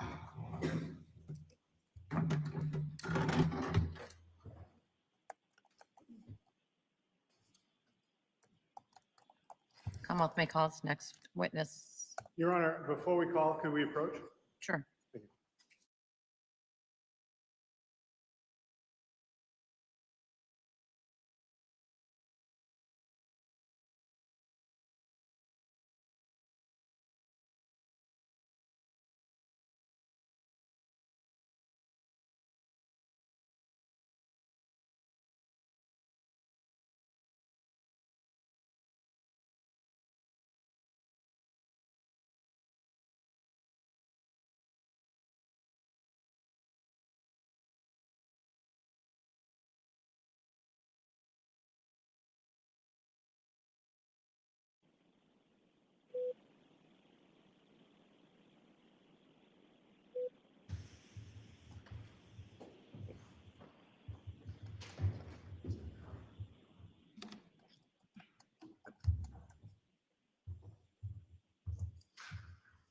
Commonwealth may call its next witness. Thank you, Your Honor. The Commonwealth would call Peter Capizzoli.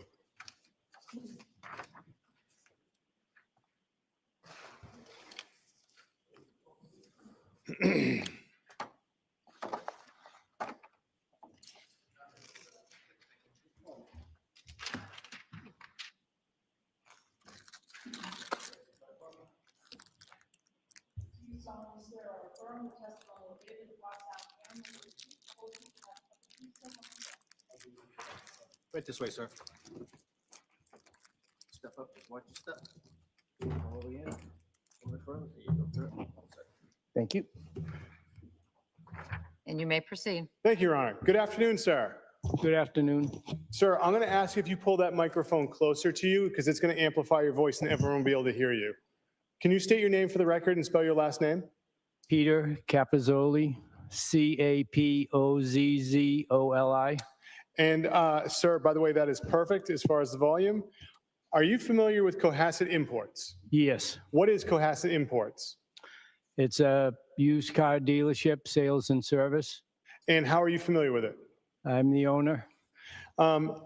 Ms. Gilman, could we have what was entered in today as Exhibit 84?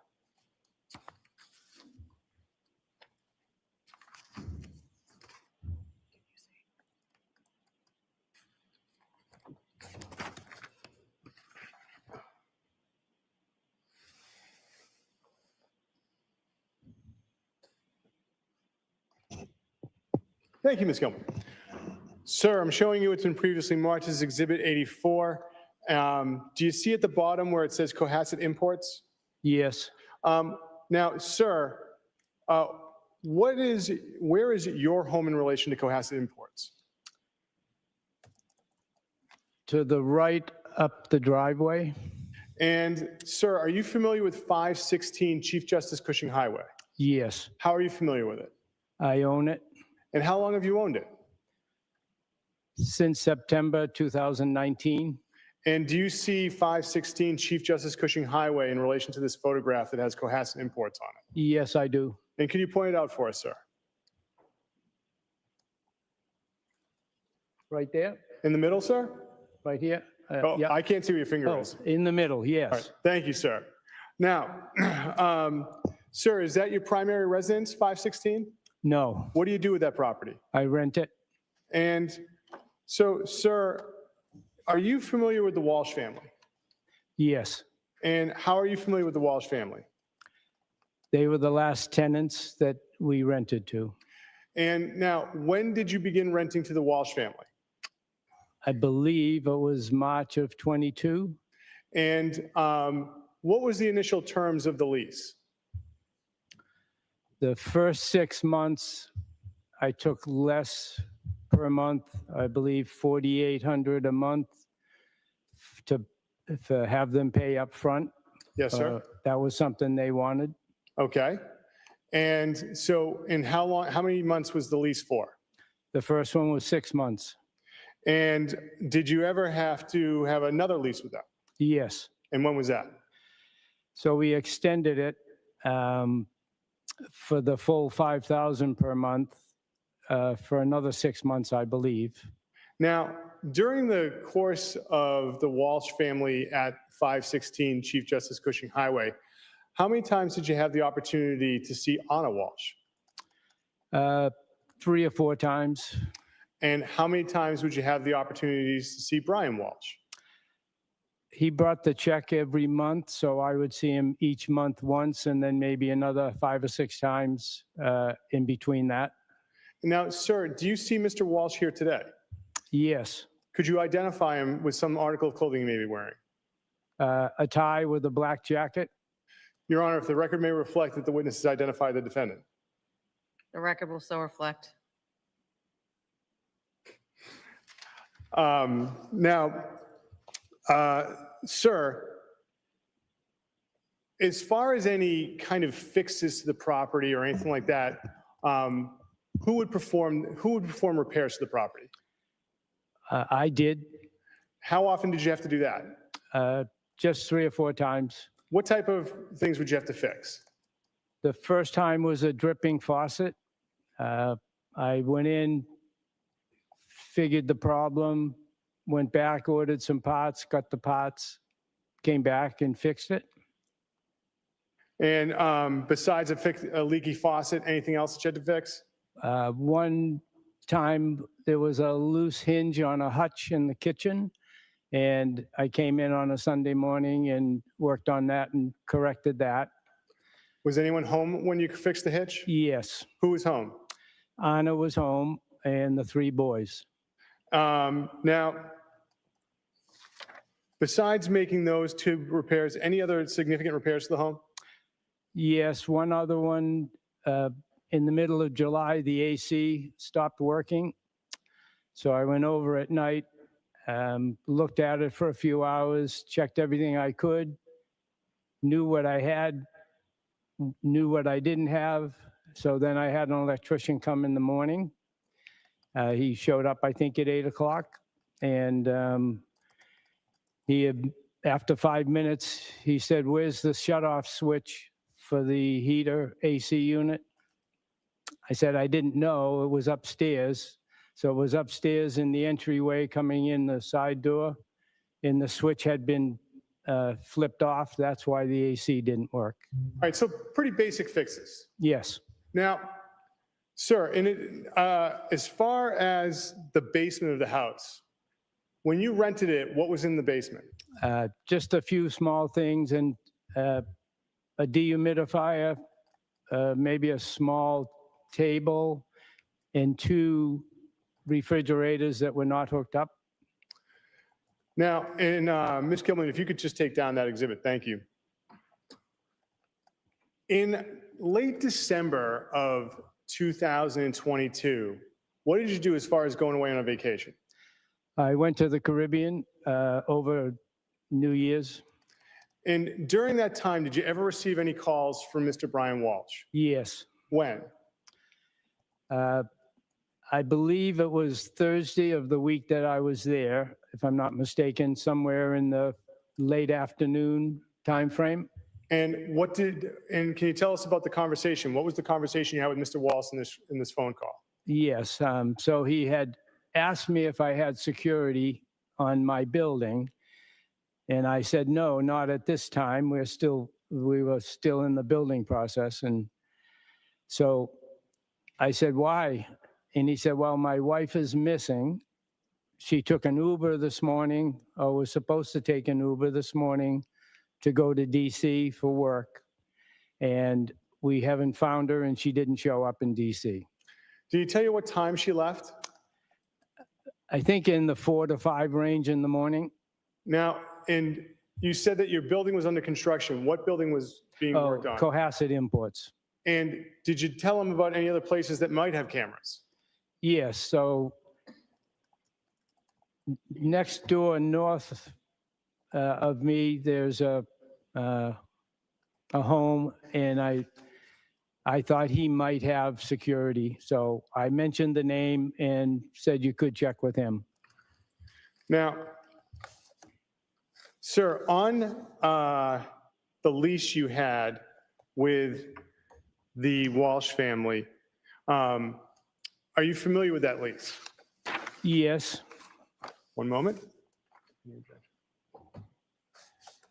Your Honor, if I may approach? You may. Mr. Capizzoli, I'm handing you a document. Do you recognize it? Yes, that's the lease. And Your Honor, I'd seek to have this marked as the next exhibit. Any objection? None, Your Honor. I think the next one is 96. The lease for 516 Chief Justice Highway is in evidence as Exhibit 96.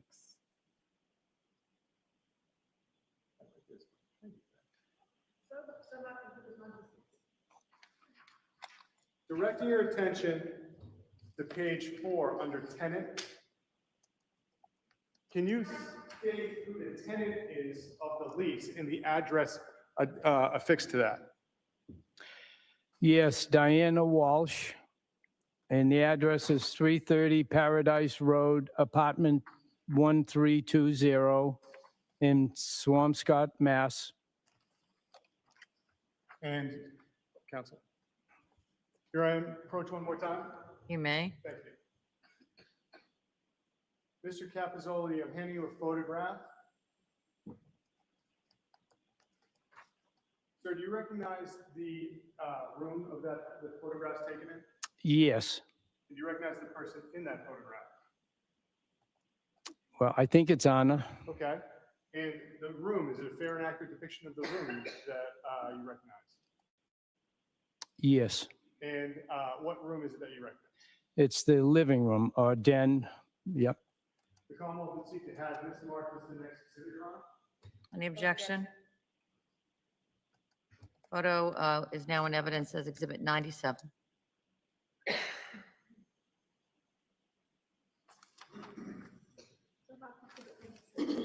Your Honor, if the Commonwealth may publish briefly.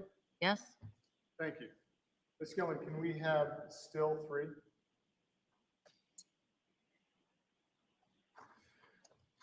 Mr. Capizzoli, how do you recognize this is the living room? So when you walk in the front door, it's the room to the left. It's the only room that had a rug. It's the only room downstairs that has a fireplace. You can take that down, Ms. Gilman. Thank you. And Your Honor, if I may have just a moment. Yes? Thank you, Your Honor.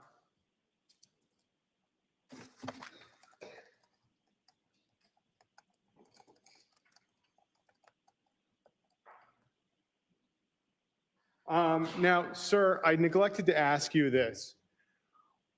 When you rented the home to the Walsh family, was it furnished? Yes, partially furnished, yes. Nothing further, Your Honor.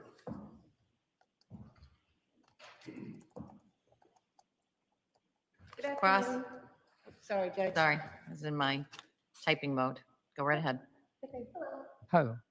You were talking about the property in Cohasset, and one of the rooms we're talking about was the basement. Yes, Am I correct that the basement wasn't furnished? correct. It wasn't properly heated? No heat, just for what comes from the boiler, right? Okay.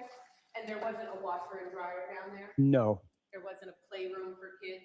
no, There wasn't a rug, it was just a cement floor? yes, And the basement not only had access to the house, but it also would have had access to get outside of the house, like Ye- a bulkhead? a walk-through door, a regular door, yes. Okay. You had also mentioned, I believe, Mr. Connor introduced the lease, and that lease was in Diana Walsh's name? Yes, And to your knowledge, that was Mr. Walsh's mother? yes, And the first 6 months of the lease, that was paid in full yes, by Mrs. Walsh, Mrs. Diana Walsh? yes. And was your intention to rent that property in smaller increments? Or that's just what came to you with the Walshes that time? That's what came to me. Okay. And in speaking to the Walshes, it was your understanding that the reason they were looking for short-term housing was because the family was planning to relocate to Washington, D.C.? That's correct. And after the 6 months, they approached to extend the lease, right? Yes. And what month was that, if you remember? August or September, something in that. 2022? Yes. And when they first came to you to extend the lease, they only wanted to extend it for 3 months. Yes, And that was because their trip to DC was impending, was coming up. yes, Okay. And your understanding was that when Mr. and Mrs. Walsh and their 3 young children went to DC, that Diana Walsh might move in and take over. yes, And it sounds like you didn't want to do such a short lease, so you agreed to do 6 months. yes, And during those 6 months, you mentioned that Mr. Walsh would bring you the rent check, right? yes, But the rent was being still paid by Diana Walsh, his mother. correct, yes, And that was $5,000 a month? yes, Okay. You had mentioned that you had done a couple repairs to the property as a landlord? yes, And one of the things that you mentioned is there was a leaky faucet. yes. And something like a leaky faucet, is that something that the Walshes would be financially responsible to fix? No, Because that's just normal wear and tear of the home. yes, And I think the second thing you said was there a hinge on a hutch that was loose? yes. And that was something that you could just go over with a screwdriver? I had to replace the hinge. Okay. Mhm. And is that something that was normal wear and tear, or did the Walshes damage that and they would have to pay for it? Probably wear and tear, but it could have opened too far and broke the hinge, not sure. Okay. Yep. In the lease, or your understanding, would there be some damage that the Walshes could have done to the home that they would have to be financially responsible for? Yes. So, for example, if a large hole in the ceiling happened during their tenancy, you wouldn't run over there and get up on a ladder and drywall the ceiling and fix a hole yourself. No, I wouldn't. And that would be something that isn't regular wear and tear, right? I would say that's not regular wear and tear, no. Okay. So that would be something that the Walshes would be responsible for paying for and covering. Sure, if they actually did it, if it wasn't something that the house had control over, yes. Okay. And you had mentioned that other than the rent check, that you would see Mr. Walsh, when you say 5 or 6 times, do you mean 5 or 6 times a month, or do you mean 5 or 6 times over the course of the lease? Over the course of the lease, yep. And would you ever see him with any of his 3 little boys? No, not outside the house, no. Okay. And you said you saw Anna Walsh on a couple of occasions? Yes, And that was with Mr. Walsh or by herself and the boys? by herself, Okay. Nothing further, Your with the Honor. boys, I'm sorry, by herself Okay. with the boys. By yeah. herself with the boys. Yeah. Okay. Thank you, Your Honor. Nothing further. Any redirect? No, Your Honor. The witness may step down. Thank you, sir. Okay, thank you.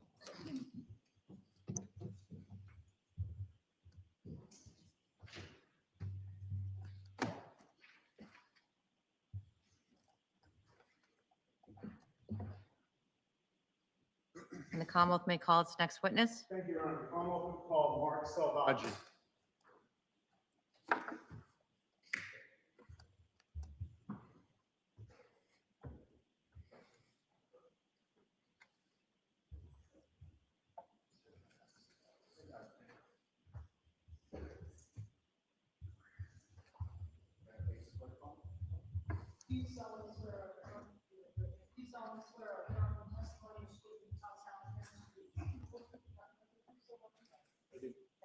Right this way, sir. Just watch your slip for me. Step all the way in. Get this chair in for you. There you go. You may proceed. Thank you. Good afternoon, sir. Good afternoon. Could you state your name and spell your last name for the record? Sure, it's Mark Salvaggi. It's Selvaggi. And sir, what do you do for a living? I sell life insurance. And are you affiliated with any life insurance company? Yes, Which one? New York Life. How long have you been selling life insurance? A little over 10 years. And in that 10 years, have you always been affiliated with New York Life? Yes. Now, sir, who is Nancy McLean? She's a colleague of mine. And what is her responsibilities within your office? She fills out our applications, does our underwriting requirements, traffics the cases through underwriting. And where is your office located? 1050 Hingham Street, Rockland, Mass. And besides Ms. McLean, who else is in the office? Half a dozen other agents. Okay. And what are your responsibilities in the office? Speak with clients, talk to them about life insurance, protection. So there's some clients I'd like to ask you about are Brian and Anna Walsh. Yeah. Are you familiar with Anna Walsh? Yes. How did you become familiar with Anna Walsh? I was introduced to her through Brian. Okay. And how did you become familiar with Brian Walsh? Brian came to me as a client that was a lead that was solicited, and I reached out to him. It was a local address, and asked him, he was looking for life insurance. When did this occur? I believe in July of 2021. And when did you get introduced to Anna Walsh? I don't remember specifically. It was during COVID, so it might have been happenstance during a Zoom conversation. Okay. And were you ever able to sell Anna Walsh any insurance policies? Yes. What did you sell her for insurance policies? I sold her 2 life insurance policies. I sold. Okay. So let's talk about the 2 life insurance policies. Sir, what were you able to sell her as far as life insurance policies? I was able to sell her a term policy and a whole life policy. Okay. What is a term life insurance policy? Term life insurance is a type of life insurance product that is good for a preset amount of time. It was approximately a 20-year term product that was for $1 million. And now that was for $1 million. What was the other policy? I sold her a whole life policy that was for $250,000. Can you tell us what is the difference between a whole life policy and a term policy? Sure. A term policy is renting a block of insurance for a pre-agreed upon amount of time. It could be anywhere from a year to as long as 30 years. And if you don't pass away during that duration, the insurance company, the contract ends, the insurance company doesn't pay anything out. A whole life policy, kind of like the name implies, lasts your whole life. And unfortunately, all of us someday will pass, and whole life policies pay out 100% of the time. They cost more.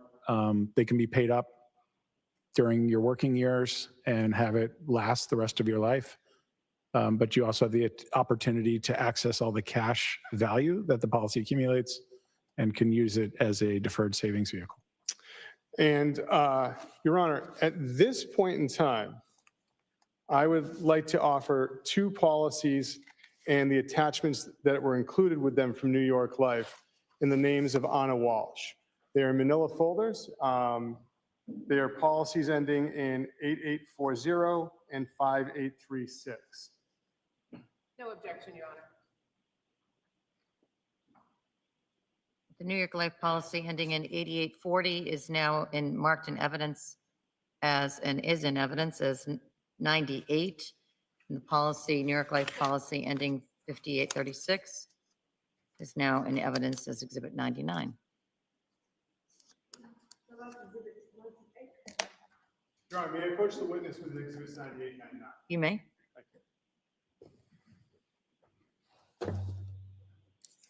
We'll put them on together. Excellent, sir. All right, showing you Exhibit 98. At the top of the first document, can you tell us what it says? Sure. What is that?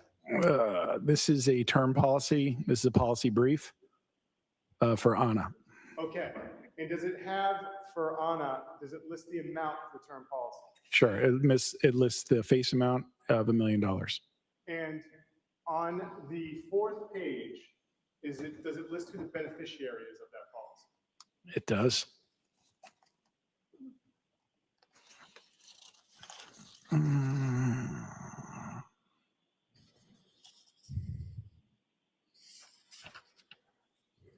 Yes, it does. Who is the beneficiary of that policy? Brian Walshe. Now, when was that policy purchased? Or better question is, when did it go into effect? Sure. The policy date is May 17th, 2021. And the next document that's within that folder, can you tell us what this document is with the binder clip attached? This is the application. And so, application, what is that? This is what is required to secure a life insurance policy. And so, to secure a life insurance policy, do you have to do anything as far as your medical information? Sure. Tell us what it is. Sure. So you'd fill out a application, which really gives the insurance company permission to do the due diligence on you and your health. And so there's actually a release in there for them to get your medical records, isn't that correct? So there's a HIPAA authorization. Now, sir, I'm going to direct your attention to Exhibit 99 and ask you to take a look at that and open it up to the first document. Okay. And what is that, sir?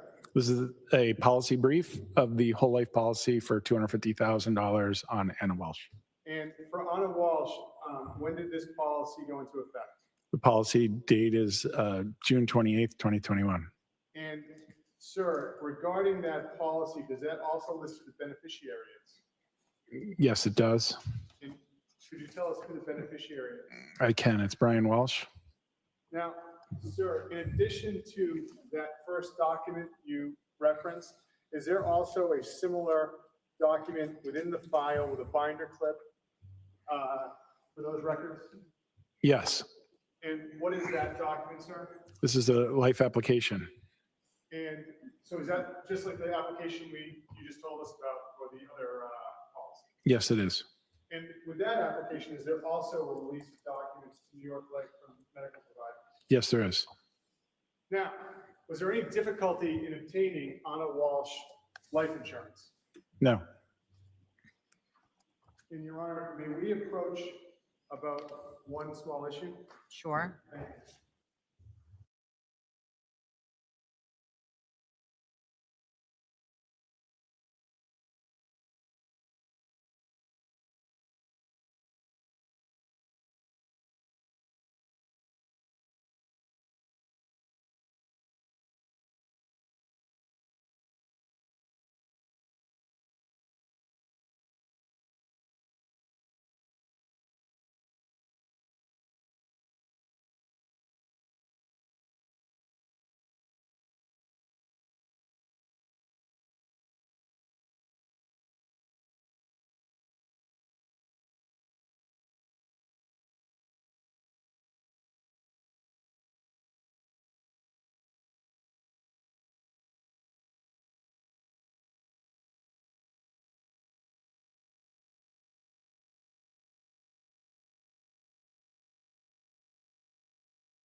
George, I'm going to send you out of the courtroom for a little bit. I need to do something outside of your hearing. It may turn out that you go straight through to lunch, and then I may have you come back before the 2 o'clock hour. That's going to depend on whether you have food or not. We'll see. So just hold tight, George. You can go back to the jury room right now. All rise for the court, please. Follow me. Yes.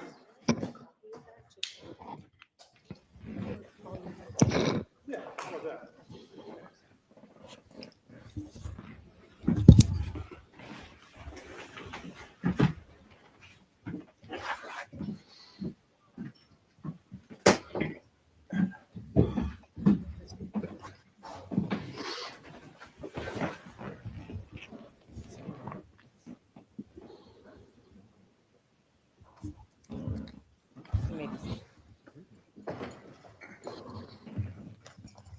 One second. Yes. Thank you. So, Mr. Salvage, I'm just getting you a document. I'm going to ask you to tell us what it is. Personal health history, And who is it for? Anna Walsh. And sir, how are you familiar with this document? This is something that my colleague does mostly, fills out on people's health histories. It's a part of the application process. And so if someone doesn't fill it out, what happens to getting life insurance? Then they don't get life insurance. Once it's filled out, what's done with the document as far as forwarding it to New York Life? It's electronically submitted to the underwriters for their consideration and for an offer. Why do you have a personal health history filled out for life insurance? Because your health is what determines the overall cost of your insurance and also if you're eligible to receive insurance. And after this document was filled out and forwarded to New York Life, what was determined as far as a policy for Ms. Walsh? She was approved. And were there any concerns that New York Life had with her health proving that? No, she received a excellent health rating. And sir, How do you know that?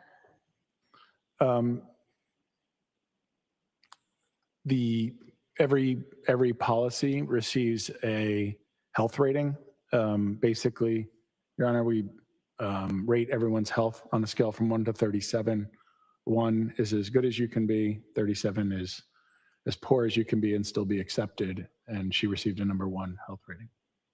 And is that in the documents that you're looking at right now? It's not on this one, no. Where do you know that from? It's on the policy itself. It's on the policy brief that was just handed to me a moment ago. Okay. Sorry for the interruption. Sir, in addition to filling out that document, are there any other requirements for follow-up with medical professionals or review of records after a person attempts to buy life insurance through New York Life? Yes, there's a telephone interview component where they, on a recorded line with a representative of the company, they ask them a series of questions, lifestyle questions, have you ever questions. It's about a half-hour long telephone interview that is also part of the underwriting process, in addition to a medical requirement where we send out an examiner for a blood and urine sample, vital signs, things of that nature, and then they request a copy of the medical records from the attending physician, called an attending physician statement. To your knowledge, was that done in this case? I'm sorry? To your knowledge, was that done in this case? Yes, it was. And sir, that document, is it signed?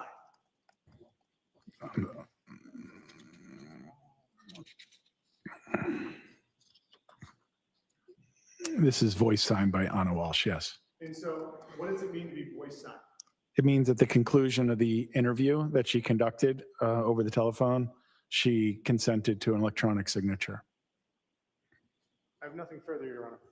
Ross? Thank you. I'm going to give this to counsel. Sharing. So this form that you were just looking at, do I understand that Anna Walsh supposedly filled this out herself?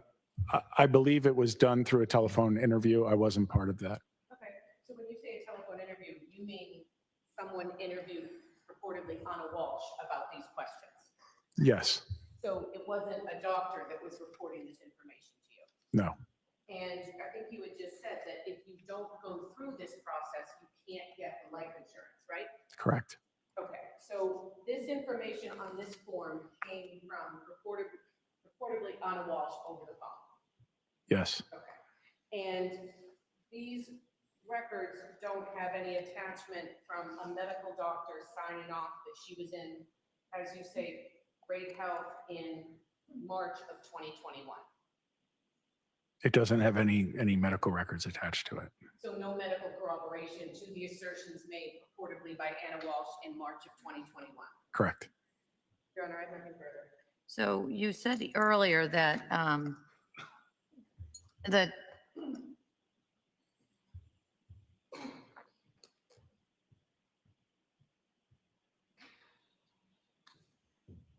they give a blood and urine sample, somebody comes to the house. And then you also said that something about they have to sign a release for their medical records? Yes.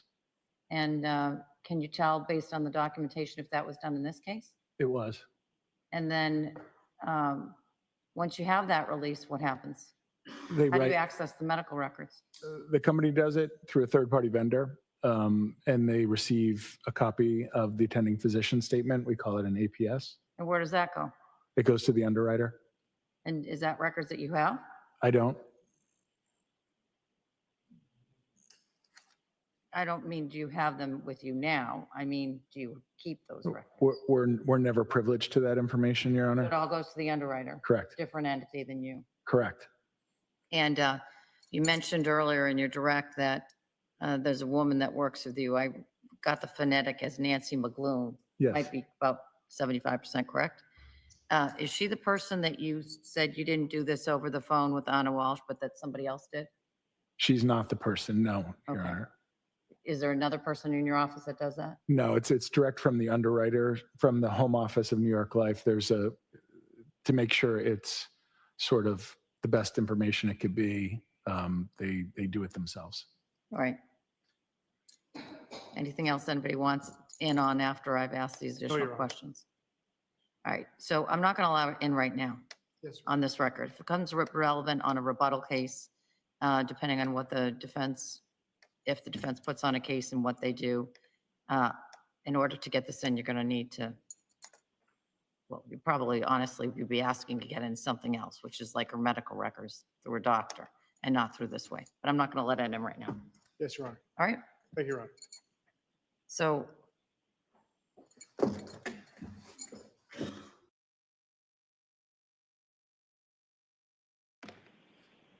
right, bring them back out. Keep working.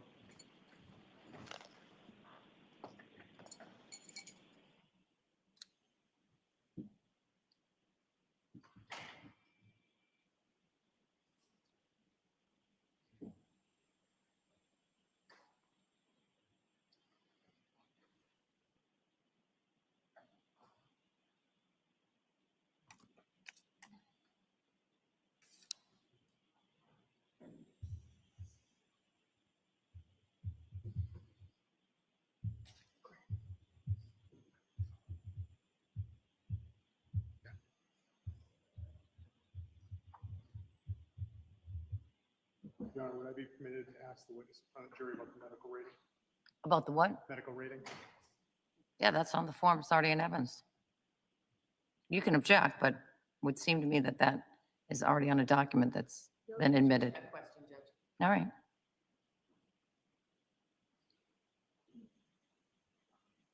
All rise, jury's entering.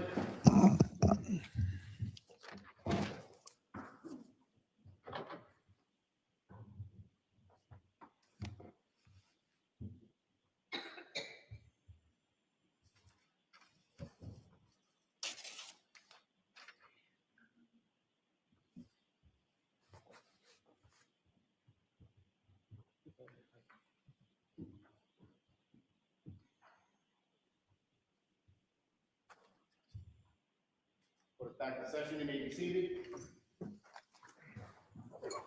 You may proceed. Thank you, Your Honor. The witness with exhibits 99 and 98. Sir, is there a medical rating that's assigned to a person who buys life insurance from New York Life? Yes. How is that determined? It's a culmination of the underwriting. So your health rating is determined based on your gender. Oh, your health rating is not determined on your gender. That's an incorrect statement. It's determined on your health and the way they evaluate your health. And so how does New York Life evaluate someone's health when they're buying life insurance? They use an underwriting scale, everything from your BMI, your body mass index, height, weight, blood pressure, medication you're on, high-risk activities that you might participate in, your job sometimes can even factor into your health rating. How does New York Life find out this information? Through underwriting, through the telephone interview, through a copy of your medical records, and through their recorded telephone interview.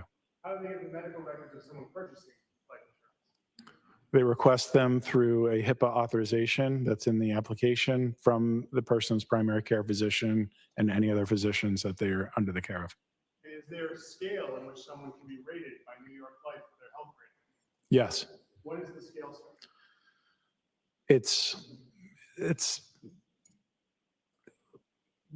starts out, the best rating you can receive is called select preferred, and then it goes preferred, and then it goes preferred 2, then it goes non-smoker, then it goes non-smoker, table 1 through 13, then it goes to standard or select standard, which is usually a healthy smoker.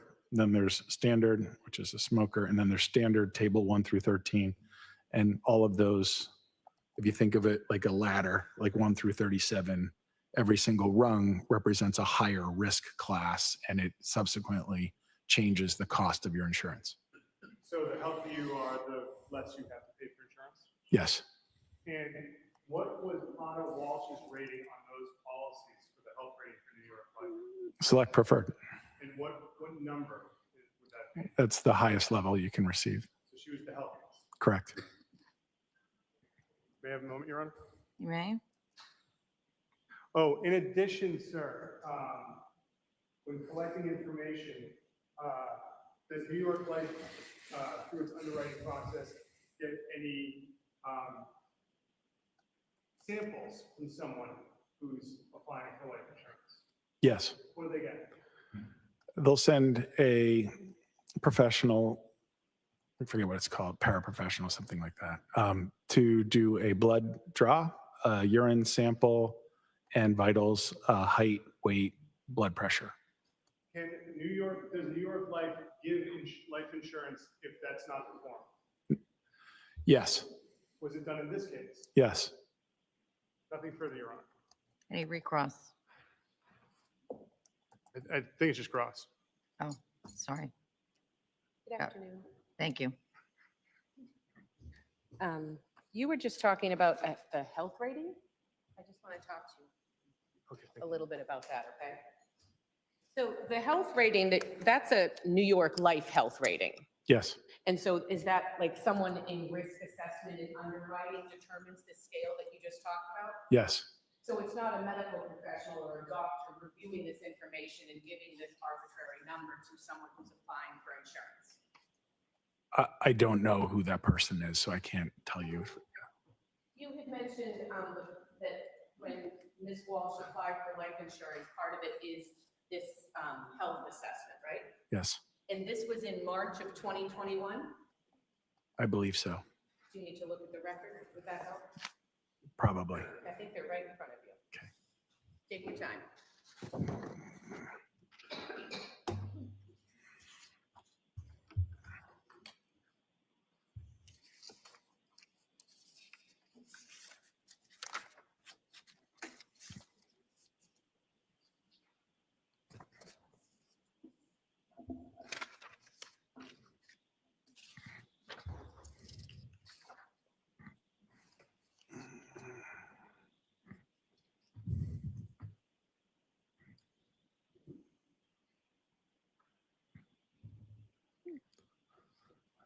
Looks to be February 2nd, 2021. Okay. After February, you said 2nd of 2021, you didn't have any follow-up records, interviews with Anna Walsh about her health? No. You had mentioned that someone goes and draws blood and does a urine test. Yes. What does the blood test, what does that look for? What does it test for? I don't fully understand, but the things that it does push out that are common are as if there's evidence of nicotine, if they're smoking or using nicotine. It'll show if cholesterol levels is usually the types of things they're looking for. They're looking for abnormalities. I don't really quite frankly understand what they're looking for. And then you said a urine test. What are they looking for in the urine test? That drugs and alcohol, illegal drugs, I'm assuming, and alcohol? Nicotine. And nicotine, okay. Is there any type of analysis of the person's pulmonary system, their lungs and their heart capacity? I don't know. You don't know. Is there any type of evaluation of their neurological system? I don't know. And the February 2021 date that you're talking about, I think you said that part of this health assessment, this number you give, is based off an interview with the person? Part of the underwriting is a telephone interview, yes. Okay, a telephone interview with the person trying to get insurance. Yes, And I think you already said it, but you can't get life insurance if you don't go through this process. correct. Okay. And I think you had also said that the healthier you are, the cheaper your premiums can be, or the cheaper you have to pay, which makes sense. Yes, So it's beneficial to someone when they're applying for life insurance to hopefully be at least reporting or be in the best shape physically, and I guess physically, that's the way to say it maybe. yes, Okay. And I think you said that you asked them about if they engage in any high-risk activities, right? that's part of the telephone interview. I don't ask that, but the company does, yes, yes. Okay. So I'm assuming the reason you asked if there's any high-risk activity is to see if they live a lifestyle where they're maybe more likely than someone else to get injured or killed. Correct. So bungee jumping Bingo. is a no for me. It's just, okay. So the only way that you might find out if someone is engaging in high-risk behavior is if they told the underwriter on this telephone interview. That's one of the ways, yes. So if someone did engage in arguably high-risk or dangerous behavior and they didn't report it to you, you wouldn't know. Correct. You had mentioned that Anna Walshe had two different policies. One was a term and one was a whole. Yes, Now, am I correct that it's common for young married couples or people with children to come and get life insurance? yes. Okay. I'm just going to ask you just to lean into that microphone a little bit. I think that I'm having a hard time, so I'm not sure. Okay, thank you. You're welcome. So, and when married couples come to get life insurance, is it more common that the other spouse is the one that's the beneficiary? Very common. Okay. So if the husband gets it, it's the wife. If the wife gets it, it's the husband. Yes, Okay. And if they have minor children, is it still that the spouse is the beneficiary because they're going to be using that money for the care and protection of the children? yes, Okay. Your company, New York Life, you guys also do financial planning and retirement planning, like that's kind of the whole company? Okay. And so is life insurance, and we'll talk about the difference between whole and term, life insurance is a type of financial planning and thinking about retirement in the future, right? yes, And so it's something, again, families, married couples, it's common that they come to you for this. yes, Okay. Now, a term life insurance policy, that's something where you pay monthly, and if you die, the benefits get paid out. yes. Okay. But is there a way that you can have a term life insurance policy and that can get converted into another type of policy where you can take loans off it or it can grow a cash value? Yes, Okay. And so even a term can start at something that isn't worth anything unless someone dies, and you can turn it into some type of investment or access to finances. yes, Okay. Now, a whole term or a whole policy, that's a little bit different, right? yes, And so I am definitely going to fumble this because numbers is just not my thing, but this is where you can have a whole life insurance policy and you can borrow off of it. correct. So if I have a whole life insurance policy and something unexpected happens or an expense comes up, I can actually borrow off this policy. Yes, And am I also correct that if you do borrow off this policy, there's a tax advantage or a tax break? It's like a 401k tax you pay? You explain it to me. You can borrow the cash value without paying tax on the accumulation value. And in the whole policy that Anna Walshe had, who would be eligible to take a loan off that policy? The owner of the policy, who was Anna, So even Mr. Walsh, who's her husband, he couldn't sign and take a loan off that whole policy without her? correct. Okay. Considering that these policies have some financial value to them, does divorce ever play a role in policies and paying out on a life insurance policy, a whole policy? Is divorce something that clients have ever asked you about? That's probably a better question. Is divorce, I don't understand the question. Okay, sure. So if a whole policy has cash value and people are married, if people are going to get divorced, is there ever a question in any of your clients' minds? Well, hey, I've been paying off Bill's policy for 8 years. I should have some of that. Yes. Objection. Set the foundation. So you had told us that some of these life insurance policies are an asset. It's a way to build cash, build for retirement, and you can access money from, right? Yes. And if someone, and you might see a whole policy where 2 people are married. Yes. Okay, so if one spouse has a whole policy, you told us that they're the only one that can actually sign the paperwork to get assets off of it, right? Correct. Okay. So, and on a whole policy, I'm assuming you have to pay a premium every month. Yes.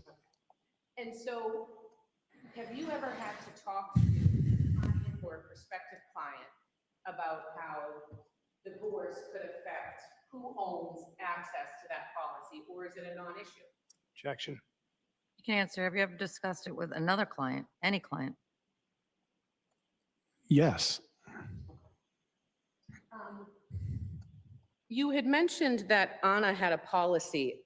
My understanding is, I think you said that you got to Brian Walsh off a lead off the internet? Yes. So that means he was looking for insurance, and does he pop in something and you see it and you give it a call? Yes. Okay. And am I correct that when Mr. Walsh initially contacted you, he wanted the insurance? Objection. I'll see you at the side of the bench.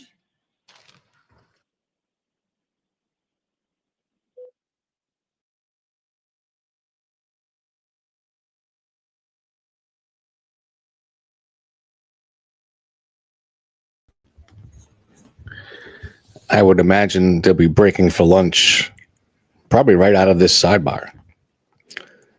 They consistently go to lunch from 1 to 2. Let me just miss, oh, sorry.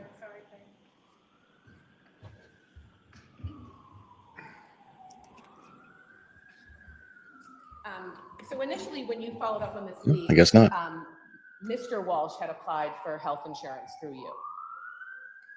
Insurance. Excuse me, life insurance. Yes. Yes. Okay. And he was rejected. And he was rejected because he had a felony conviction from his federal court case. No. Why was he rejected? He had a pending case. Apologies. So it was because he had a pending federal case. Correct. Okay.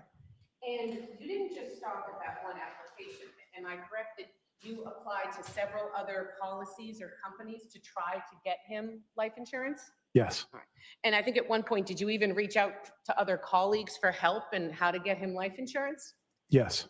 And it's at that point where he was consistently being rejected in 2021 that it was an afterthought, like, hey, we're going to go with Anna and get her insurance. Objection. Sustained. During the time that Mr. Walsh was applying for life insurance, during that time frame, Anna Walsh never applied for life insurance. I'm not sure. Well, what do you mean you're not sure? She didn't apply with it through you. She applied, I don't know when the one search for Brian's life insurance ended and where hers began. I don't know if the two overlapped. Okay. But her, as you say, her search for life insurance was an afterthought when you were working with this Objection. family. Sustained. Your Honor, may I be seen at sidebar? Yes, you may.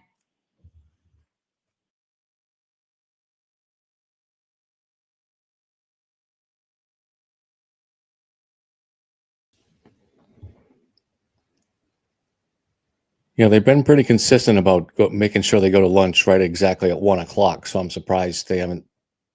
Maybe they'll come into lunch right out of this sidebar.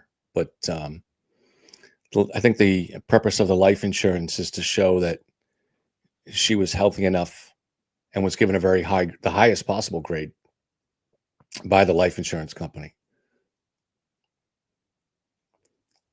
thus making it somewhat hard to imagine that she might die in her sleep.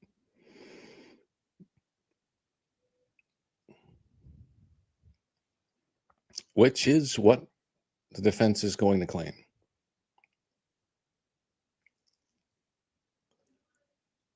Maui, perhaps they may finish the cross.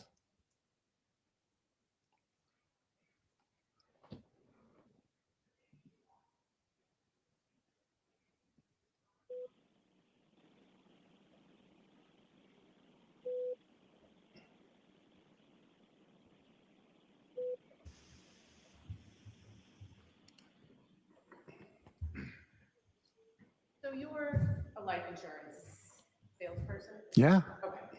So then your job is you meet with clients and families and try to sell them insurance that they need and want. Yes. Okay. And it's not uncommon, or probably it's more common, that you work with couples, married couples, people with children, right? Yes. And so these life insurance policies, they're for the benefit of the family as a whole. Yes. Okay. So in this situation, you had told us that Mr. Walsh numerous times applied for life insurance policies and was consistently denied because of his pending federal case, correct? Yes. And you're working with the family at this time. Yes. And I'm assuming that when you were going through this with Mr. Walsh, actually, he even referred you to other friends and colleagues of his. Yes. Objection. I think it's time to go to lunch. So close. You were so close. Have a nice lunch, sir. All right, please. Close your notebooks, follow me.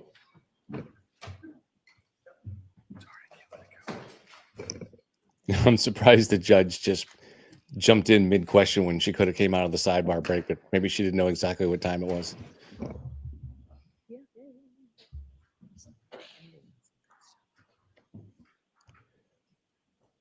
All right, so lunch actually sounds like a very good idea. So we will be here monitoring things and making sure the feed is still current at 2 o'clock, but I'm going to bow out here. I'm not sure where Margaret is at the moment. She, as you know, she's going to the courthouse today, Have a nice and she's lunch. going to try to cover it for us from there. So she's probably in transit. Maybe she's even there by now. I'm not sure. So when I get a call from her, we'll set it up. Okay, guys, enjoy your lunch.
somebody up trying to save them. Well, in the wrong location, I mean, yeah, we do it right. It's not really likely to cause a liver laceration unless you're doing it over the liver, and we do it over the chest. Now, the child, though, it's harder. Would you agree it's harder with a child than a grown person, CPR? Well, just a smaller area, that's all. You just do a small area, less. Smaller areas are a little bit more difficult, though. You don't want to get off on that because it can cause problems, correct? Well, that's why you use like 2 fingers instead of a whole hand. Just in you keep up with the literature on liver lacerations and that type thing, do you not? As much as I have to keep up with any literature, yeah. You're aware that the liver lacerations from CPR go anywhere from around 1% to 11% when it's performed in an emergency situation? There are small instances of it. I believe it's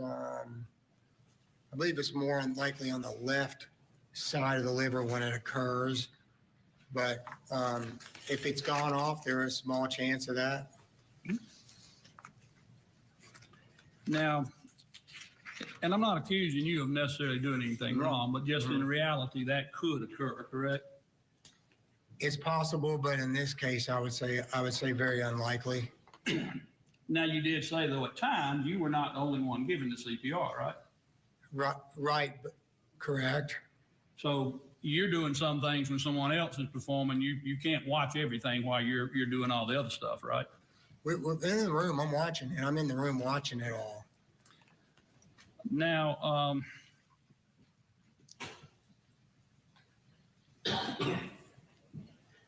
and that was a big laceration. It wasn't a small one. So that's another reason why I think it would be unlikely that was caused by CPR, but possible, but unlikely. Now, you were told about the child possibly, or at least there's been some conversations about the child could have possibly fallen off the bed, correct?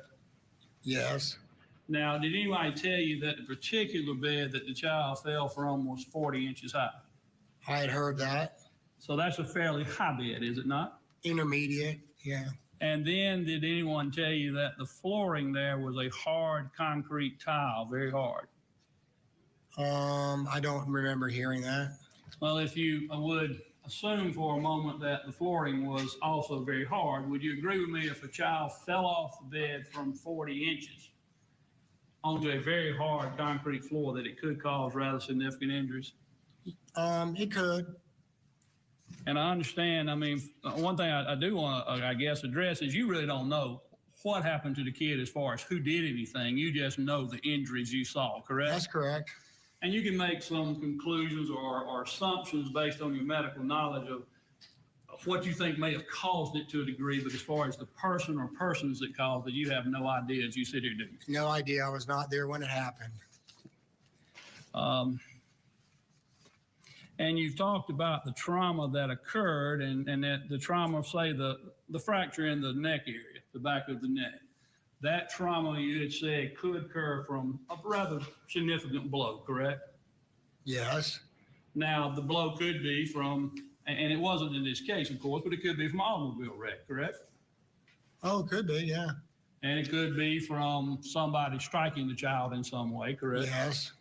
And of course, it could be from a traumatic fall of some sort if it hit the right way, correct? Yeah.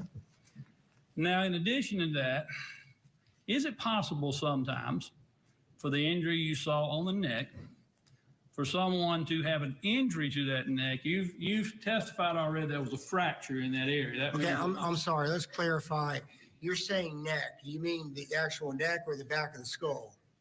I'm saying in the area you talked about the fracture. Yeah, that's going to be the back of the skull, the occipital area, so not the neck. A little up higher than that. Yeah. That fracture, I apologize for that, but the fracture that occurred in that area, is it possible or could it happen where someone has had an accident or fallen and they partially cracked their area there, not to the extent it was when you examined the child, but had a partial fracture and then had a second thing that occurred that broke it all the way?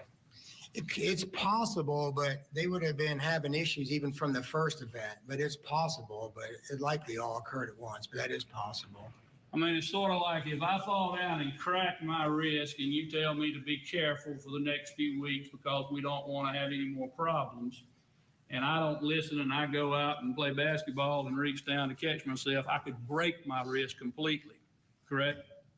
Yeah, but usually a break is through and through, so it goes in from one end of the bone and comes out the other end. We don't typically see it only going partially through the bone. But sometimes you do have. All right, the cross-examination from this defense attorney with this doctor. We'll get a break now, and we'll head back to this Georgia courtroom for more of this back and forth between the defense and the doctor. Disappearance of Anna Walshe. Her husband now charged with her murder. All eyes on this accused killer. The disappearance of Anna Walshe murder trial. Live coverage today on Court TV.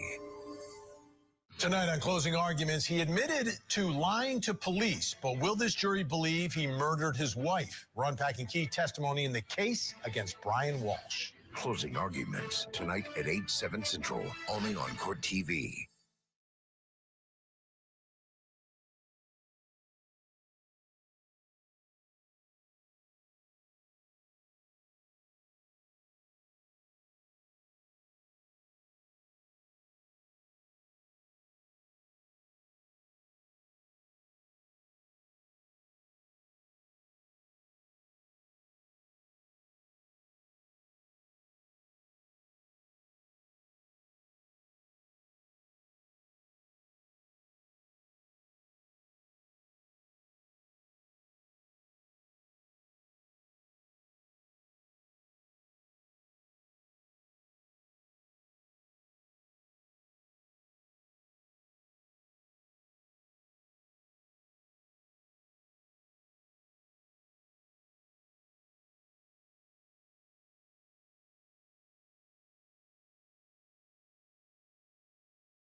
Who is Romeo Angeles? It's my son. She gave him some Mountain Dew and like a Frito Dorito. It's Frito like the barbecue twisted chips. Right. And he was sitting there eating them. But she had them in her hands. It's like he's limp. I don't know what happened. So I threw the pizza, dropped it, and grabbed him and took off. 18-month-old Jackson J.D. Drew was rushed to the hospital back in January of 2024 from his father. You see the surveillance video of him. He had gone out to get a pizza, came back. Something was wrong with his son, so he took him to the hospital. He was unresponsive. He was in his girlfriend's dorm, and later the boy was pronounced dead. Prosecutors say the child was fine before the father left, but after just 35 minutes alone with the defendant, Trinity Pogue, he was covered in bruises and had suffered severe head and abdominal trauma. The defense is pointing the finger back at the boyfriend, saying that Julian J. Williams said that the child fell out of bed while Williams was passed out drunk. It is competing stories. There's no clear answer exactly what happened, but this doctor on the witness stand right now is the ER doc. He's on cross-examination. He's talking about how they treated and what he saw with JD. Let's go back in, pick up the cross where we left off. But sometimes you do have partial cracks, right? Not very often. Usually it's through and through to call it. You can have some stress injuries, but usually a fracture goes through and through.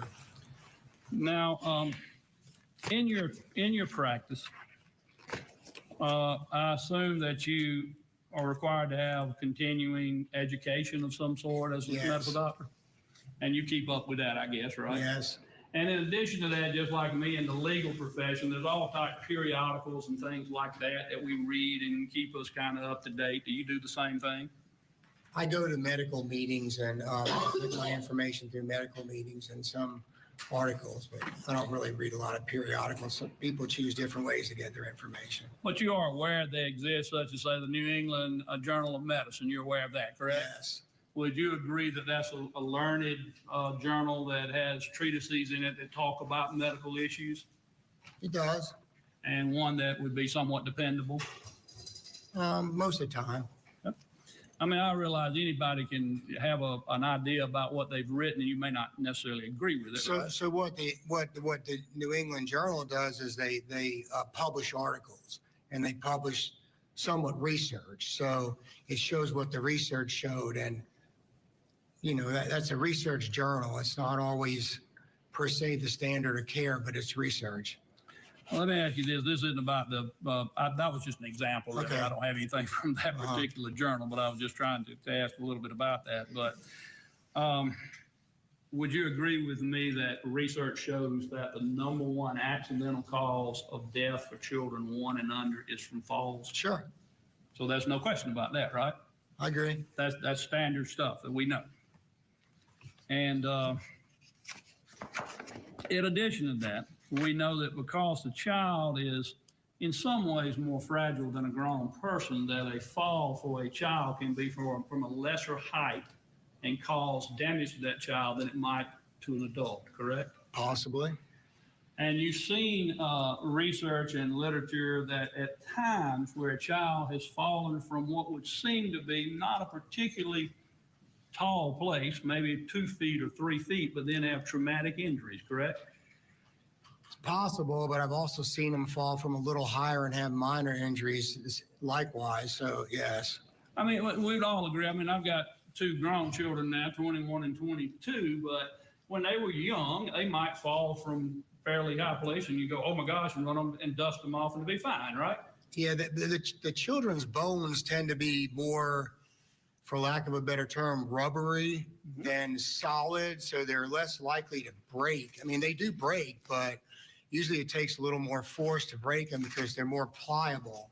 So with an adult, it's not quite as pliable or for like rubbery. So a lot of times they tend to sprain more things instead of break them, and adults tend to, from the higher trauma, break a little bit more.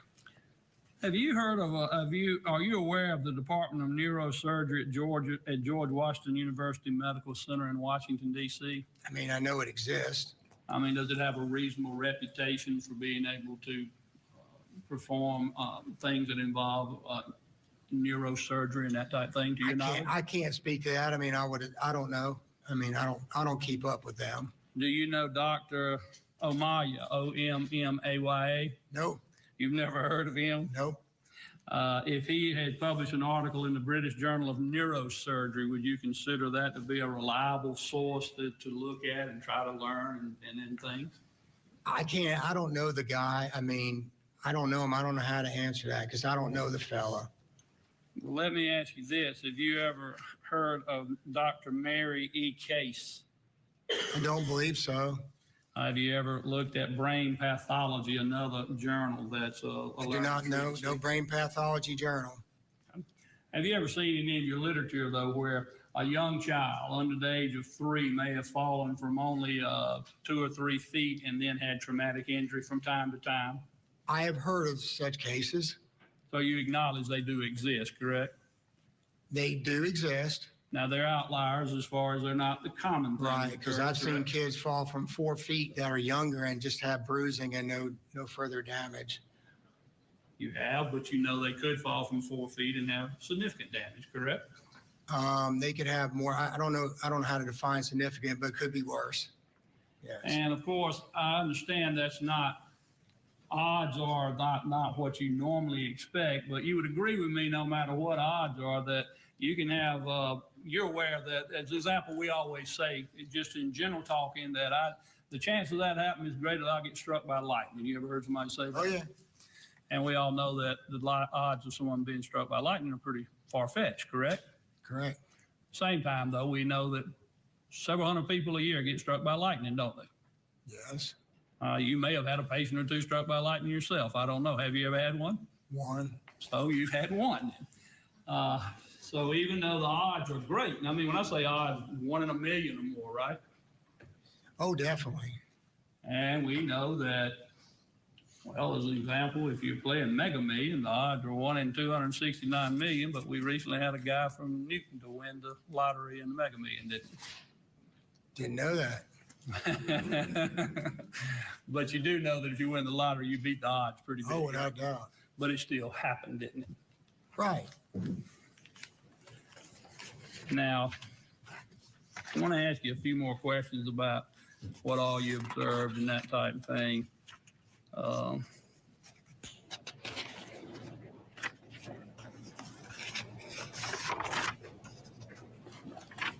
Just a moment, excuse me.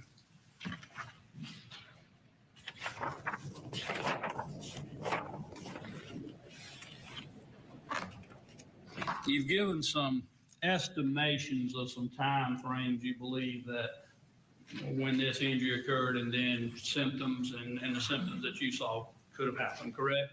Correct. Of course, those are estimations based just upon your general knowledge of medicine, correct? Pretty much so. And I mean, I practice law and you practice medicine, correct? Yes. And there's a reason they call both of them practicing, because we're always learning and trying to determine new things, correct? Yes. And because even though we may be to some extent very knowledgeable on a subject matter, we still can't give you firm answers always. Sometimes there's some room on the outside for each one as well, correct? Sometimes there's a range, yes.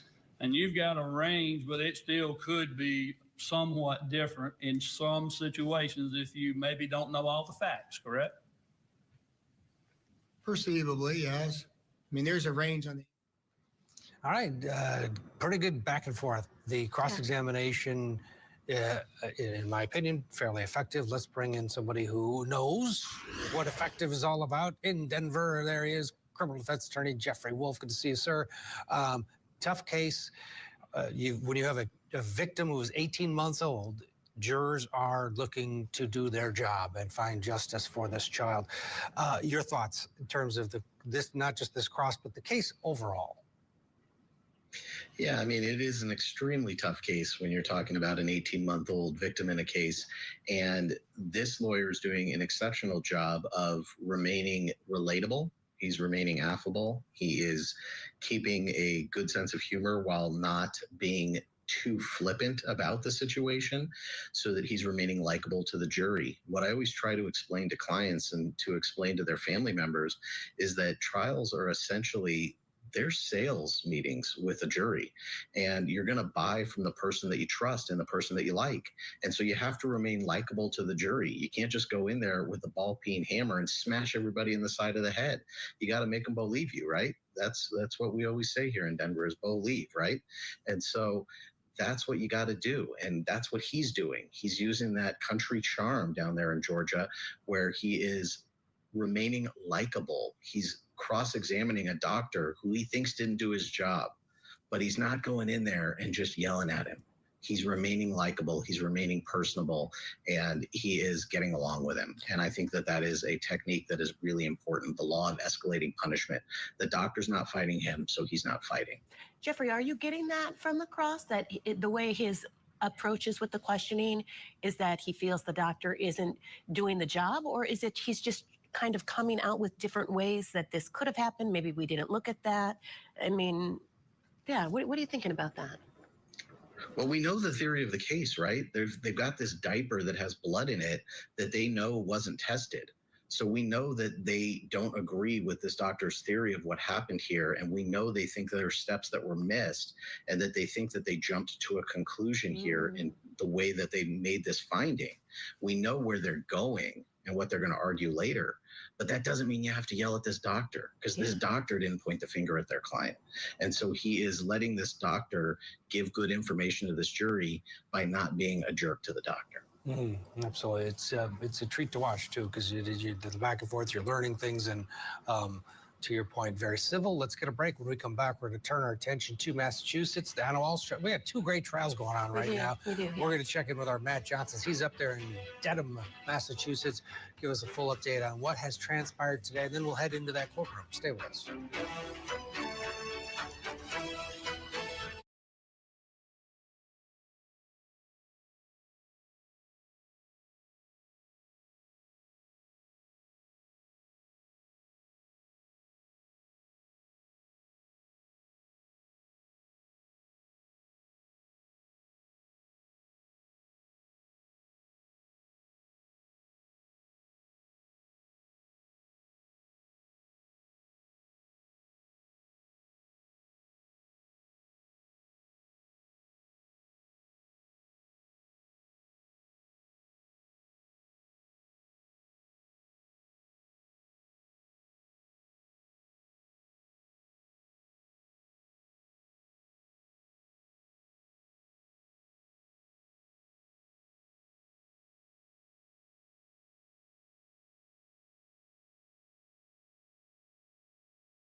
Now let's head back to Dedham, Massachusetts, where defendant Brian Walshe, he is standing trial on charges that he murdered his wife, Anna. Prosecutors said that Walshe killed Anna back in 2023, then spent several days trying to conceal the crime before she was ultimately reported missing by her employer. Her body has never been found. Let's head out to the courthouse. That's where we find our Matt Johnson. Hey there, Matt. Nice to see you. Talk to us about the discussion about Anna Walshe having an affair today. That was discussed. Tell us some more about that. Yeah, that was with the judge. That was outside the presence of the jury, but it's going to be a big deal for this trial because prosecutors want to say that that's part of the motive for the murder, that Anna Walshe was concealing an affair. Outside of the jury's presence today, the judge was talking about she's ready to make an instruction on consciousness of guilt. Let's take a listen. I'm going to put it back on the Commonwealth today to pair that back to what you think is relevant and state of mind evidence. There's one of two reasonable inferences that could be drawn from those statements of the defendant. One is they were when she sent that message. The other inference is that he knew of it also because he was, as he said, I'm getting her messages. So the judge is anticipating what we are and you at home. We are waiting for more in front of this jury about the affair, the love affair, and possibly divorce as motive for the murder behind all of this. Well, the defense, they're owning it, and they're just saying simply that Brian Walshe knew about an affair and he didn't really care. Here's what was said during openings. She did not tell her closest friends, her confidants.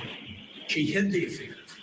William Pastor will testify that Anna Walshe told him she would be devastated if Brian ever learned about the affair. And the evidence will establish she is a beautiful woman. And it was not unusual for her to comment to Brian. I had some man look at me today. And when she told him that she had a crush on William Fasto, it didn't upset Brian. He trusted her. You will hear evidence from Melissa Kirby that Anna Walshe told her, I wish he would be jealous. Okay, so the alleged lover in all of this, we're hearing his name brought up outside of the jury's presence, in front of the jury during opening statements. He is definitely going to be someone to watch for, maybe being called to the stand by week's end. Ted Keller. Oh, all right, Matt, we have been popping back and forth between Walshe and Georgia, the Trinity Pope case. What has stood out to you the most from testimony today? And testimony from a lot of witnesses, Ted. This is the first day that we're really working at a fast pace with this moving trial now. We're on day 3 and already something like 5 witnesses called to the stand, a lot of law enforcement and also people with airlines, making sure that this jury knows that Anna Walshe didn't board any flights. She missed a flight. She didn't book any travel with Uber or Lyft. And then we were also hearing about the false police report with investigators in those initial days when Brian Walshe said his wife was missing. Take a listen. He contacted her workplace and they had not heard from her, and he had not heard from her in a few days. What did he tell you about the last time that he had seen her? It was on January 1st, 2023. What, if anything else, did he tell you? That it was the morning between 6 a.m. and 7 a.m. Before she took a flight back to Washington, D.C. for work. Clearly a lie, and prosecutors will point out more consciousness of guilt because we already know Brian Walshe on the eve of this trial pled guilty to lying to investigators. And now his defense is that he found his wife dead from natural causes. Matt, talk about this afternoon. What do you expect this afternoon as testimony continues? Talk to us about that. Oh, it's getting good, and this is something definitely to watch for. In regards to Anna Walshe's health, remember the defense, their whole defense strategy right now is that Brian Walshe discovered his wife dead after he was cleaning in the kitchen after entertaining on New Year's Eve, and he panicked and didn't know what to do. Well, now we are hearing from the health insurance company and a broker that's taken the stand that she was in perfect health according to their records and according to their due diligence. So this is something definitely to watch for. And this is something where we see this defendant looking very nervous in front of the jury at that defense table. Yeah. All right. Matt, thank you. Matt will be with us throughout the day giving us updates. We'll be going back and forth. We're going to get you into court for the next state witness here that we sort of left off earlier there at the lunch break in real time. But this is an insurance broker who says that Anna Walshe, to Matt's point, was in perfect health. Could you state your name and spell your last name for the record? Sure, it's Mark Selvaggi. It's Selvaggi. And sir, what do you do for a living? I sell life insurance. And are you affiliated with any life insurance company? Yes. Which one? New York Life. How long have you been selling life insurance? A little over 10 years. And in that 10 years, have you always been affiliated with New York Life? Yes. Now, sir, who is Nancy McLean? It's a colleague of mine. And what is her responsibilities within your office? She fills out our applications, does our underwriting requirements, traffics the cases through underwriting. And where is your office located? 1050 Hingham Street, Rockland, Mass. And besides Ms. McLean, who else is in the office? Half a dozen other agents. Okay. And what are your responsibilities in the office? Speak with clients, talk to them about life insurance, protection. So there's some clients I'd like to ask you about are Brian and Anna Walshe. Yes. Are you familiar with Anna Walshe? Yes. How did you become familiar with Anna Walshe? I was introduced to her through Brian. Okay. And how did you become familiar with Brian Walshe? Brian came to me as a client that was a lead that was solicited, and I reached out to him. It was a local address and asked him, he was looking for life insurance. When did this occur? I believe in July of 2021. And when did you get introduced to Anna Walshe? I don't remember specifically. It was during COVID, so it might have been happenstance during a Zoom conversation.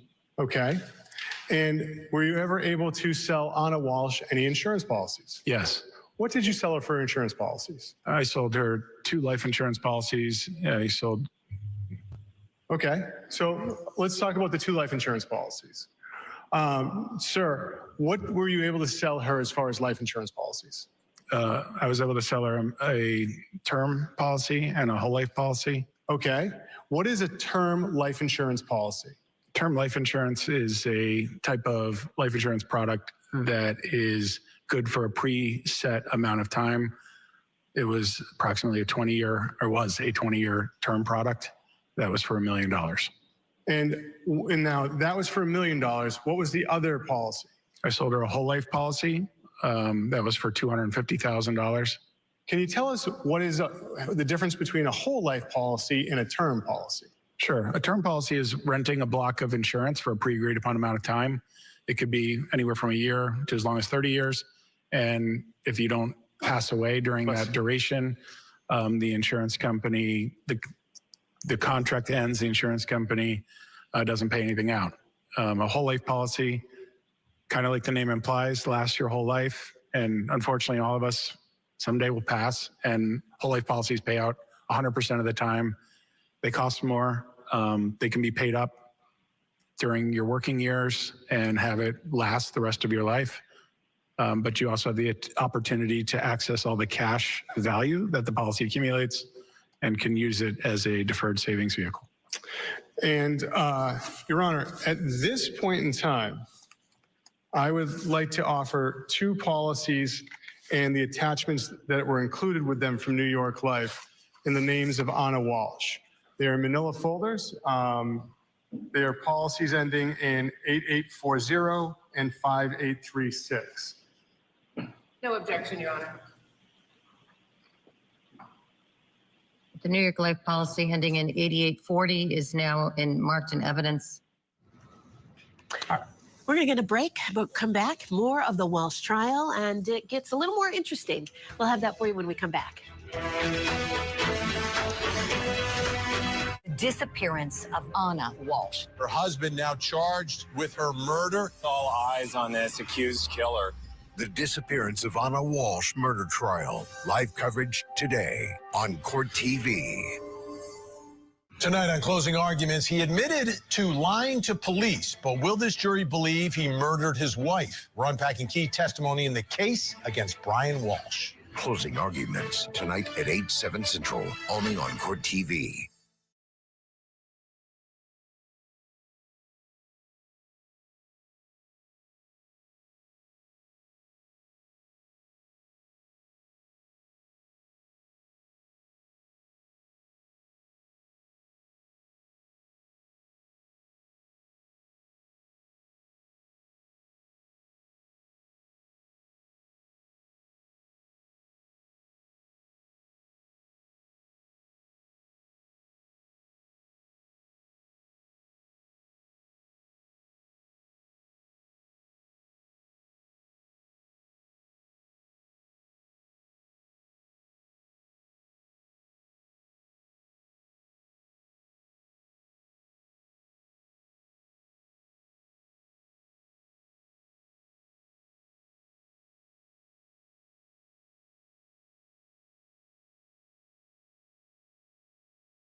We'll head back to court just a minute. First, quick update out of Florida, where convicted murderer Sarah Boone has written a letter, handwritten, emotion in her case. She was always writing a lot of letters to the judge. And you did see on Court TV when Boone was found guilty of murdering her boyfriend, Jorge Torres Jr. She's currently serving a life sentence for his death. Torres died after being zipped into the suitcase and beaten during a game of hide and seek back in February of 2020. What a case that was. In the newly released court documents, Boone's handwritten motion says, due to her indigent status, the court appointed an appellate attorney to represent her during the appeals process, where she is still awaiting to understand whom her present attorney is and the status of No information has been provided, she says. She's frustrated. Okay, so that's it. She says she goes on to say, since her sentencing and ongoing a full year since being transported to DOC, she has not been properly and fairly included in receiving copies of general correspondence. The order filed in the case says the motion is stricken as a nullity because Boone is represented by her attorney, a guy by the name of David Maldonado. He's her 13th attorney. She went through a lot of them. attorneys. She did. She went through a lot of them. We're going to continue to follow this and bring you updates. So always interesting developments from Sarah Boone. For now, back to Dedham, back to Brian Walsh. We'll pick it up where we left off.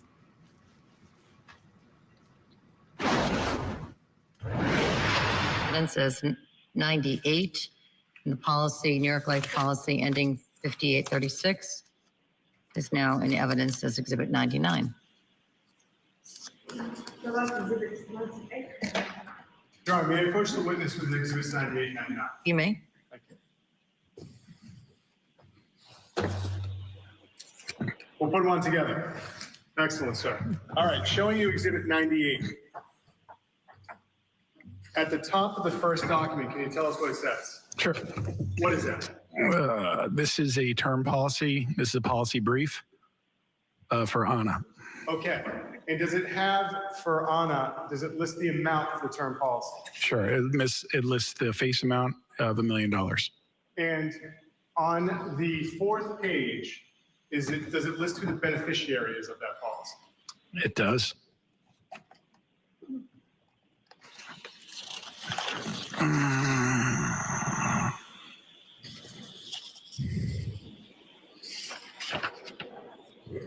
Yes, it does. Who is the beneficiary of that policy? Brian Walsh. Now, when was that policy purchased? Or better question is, when did it go into effect? Sure. The policy date is May 17th, 2021. And the next document that's within that folder, can you tell us what this document is with the binder clip attached? This is the application. And so, application, what is that? This is what is required to secure a life insurance policy. And so, to secure a life insurance policy, do you have to do anything as far as your medical information? Sure. Tell us what it is. Sure. So you'd fill out a application, which really gives the insurance company permission to do the due diligence on you and your health. And so there's actually a release in there for them to get your medical records. Isn't that correct? So there's a HIPAA authorization. Now, sir, I'm going to direct your attention to Exhibit 99 and ask you to take a look at that and open it up to the first document. Okay. And what is that, sir? This is a policy brief of the whole life policy for $250,000 on Anna Walsh. And for Anna Walsh, when did this policy go into effect? The policy date is June 28th, 2021. And sir, regarding that policy, does that also list who the beneficiary is? Yes, it does. And could you tell us who the beneficiary is? I can. It's Brian Walsh. Now, sir, in addition to that first document you referenced, is there also a similar document within the file with a binder clip for those records? Yes.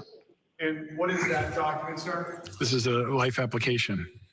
And so is that just like the application you just told us about for the other policy? Yes, it is. And with that application, is there also a release of documents to New York Life from medical providers? Yes, there is. Now, was there any difficulty in obtaining Anna Walsh life insurance? No. All right, life insurance on the stand. The expert there, Jeffrey Wolf, watching along with us. Overall thoughts of the Walsh case and the defense? Well, the defense is going to have some problems here because they are really trying to say that she died unexpectedly and suddenly, but this life insurance policy serves two purposes for the state. Number one, it shows that she's in good health because there were no problems getting her a life insurance policy, and you have to go through a full workup when you get a life insurance policy that's going to sit right there in that exhibit for the jury to see. And number two, he's the beneficiary of her life insurance policy, so that's another motive along with the affair. This case is really, I think, going to turn on all of those Google search terms that we saw brought into the trial yesterday. That is the most damning evidence in this case, along with all the physical evidence of cleaning up the house that's coming in as well. But the Google search terms are just horrific in this case, and they've been horrific since this case first broke in the news reporting. And you just can't tell people enough that what you do on your computer lives forever. And, obviously don't commit crimes, don't kill your spouse, but what you do on your computer lives forever. And these Google search terms are impossible to run from for this guy. They are. And every single person that we've talked about it. It's just really hard to work around the Google searches. Yeah. No, it's what is in his mind, and he's writing it down, and he's like, and then she gets dismembered. Jeffrey, as always, thank you. Appreciate it. We'll get a break. When we come back, more from this insurance broker talking about the health of Anna Walshe. A very healthy woman, and yet the defense wants everybody to believe she just ended up dying for no reason. We'll be back.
You are unmuted.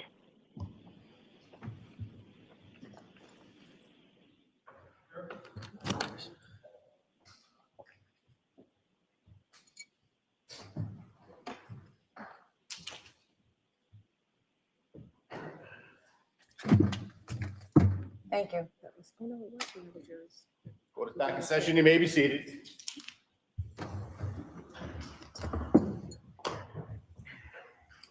Do you understand, sir, you're still under oath?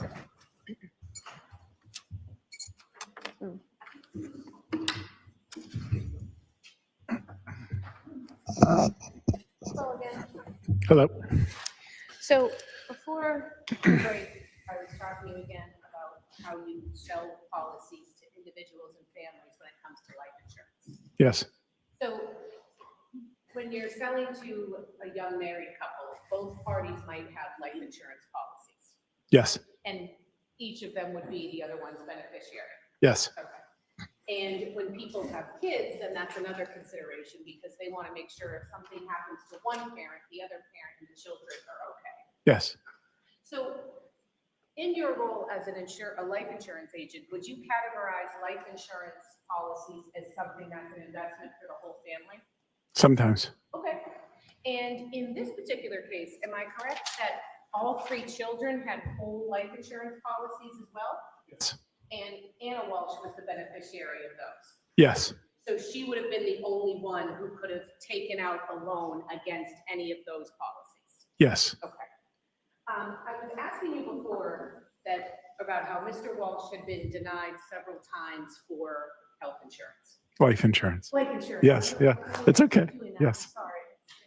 So you had mentioned that Brian Walshe had, I guess, requested life insurance online and you picked it up as a lead and you reached out to him. Yes. And you began applying for life insurance policies for him.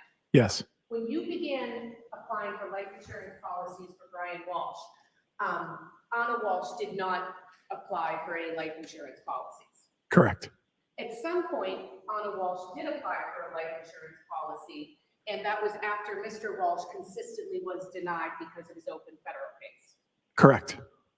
How did it come about that Anna Walshe would apply for life insurance?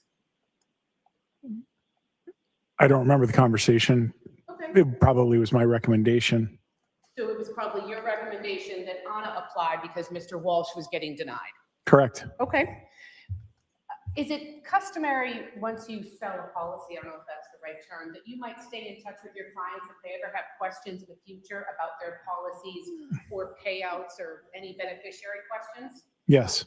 So people can email you or call you and say, hey, I have a question about this policy, right? Yes. After Anna Walshe and the children were insured in February of 2021, at no point did Mr. Walshe ever email or call you and say, hey, how do I... I'm just being a lady. Okay. No, I apologize.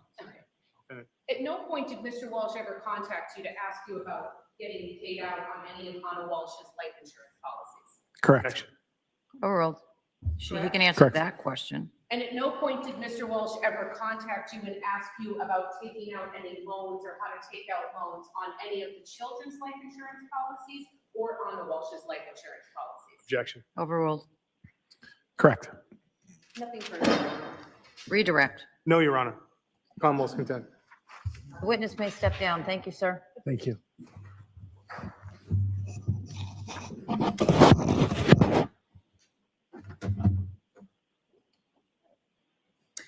And the Commonwealth may call its next witness. Commonwealth would call Davis Gould.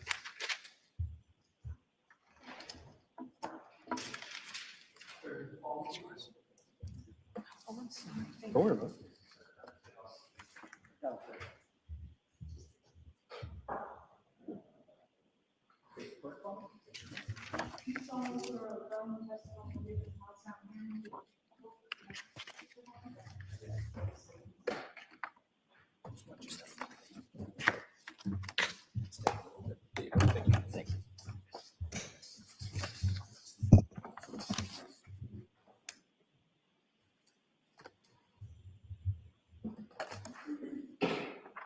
Oh, sorry, you may proceed. Thank you, Your Honor.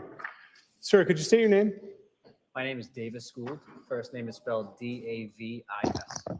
Where do you work, sir? I work at the Massachusetts State Police Crime Laboratory in the Criminalistics and Crime Scene Response Units. All right, sir, lean right into that microphone, loud, clear voice. Thank you. Sir, what is your role at the State Police Crime Lab? I'm currently a forensic scientist 2 assigned to the Criminalistics Unit, where I perform lab work for biological analysis on evidence submitted to the laboratory. And I'm a forensic scientist 2 in the Crime Scene Response Unit, and I respond to crime scenes when called upon to assist with investigations. How long have you been with the Crime Lab? I've been with the Crime Laboratory for a little over 10 years. And can you give us your educational background?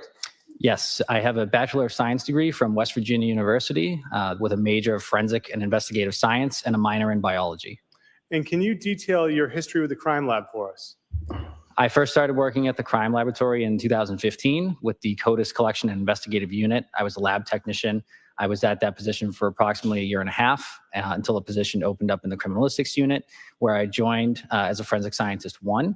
There was about a 1-year-long training period where I went through various modules of training. And upon that completion, I was then promoted to Forensic Scientist 2, which is when I began working on cases. And you said the CODIS unit. What is that, sir? The CODIS unit is a unit at the State Police Crime Laboratory responsible for collecting DNA standards from individuals who are required by Massachusetts general law to supply standards to the state database. Now, sir, you've said I think you kind of briefly told us that you work for 2 units and the difference, but if you could just help us figure this out. What's the difference between the Criminalistics Unit and the Crime Scene Response Unit? Sure. So the Criminalistics Unit exclusively works in the laboratory. We get cases assigned to us by supervisors, and we then perform the necessary biological analysis on those cases based on the information provided to us. The Crime Scene Response Unit, everyone in the Criminalistics Unit is also in the Crime Scene Response Unit. That unit performs the same biological analysis and trace collections as well. However, we respond to the physical crime scenes when called upon to collect evidence, to perform testing, and then write reports. Are you familiar with competency tests?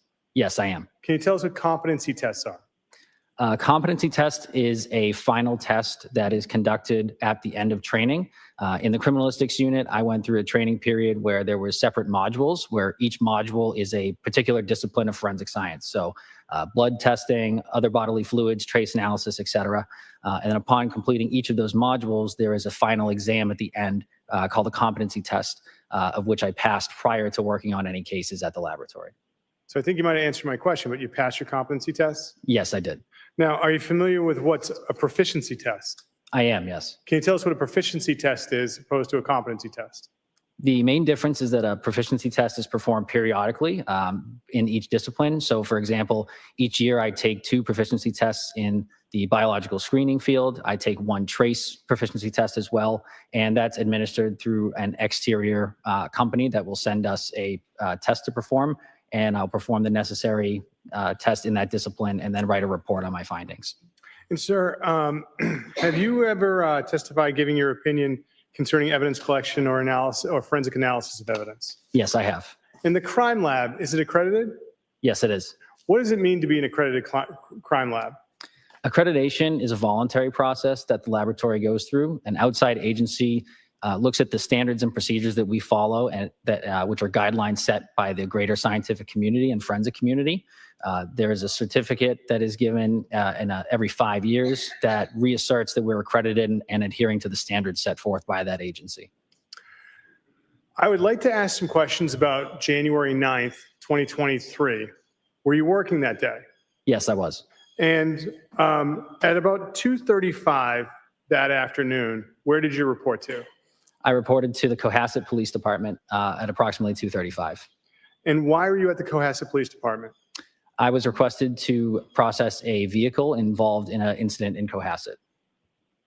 And was anyone else with you to process this vehicle? Yes, there was. Who?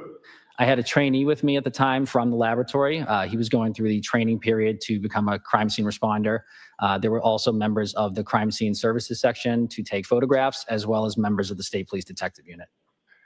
Your Honor, I'm at this point in my examination, as I start questioning Mr. Gould, I'm going to be referring to a series of pre-marked exhibits that are photographs, starting at number 100 going to 128. When you say they're pre-marked, are they pre-marked and agreed to by the other side? Correct, Your Honor. All right. So when you offer them, identify what they are so there's a complete record of them. But at this time, they'll be moved into evidence 100 through 128. Thank you, Your Honor. And, sir, I might have neglected to ask, did you pass those proficiency tests? I've passed every proficiency test to date so far. So, returning your attention back to January 9th, at approximately 2:30 p.m. at the Cohasset Police Station in 2023. Ms. Gilman, can we have what's been pre-marked as Exhibit 100, file number 4239, published? Sir, do you recognize this photograph? Yes, I do. What is this a photograph of? This is a photograph of the Volvo I examined on January 9th. And where is it located, sir? It's located at the Cohasset Police Department inside their garage. Ms. Gilman, can we now have Exhibit 101, file number 4250? Sir, what is this a photograph of? This is a photograph of the front of the same Volvo that I examined. Now, how did you conduct an examination of the Volvo that day? Initially, I did a sketch and diagram as well as take some notes based on the vehicle prior to any analysis. So what it looked like from the exterior before I went inside of it and before I started performing any sort of biological testing. I then gathered information from the investigators on scene that were pertinent to the case so that I could determine what forensic linkages I needed to be looking for, and then proceeded with those biological screening tests at that point. What was the overall condition of the exterior of the vehicle? Overall, the exterior was very clean. There was an apparent hair noted in the front passenger exterior door handle. And what was the overall condition of the interior of the vehicle? The interior was overall very clean with miscellaneous items throughout most of the vehicle. Ms. Gilman, can we now have Exhibit 102, which is file number 4275? Sir, do you recognize this photograph? Yes, I do. What did you see in the vehicle as far as child safety seats?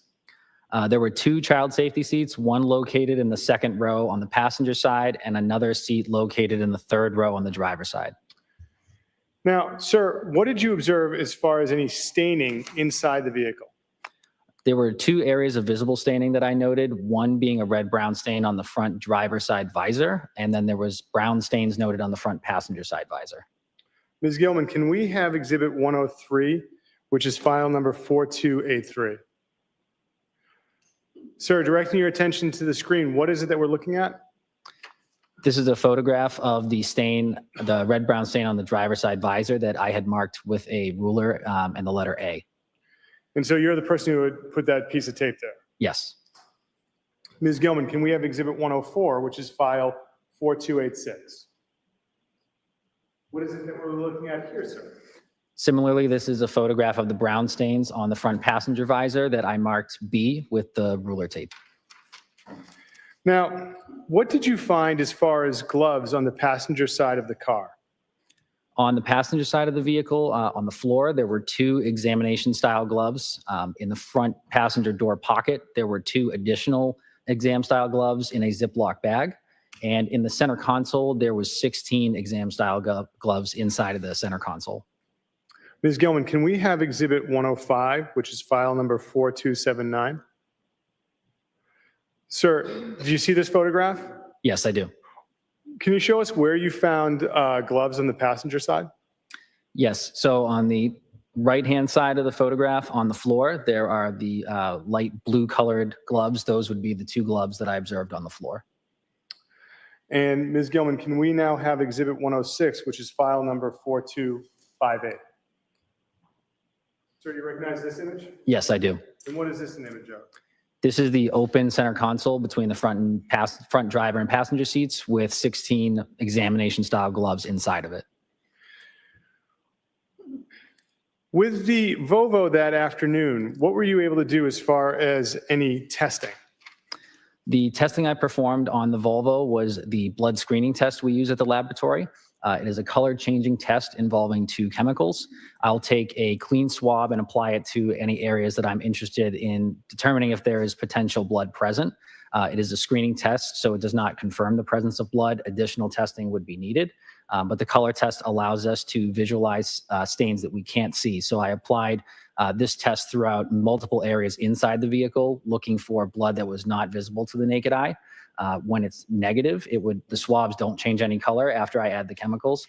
If it's positive, it will turn a pinkish violet sort of color after the addition of the chemicals. And prior to performing all of those tests, I made sure that my chemicals were working by using a positive and negative control on those chemicals. And can you tell us what items might trigger a positive that aren't not human blood? Yes, so there are vegetables such as cauliflower that have a peroxidase reaction, which is the main reaction in our blood screening test. So that is the main sort of reaction we're looking for. So occasionally those vegetables or legumes such as beans, those are examples of items that can have that positive reaction as well that are not blood. Now, with this test, were there any areas that tested positive? Yes, there were. What areas of the Volvo tested positive? Of all the areas I examined, there were 5 that tested positive for blood screening. One was the front driver side seat controls for the front seat.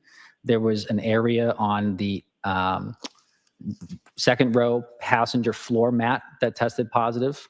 The third row passenger seat was folded down, and the back side of that screened positive for the presence of blood. And 2 additional areas on the mat that was in the trunk that was covering the trunk storage space. There was 2 mats, 1 area on each of them, test screened positive for the presence of blood. And these were areas that I did not observe any visible staining. And sir, how many areas do you think you tested overall in the Volvo? Overall, I would estimate approximately 40 to 50. I covered a lot of the contact areas, so steering wheels, door controls, the radio controls, handles, door pulls, the floor mats, the brake pedals, and many areas inside of the vehicle. And so, did you have the opportunity to take any samples from the car? Yes, I did. And so, what did you take as far as samples from the Volvo that day? From the Volvo, I collected the hair I previously mentioned, or the apparent hair that I mentioned from the exterior front passenger door handle. And then each of those 5 areas that screened positive for the presence of blood, I took samples from each of those individually for further testing back at the laboratory. So can you walk us through, how do you take those samples? Like, how do you package them up? How does that work? So the samples are collected with a set of swabs. I'll use a drop or 2 of clean water and apply it to the swabs. And then I'll take those swabs and go over those areas that screen positive to collect any sample that might be there. And then I'll put each of those samples into a glassine envelope, which then goes into a coin envelope that I'll transport back to the laboratory to be sealed and then stored properly for a further analysis. How long do you think it took to examine the Volvo and collect the samples? I would estimate it took me roughly 3.5 to 4 hours. And after collecting the swabs, did you go back to the crime lab? No, I did not. Where did you go to next? While I was examining the vehicle, I was requested to respond to 300 Forest Street in Peabody, Massachusetts. What time do you think you got to 300 Forest Street? I arrived there approximately 8:15 p.m. And can you describe what 300 Forest Street in Peabody is? 300 Forest Street is a recycle and trash collection center located just off of Route 1. And what did you see when you got to 300 Forest Street? Mainly, there was a large area where trash had been collected from various neighborhoods and areas, and there was a certain section of trash that had been separated from the larger piles that were there. Ms. Gilman, can we have what's been marked as Exhibit 107, HAS 6556? Sir, do you recognize this image? Yes, I do. What is this an image of? This is the entrance to the recycle and trash collection center, showing the mounds of garbage that are there. And Ms. Gilman, can we have HAS 6564, what's been previously marked as Exhibit 108? And do you see this image, sir? Yes, I do. What is this an image of? This is a continuation of the interior of the center. And so the trash that you had the opportunity to see people going through, I'm going to direct your attention to what's been marked as Exhibit 109. Ms. Gilman, can we have Exhibit 109, 6566? Was this mixed in with all the other stuff that we just saw, or is this somewhere else? I'm unsure. This photo was taken prior to my arrival at the collection site. Okay. But what is this a picture of? This is a picture of a separated portion of the garbage in the center. Now, what did you see? What did you see as far as people searching or going through the trash that night? By the time I arrived, the main search had already been done, and there was bags of trash that were beginning to be emptied and inventoried by crime scene services section and the detective unit that was there. And so what was your role as far as dealing with these bags of trash that other officers were going through? My main role was to assist with the other units that were present and to sift through the items in those bags to determine what items would be relevant for forensic analysis, and then which units would be responsible for taking those items back to the laboratory afterward. And so what was the first thing that was done when a bag was opened, if there was some kind of evidentiary analysis that needed to be done on it? The first thing that I did while the trash was being emptied was I had my notes where I noted the items that were coming out of the bags, and then I worked with the crime scene services section trooper there as well, who photographed those items as they were coming out of the bag as well. And how many different bags is it fair to say that you numbered the bags that you found to have some kind of value to you that night? The crime scene services section did use placards to denote the bags that they were removing and photographing. All right. Ms. Gilman, can I ask that you publish what's previously been marked as Exhibit 51, file number 6810? Sir, do you recognize this image? Yes, I do. All right. So what's happening in this image that night when you were at 300 Forest Street? This is the contents of one of the trash bags that was separated at the center. And Ms. Gilman, can you now show us Exhibit 52, file number 6867? So now what are we looking at in relation to that last image, sir? Since that last photograph was taken, bench paper was put out onto the floor of the collection center in order to preserve the integrity of the evidence that we were collecting at that point. And so if it went onto a piece of paper like this, was it going to be collected? Potentially, yes. And this bag, sir, that we see on the screen for Exhibit 52, did you have the opportunity to know what was inside this bag, bag 1? Yes, I did. Can you tell us what was discovered inside of bag 1? Inside of bag 1 was a pair of green boots, a black jacket with red-brown stains, and a bracelet inside of the pocket. There was a black purse with red-brown stains, a black wallet, and a pair of headphones inside of a case, as well as a pair of socks. Was anything discovered as far as car keys? Yes, there was a pair of Volkswagen keys as well. Ms. Gilman, can we have what's been marked as Exhibit 110, file number 6869?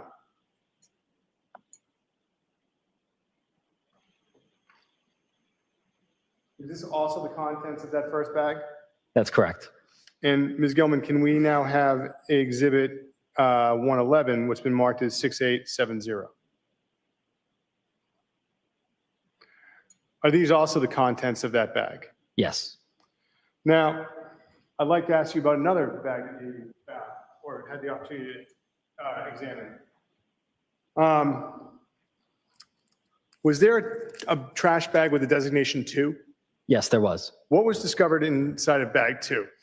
Inside of bag 2 were 2 white towels with red-brown stains, as well as a piece of tape with apparent gauze and red-brown stains inside of it.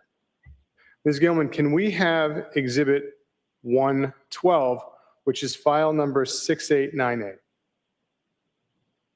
Sir, is that one of the towels that was found inside of bag 2? Yes, it is. And Ms. Gilman, can we have Exhibit 113, file number 6902.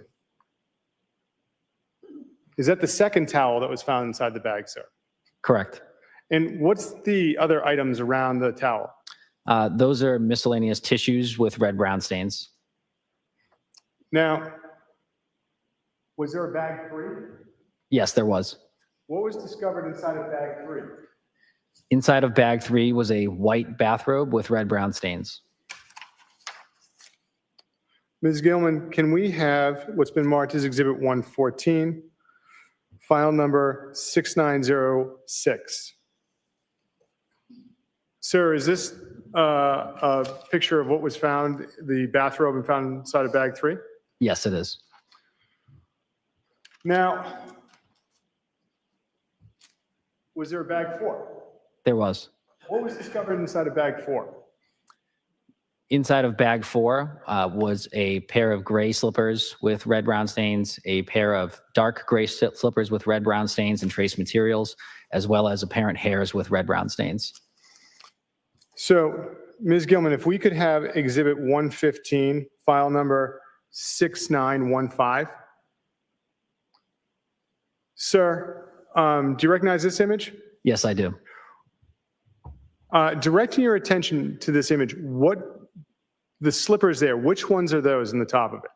The slippers located at the top are the gray slippers. And at the bottom, what is there next to the left of the jar?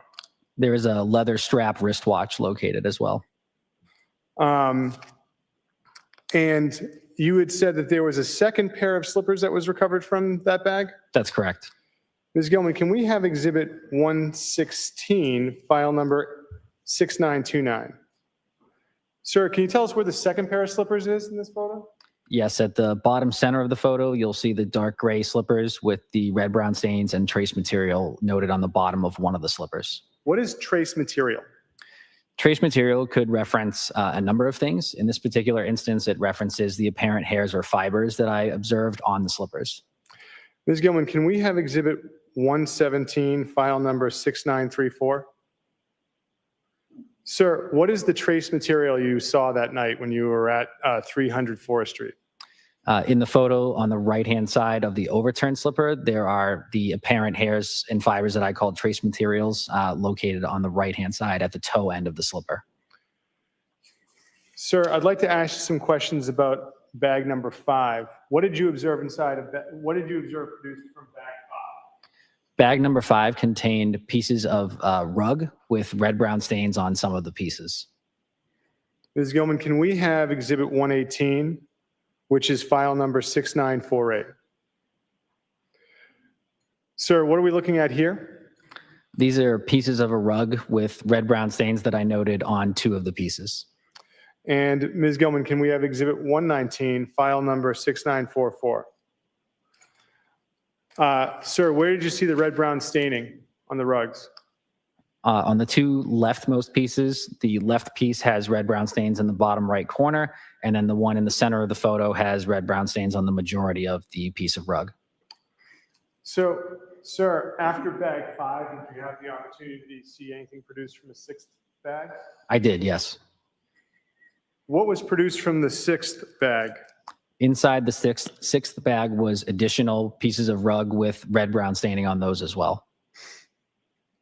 And besides red-brown staining from of rug, what was discovered as far as a Tyvek suit? There was a white Tyvek suit discovered in the bag as well, along with a wrapper for a Tyvek suit. Was anything else discovered as far as a safety goggles or anything like that? Yes, safety goggles were discovered, as well as additional miscellaneous items. Ms. Gilman, can we have Exhibit 120, which is file number 6951? Sir, do you recognize this image? Yes, I do. What is this an image of? This is an image of the safety goggles and Tyvek suit wrappers that were found in bag number 6. Can you tell us what a Tyvek suit is? A Tyvek suit is typically a piece of personal protective equipment that one would wear in order to protect themselves from anything they might be working with. Have you ever worn one? I have, yes. When would you wear one? I have worn one specifically during training sessions where there are biological fluids that we are experimenting with. Ms. Gilman, can we have Exhibit 121, which is file number 6956? Sir, do you recognize this image? I do, yes. What is this an image of? This is an image showing more of the pieces of the rug. And Ms. Gilman, can we have Exhibit number 122, file number 6952? What are we looking at here, sir? This is a photograph of the lower half of the Tyvek suit from bag number 6. Did you have the opportunity to see the contents of a 7th bag that night? Yes, I did. What was inside the 7th? What was produced from the 7th bag? Your Honor, may I refer to my notes? May?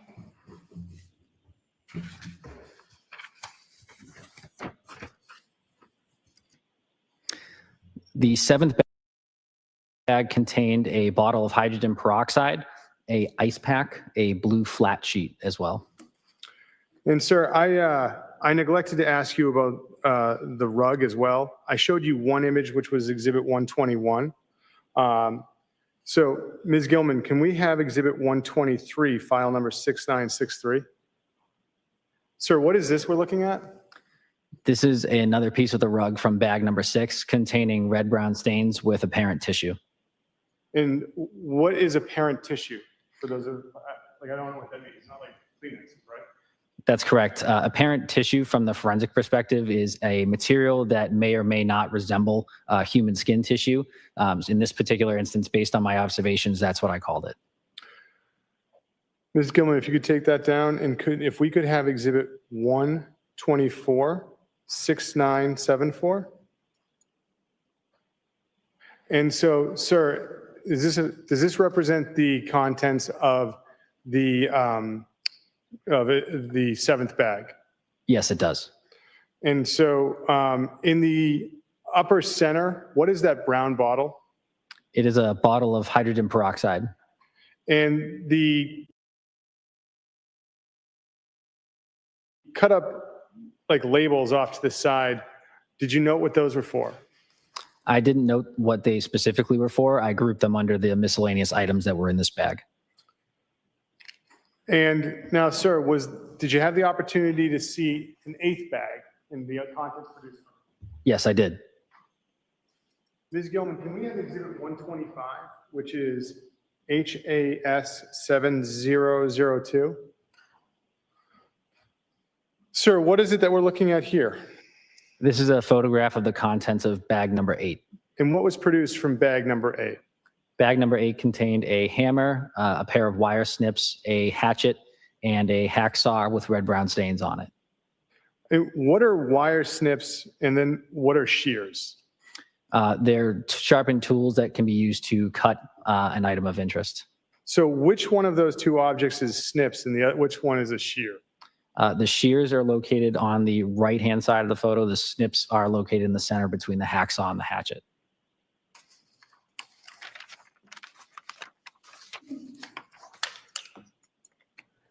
Now, sir, I want to ask you about bag 10. Skip it. What was recovered from the 10th bag? The 10th bag contained a large piece of tarp that was taped together. So multiple pieces were taped together to form a larger tarp. Ms. Gilman, can we have Exhibit 126? Is this what the 10th bag looked like, sir? Prior to opening the contents, yes. And Ms. Gilman, can we have Exhibit 127? What is it we're looking at here in 127, sir? This is a photograph of protective booties that are worn over the bottoms of shoes. And where were those recovered from, sir? Those were also recovered in bag 10 once the contents were emptied. And Ms. Gilman, can we have what's been previously marked as Exhibit 50, file number 7029? What is this, sir? This is a photograph of the tarp from bag number 10 as it was being unfurled from the bag. And Ms. Gilman, can we now have Exhibit 128, file number 7035? What is this image of, sir? This is an image of additional items from bag number 10, one of them being an apparent piece of insulation and then some scraps from containers. So, sir, what was done with all of these items? The items that were taken out of all the bags, we discussed amongst the crime scene services section, detective unit, and myself, which items would be going to which units first for analysis. Items of evidence that would be going straight to the criminalistics unit for analysis, I would be collecting. Items that would be analyzed for potential prints would be going with the crime scene services section, and state police detective unit would be responsible for the remaining items. So what items, well, at this point in time, I'd like to ask you something, sir. Are you familiar with what's called the LIMS system for the crime lab? Yes, I am. Can you tell us what the LIMS system is? LIMS stands for the Laboratory Information Management System. It is a software program that we utilize in order to track items of evidence that have been submitted to the laboratory and then their chain of custody history as they move throughout the laboratory. And so after you had the opportunity to collect items that night, where did you go? At that point, I left the facility and went to the laboratory in Danvers and submitted items of evidence there under lab number 23-00596. So that number, that's for the overall case that you're assigned to at this point in time, right? That's correct. So what happens as far as when you make a submission of a piece of evidence into the LIMS system? Once the evidence has been submitted into the laboratory information management system, I then make assignments for myself to write a report based on what I collected from that scene, as well as assignments for the criminalistics unit for any items that need to be analyzed in the criminalistics unit as well. Every item is then appropriately packaged and or dried if it's wet, and then eventually transported to the appropriate storage facility. And so I'd like to ask you about some of the LIMS numbers that you were able to assign objects that you entered into the evidence. Your Honor, if it may be with the court's approval and with no objection from defense, would he be able to refer to his report during this portion? Any objection? No. You may. Thank you, Your Honor. Sir, what item number under LIMS did the swabs from the driver's seat controls get? Those swabs were given item number 9-1, 9 referring to the submission and 1 being the first item under that submission. And what item number did the swabs from the rear passenger seat floor mat get? The rear passenger side floor mat was given 9-2. What LIMS number did the swabs from the rear passenger third row seat get? 9-3. What was the LIMS number for the swabs from trunk mat 1? Trunk mat 1 was 9-4. What was the LIMS number for the swabs from trunk mat 2? 9-5. What was the item number for the swabs from the red-brown stain with the letter A? 9-6. What was the item number for the hair sample you got from the door of the Volvo? 9-7. What was the LIMS number for the swabs for the gloves? I'm sorry, what was the LIMS number for the gloves from the floor? From the front passenger floor, it was 9-8. And what was the LIMS number for the Ziploc bag in the passenger door pocket? 9-9. And what was the LIMS number for the gloves in the center console? 9-10. Now, did you seize any Band-Aids from the floor of that vehicle? I seized 2 Band-Aids from the center console of the vehicle, yes. And what LIMS number did they get? Those were given item 9-11. Now, directing your attention to the items from 300 Forest Street, what was the LIMS number for the black jacket from bag number 1? 9-12. And what was the LIMS number for the bracelet from the left pocket of that jacket? 9-13. What was the LIMS number for the black purse in bag 1? 9-14. And what was the number for the black wallet from bag 1? 9-15. What number did the pair of boots get from bag 1? 9-16. What item number did the Volkswagen keys get? 9-17. And what limbs number did the headphones, did you find headphones that night? There were headphones inside of a case, yes. And what number did they get? They were 9-18.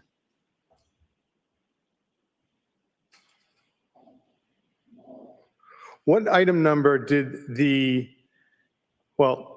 referring to bag 2, what did you discover as far as any gauze? Inside of bag 2 was a piece of tape that had gauze inside of the tape. So the non-adhesive side was on the exterior, and then the gauze was on the interior of that tape. And the gauze appeared to be red-brown stained. And what was the item number that you gave to the tape with the gauze and the red-brown stain? 9-20. And regarding the wipes that you found from bag 2, what was the item number they got?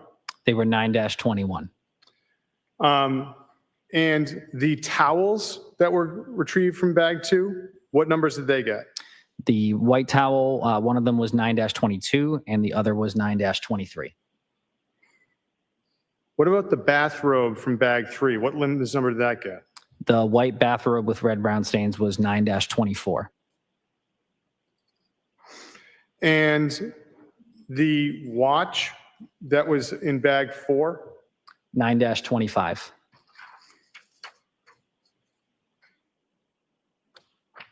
Sir, what about the gray slippers with red-brown stains from bag 4? What limbs number did they get? Gray slippers were 9-26. And then there was a second pair of slippers. Were they the dark gray slippers? That's correct. All right, so what did the dark gray slippers with trace material get as a limbs number? 9-27. And was there any hair samples recovered from bag 4? Yes, there was. What was recovered as far as a hair sample? There was apparent hairs with red-brown stains that were not on the slippers. They were just loose inside of the bag. I collected those as well. And what item number did they get? They were given 9-28. And any wipes recovered from bag 4? Yes, correct. And what did they get for an item number? 9-29. And in the images from that bag, was there a sponge?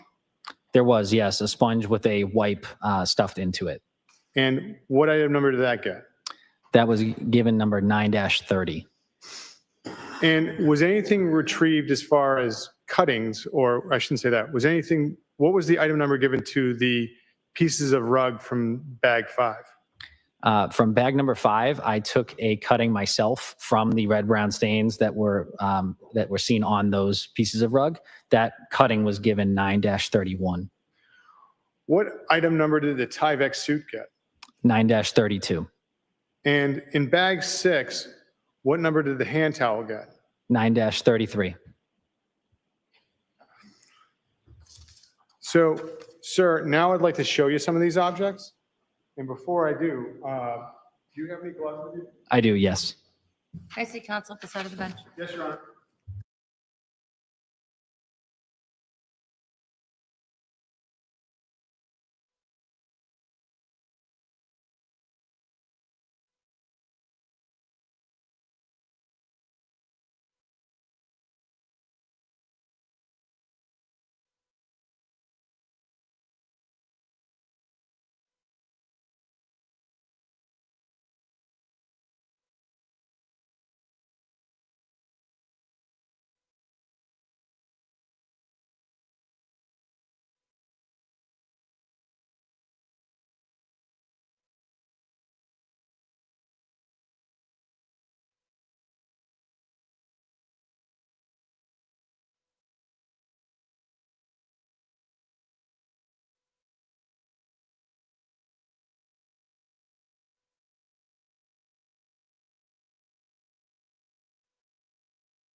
So, Your Honor, with the court's indulgence, I'm just going to be walking back and forth to grab certain objects.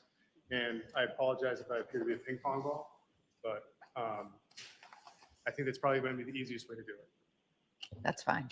Thank you, Your Honor. And for the court reporter, I'll see my voice up.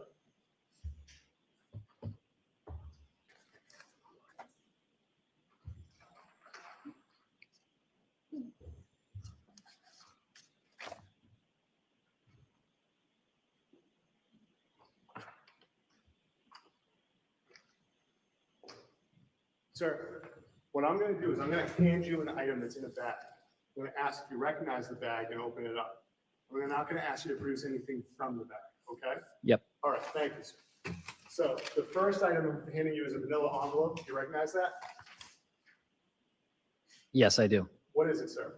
This is a manila envelope containing the COVID card of Anna Walsh that I recovered from the scene. Can you open that envelope and determine if that object is inside it?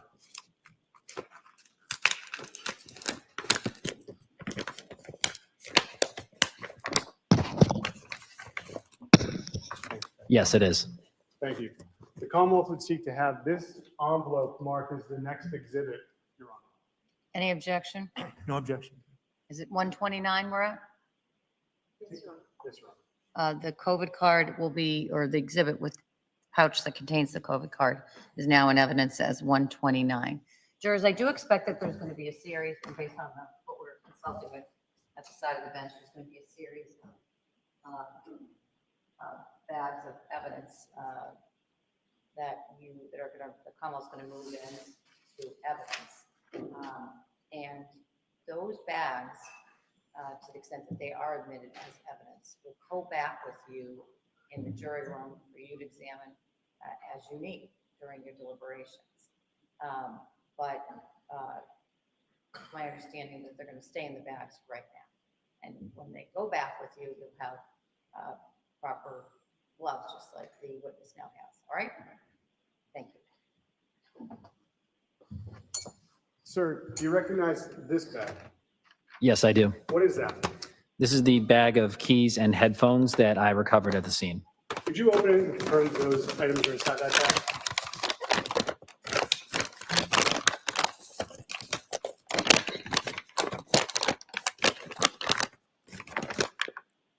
Yes, they are. The Commonwealth would seek to have the bag with the keys and headphones marked as the next exhibit, Your Honor, which I believe is 130. Any objection? No objection. It's marked and admitted into evidence as Exhibit 130, the Volvo keys and the headphones.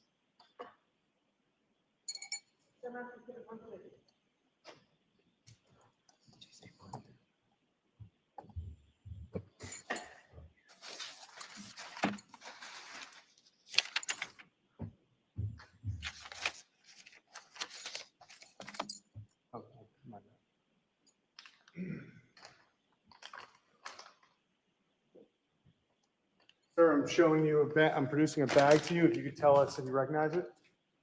Yes, this is a bag of the black jacket with red-brown stains, a pair of socks and bracelet from bag number 1 at the collection site in Peabody.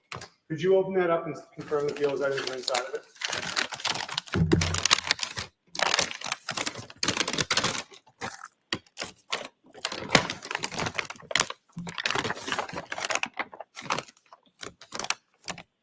I can see the black jacket. However, without removing it, there's nothing I can see that might be underneath it. Okay.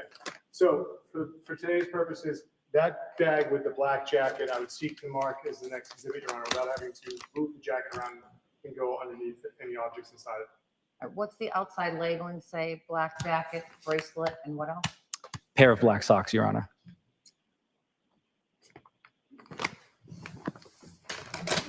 Any objection to that? No objection. The contents of that packet, which has on the outside of it black jacket, bracelet, and black socks, is now in evidence as 131.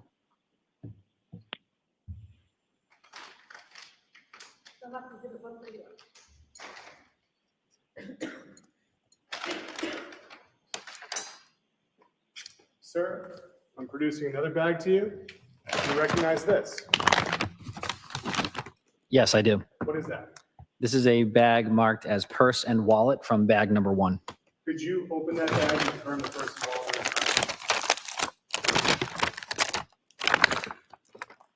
all? Yes, they are.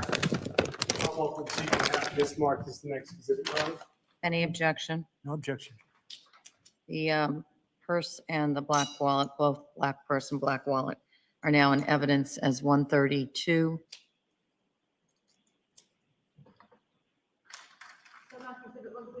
Thank you.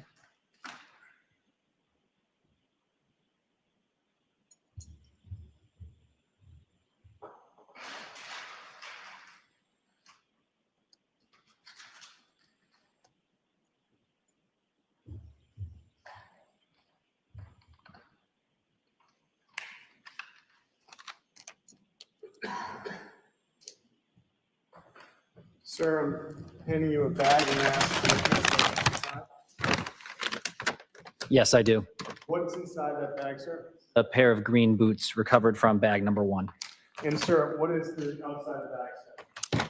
The outside of the bag reads green boots, bag number 1, with my initials, my trainee's initials, and the date. The Commonwealth will seek to have this marked as the next exhibit.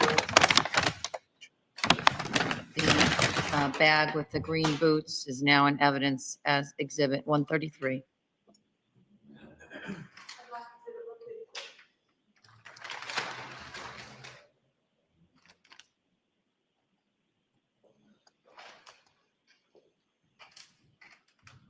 Sir, you recognize this bag? Yes, I do. What is that, sir? This is a brown paper bag containing a bracelet. Can you open the bag and confirm the bracelets inside?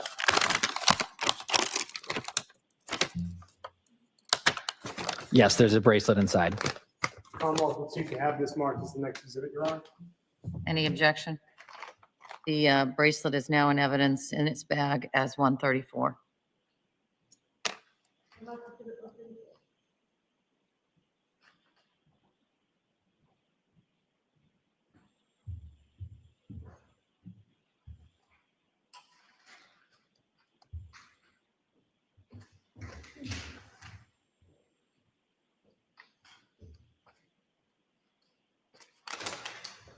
Sir, I'm handing you this first bag. I ask if you recognize it. Yes, I do. What is that, sir? This is a bag marked white towel number 1 from bag number 2 at the PBD collection facility. And that's one of the 2 white towels you bagged up that night and took back to the crime lab? Yes, that's correct. Can you open it and make sure the towel's inside? Yes, it's inside. The Commonwealth will seek to have this bag and the white towel marked as the next exhibit, Your Honor. No objection. White towel number 1 from bag 2 is now in evidence as Exhibit 135.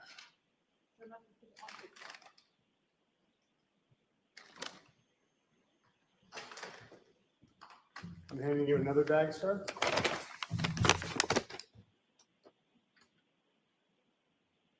This bag is marked white towel number 2. And does that look like the bag, the second bag for a white towel that you bagged that night? Yes, that's correct. Could you open and confirm the towel's inside? Yes, it's inside. The Commonwealth will seek to have this marked in the next video. Any objection? The white towel number 2 from bag number 2 is now in evidence as 136. Can I see counsel at the side of the bench? Yes, Your Honor.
producing another bag to you. I'm going to ask you to recognize that. Yes, I do. And what is that bag, sir? This bag contains a white bathrobe with red brown stains that I recovered from bag number 3. Could you open that bag and confirm that the bathrobe is inside? Yes, it is. The Commonwealth will see to have the bag with the bathrobe marked as the next exhibit. Any objection? Objection. The bathrobe from bag number 3 is now in evidence as Exhibit 137.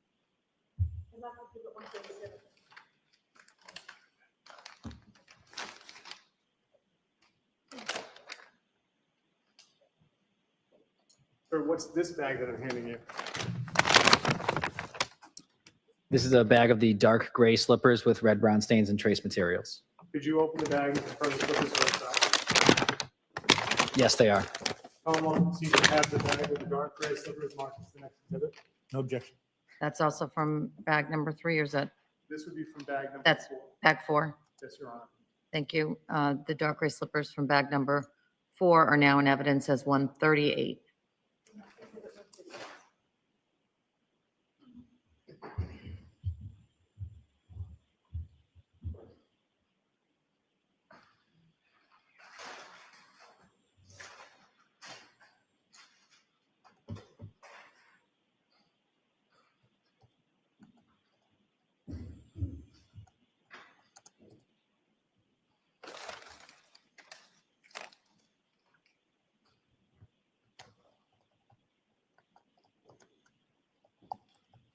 Mr. Gould? Recognize that bag? Yes, I do. What is that? This bag contains the leather strap watch from bag number 4. And could you open and confirm the watch inside?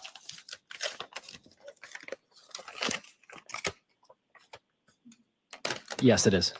The Commonwealth would seek to have the next bag as the watch from bag number 4 as the next exhibit. Any objection? No objection. The leather strap watch from bag 4 is now in evidence as 139.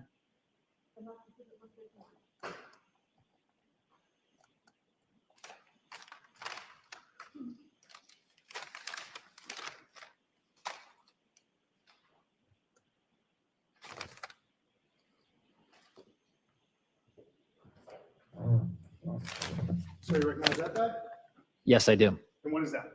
This is a bag containing apparent hairs with red brown stains from bag number 4. Could you open the bag and confirm that the item is inside?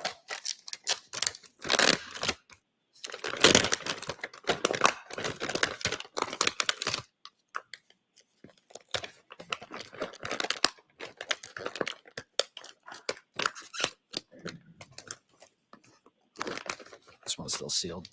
Oh, you didn't get them all? Yeah, I can't quite get it all. I need to get gloves as well. So your gloves have opened. For the record, I brought you a new set. So why don't I take yours? Thank you.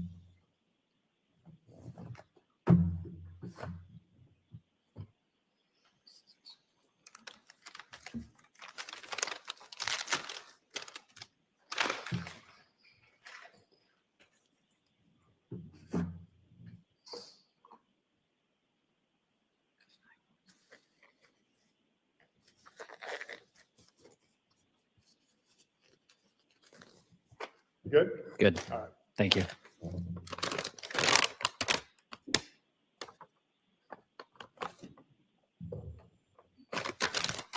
Yes, they're inside. The Commonwealth would seek to have the next bag with apparent hairs with red brown stain marks as the next exhibit, Your Honor. Any objection? No objection. The hair from bag number 4 is in evidence as 140.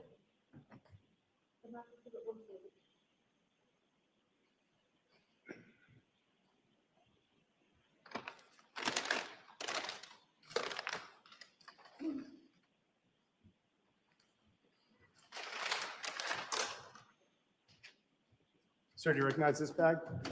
Yes, I do. What is that? This is a pair of slippers with red brown stains from bag number 4. So those are the light gray slippers? That's correct. Can you open the front slippers inside? Yes, they are. Commonwealth would seek to have the next bag marked as exhibit 141, pair of slippers from bag number 4. No objection. Thank you. The bags light gray slippers from bag number 4 now in evidence as Exhibit 141.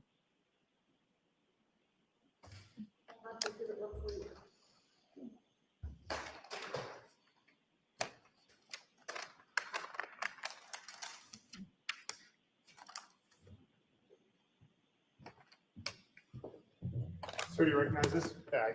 Yes, I do. What is that? This is a bag containing the sponge with a wipe through it. Could you open or the sponges inside? Yes, it is. Commonwealth would seek to have this marked as an exhibit, Your Honor. No objection. Is that from bag 4 or are we now moved on to bag 5? We are on bag 4, Your Honor. Okay. The sponge from bag number 4 is now in evidence as Exhibit 142.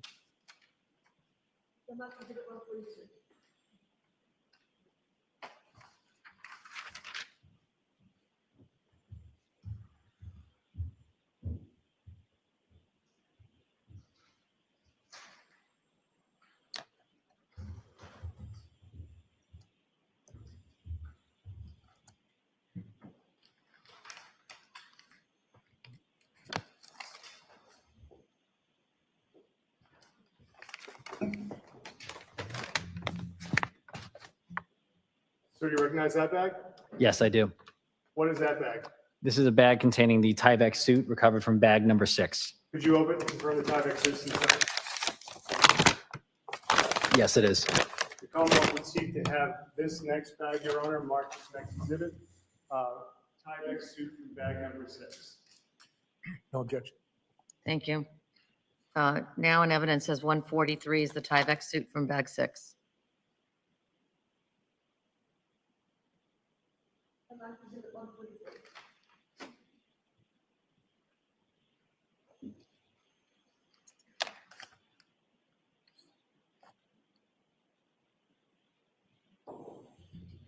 Mr. Gould?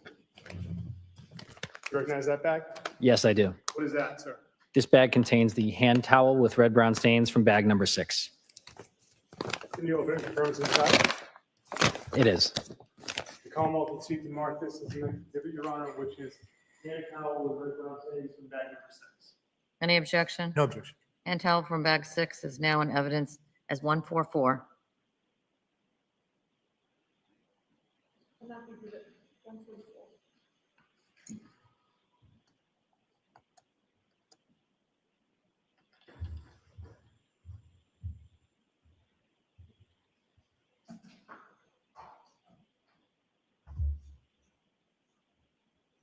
Your Honor, may I have a moment? Yes?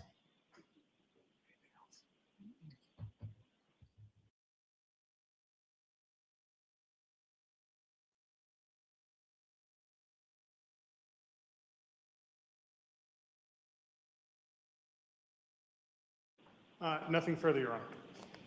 Thank you. Cross? Good afternoon, sir. Good afternoon. Oh, my apologies. Sorry about that.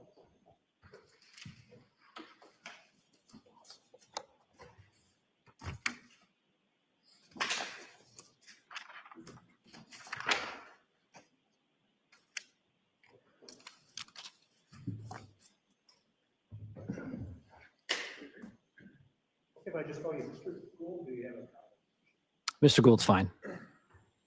So you told us as you began your testimony that when you went to the scene of the where all the trash and everything was, that there was people were collecting bags, and at one point you had to then take out some of the evidence and put it on paper to quote preserve the integrity of the evidence. Yes. And when we talk about preserve the integrity of the evidence, what we're trying to do is what all of you are trying to do is make sure that you keep it in the same condition that it was in when you found it, correct? Exactly, yes. Now, do you know anything about a trash compactor that was taken to that area before you arrived? I don't know any specifics about a trash compactor, no. So can you tell the jury, if you have any information, that some of this evidence has been introduced that was taken out of a dumpster there, that it had first been in a compactor and then transferred to the dumpster? Or you just? I do not know. When you talk about the integrity of the evidence, it also includes trying to preserve the fact, as best you can, of how a particular item that was stained is not stained by another item. Is that fair to say?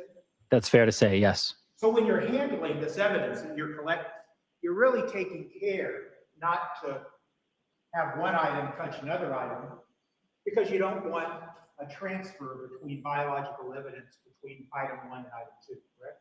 Correct. To the best of my ability, yes. Sure. And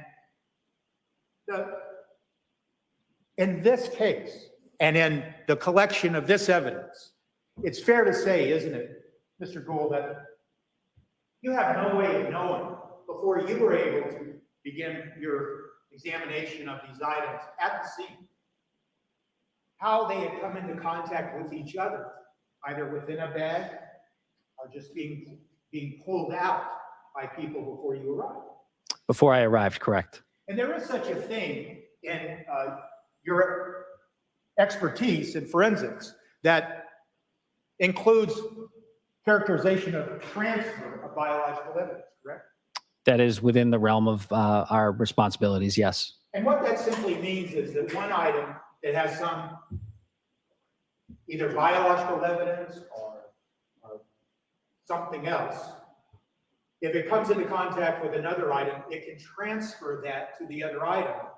So item A that may have had a red-brown stain on it might transfer some of that red-brown stain to item B, whereas before, item B never had a red-brown stain. That's correct. And the term we would use for that is called Locard's exchange principle.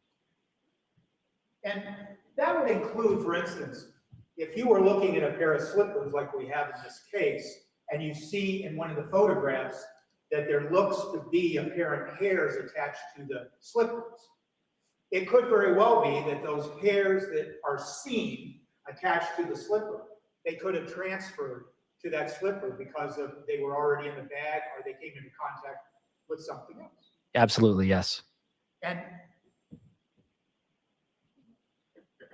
And so it's fair to say then that when you're out there, very careful,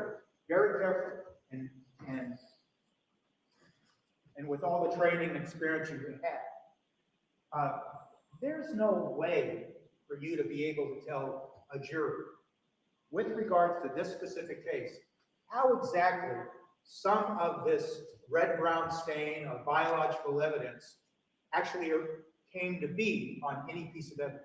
Correct. I cannot say the manner of deposition. I can only confirm its presence. And so it's fair to say, isn't it, that there could very well be some of this evidence that now, when you look upon it, it has a red-brown stain on it. That red-brown stain may not have been on that piece of evidence when it was, in fact, initially placed into, for example, a black bag. That's possible, yes.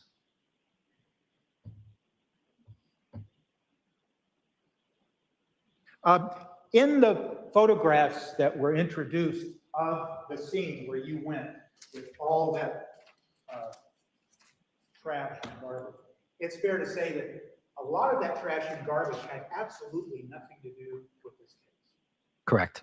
How did you differentiate at the scene what applied to this case and what didn't apply to this case? Mainly once the discovery was made of red-brown stains on items, I was looking for any items of interest that might be in with those bags that have those red-brown stains on them as well, to try to establish any potential biological connections with the items in those bags. And we saw a lot of photographs, but some of the photographs appeared to have some of the items that were eventually taken into custody by you and given a lens number, like you described for the jury. Some of those items, when they were first taken out of the bags, it looks to me like they were placed directly onto the floor of that warehouse. Yes, they do. And the floor of the warehouse actually looks somewhat damp in the photographs. It does, yes. And it was in fact damp. I can't recall exactly the conditions, but it does. It is the floor of the facility, yes. And so it's fair to say that a lot of You have, terrible question, I apologize. It's fair to say that you have no idea what was originally on the floor of that warehouse before you arrived. Correct. You just know that it had the appearance, it may have been damp, but you don't know what caused the damage. That's correct. And then these items were placed on that. Items, like for instance, the items have been admitted into evidence here, and they could have been then be caused to be dampened by what was on the floor of that warehouse. That's possible, yes. And then what happened was, once again, in your very earnest desire to preserve the integrity of the evidence, you then took a lot of those physical pieces of evidence and you placed them on, you would call it, what do we call it, paper? Yes, we would refer to the white parchment paper, typically in the lab as bench paper. Bench paper. And that's what we see in the photographs. Yes. And then, after you collected these items, you then transported them or caused them to be transported to the lab at the Mass State Police? Yes. And did you, I thought I heard you testify that you had them transported to various parts of the lab? The evidence, I believe what I had said was that the evidence will eventually travel to its respective facility where it needs to be stored. But I did submit at one laboratory with all the items. You did? Yes. And after you transported the items to the lab, did you have any further, did you do any further work on these items? No, I did not. Well, thank you, sir. Any redirect? No, Your Honor. Witness may step down. Thank you, sir. Thank you, Your Honor. Your Honor, may we approach? Yes?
jurors, I'm going to send you on your way today, and I was talking with the lawyers just now about what the schedule is for the rest of the week. I'd like to let you know, because I know I'm ever mindful of the sacrifice you're making to be here to serve as jurors in this case. So here's the rest of the week.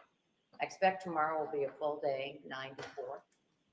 And then on Friday, I think I told many of you during empanelment, seems like a long time ago, so you may not remember, that my plan always was to go 9 to 1 while the evidence was presented on Fridays. And that's frankly just for your own education, to let me continue with the other cases that are in this session. So I see them on Friday afternoon when I have a longer case. So that's what I'm going to be doing Friday afternoon. But what it means for you is our day on Friday will likely be just 9 to 1. All right, so you have a layout. Parties tell me so far we're right on schedule, maybe a little ahead of schedule. So I try to keep you informed because, again, I know the sacrifice you're making. Have a good night. But before you leave, I remind you, jurors, don't do any research about this case. Don't go on social media or any news media. Don't speak to anyone about this case, and continue to have open minds as you listen to the evidence. So have a good night, and I'll see you back here tomorrow ready to work. All rise for the court, please. Notebooks. Follow me.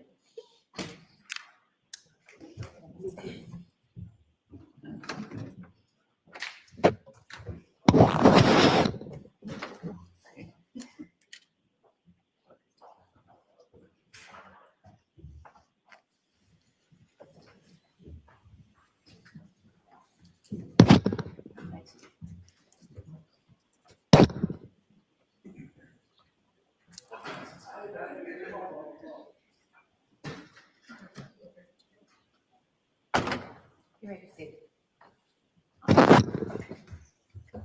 No.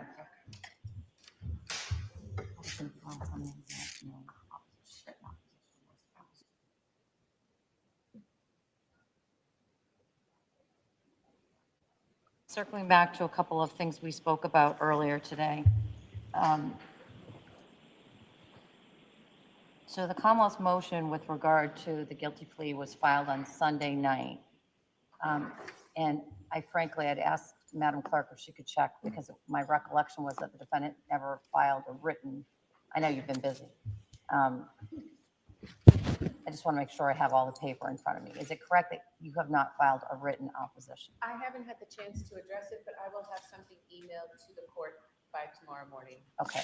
And so here's, with regard to that, let me focus you a little bit more precisely, which is, I want that to address what relevance does the defendant's plea of guilty, not his taking responsibility by testifying consistent with the expected evidence presented in the opening.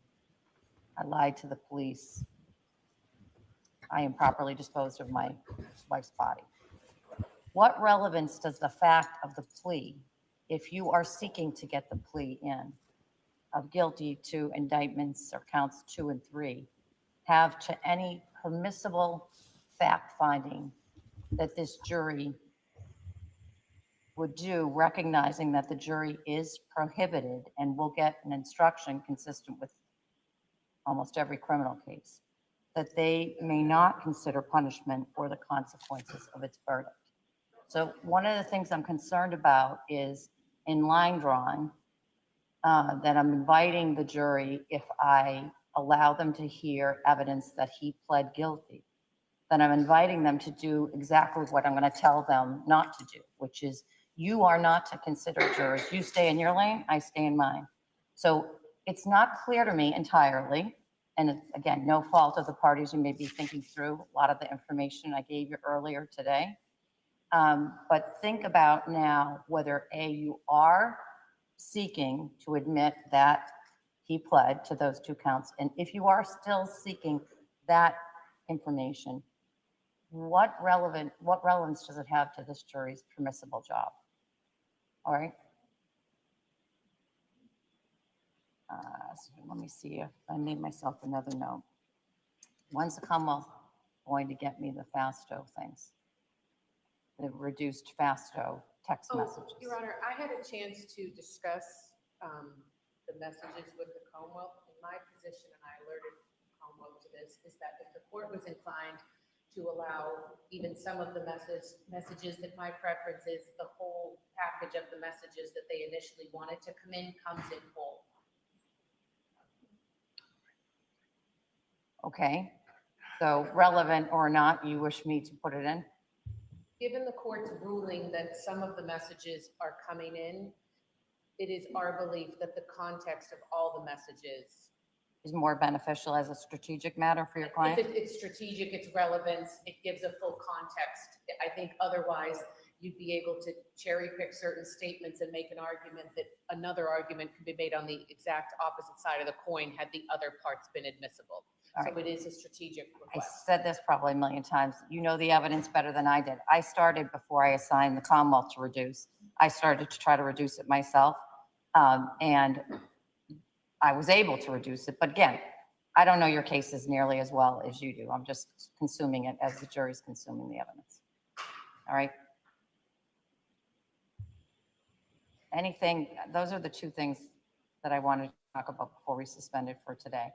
First, go to the Commonwealth, and then I'll go to the defense. Anything that the Commonwealth needs to talk about. Your Honor, with respect to the text messages, we did send counsel a copy with names and images of certain individuals blurred out and redacted. I don't know that that's an issue with. It's just the text content.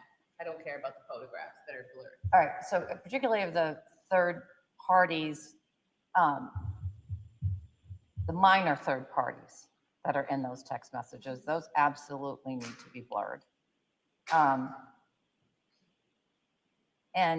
But you're not suggesting that the photo, or maybe you are suggesting that the photo that Anna Walsh sent at 10:07 is blurred.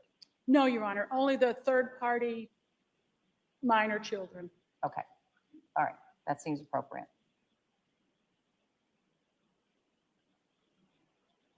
Anything else from the Commonwealth? Nothing else from the Commonwealth. For the defense, anything you want to raise with the court? I think what everyone wants to research and get an answer to is the 1020 max that we were discussing at sidebar. Which again, I think we all just need to open a book, so to speak, and hopefully have information for the court about that, because that's relevant for Friday. Right. There's a lot to unpack there from what my preliminary research revealed, but I haven't had a chance to read it. All right. Thank you. Thank you. Thank you, Your Honor. Good night. Yeah, my apologies.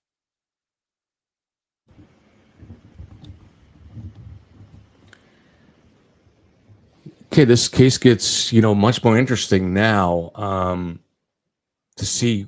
This is something. Oh, are they going to talk about this again? No, I guess not. So, just from a legal from a common sense point of view, just making sure. Is my mic coming through?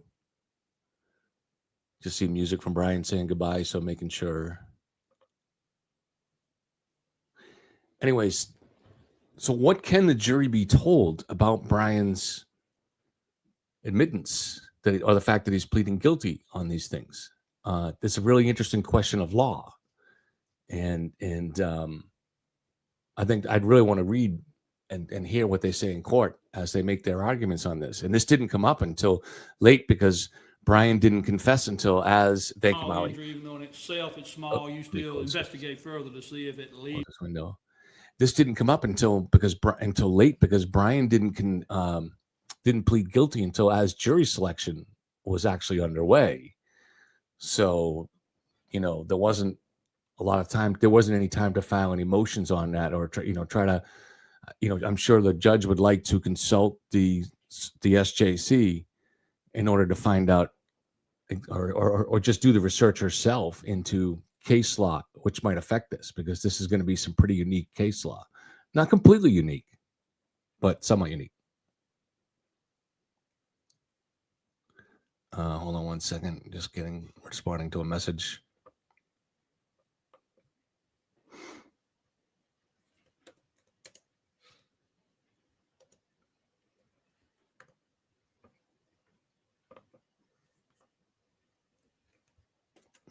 Okay. So it gets really interesting. I don't know what you guys think. I don't know if we have any lawyers in chat, but I know we have some smart people like Maui that follow the law.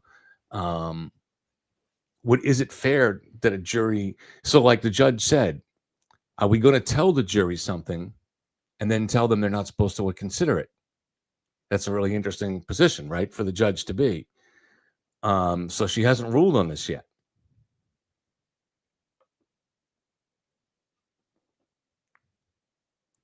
So I'm curious to hear how this decision is going to go and what other case law it's going to be based on.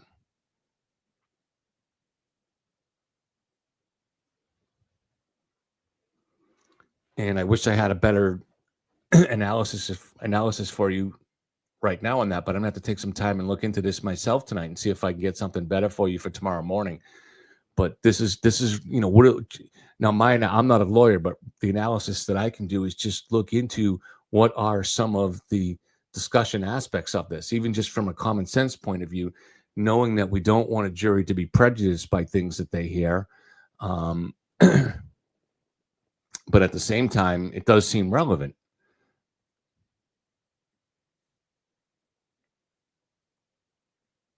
And is there any evidence that, for example, the state didn't bother to present to the jury because he pled guilty? They didn't have to win that anymore. So how does that change the case?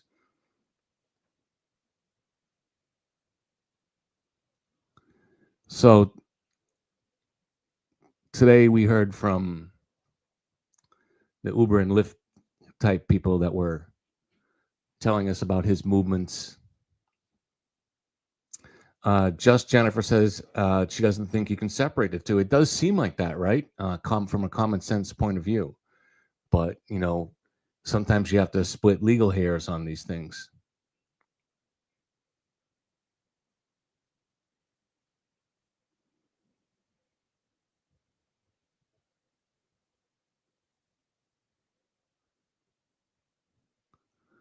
Just looking over the notes,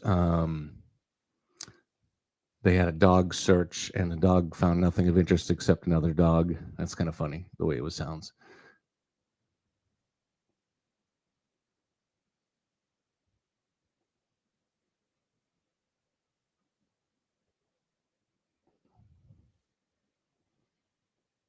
Right, Maui said it may be prejudicial, and it might be. So it's tricky.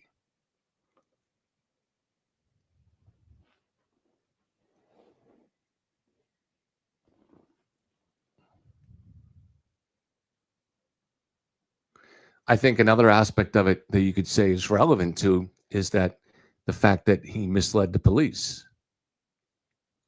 He misled the investigators here. So that's definitely seems to me something that the jury should hear about. Because it goes to consciousness of guilt. You wouldn't mislead the police unless there was consciousness of guilt.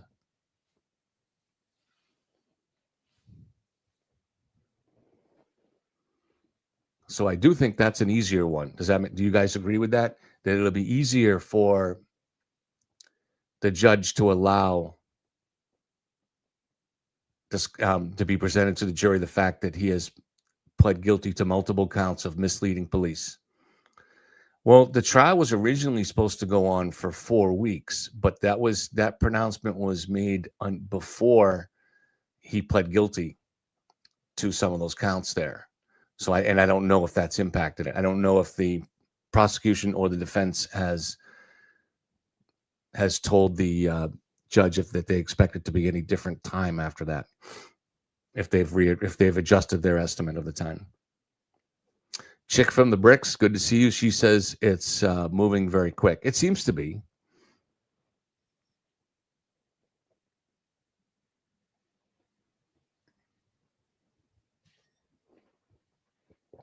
But maybe it was expected to move quick too. So it's hard to know if it's moving any quicker than it's supposed to be.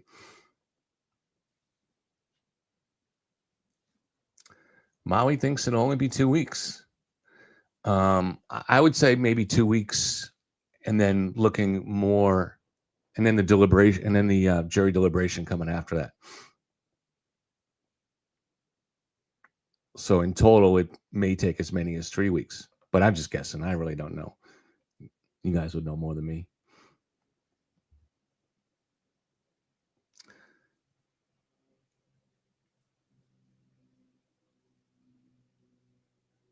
It explains now why the Commonwealth are conducting their case as if he hasn't pleaded to the other charges. Interesting. Okay. Yeah. That makes sense. I mean, they came in with the game plan, and that had to be changed during deliberation when suddenly he pled guilty to those charges. I believe the word pled is still not accepted yet as a proper English term. It's one of those words that's on the borderline of being accepted, where it probably will be accepted someday soon, but has not yet. Technically, you're supposed to say pleaded guilty, but I still do like to say pled. Dixie Doodle says, I think chances of him testifying are decreasing. Really? Because they did, I believe they told the jury that he was going to testify. So that would be interesting.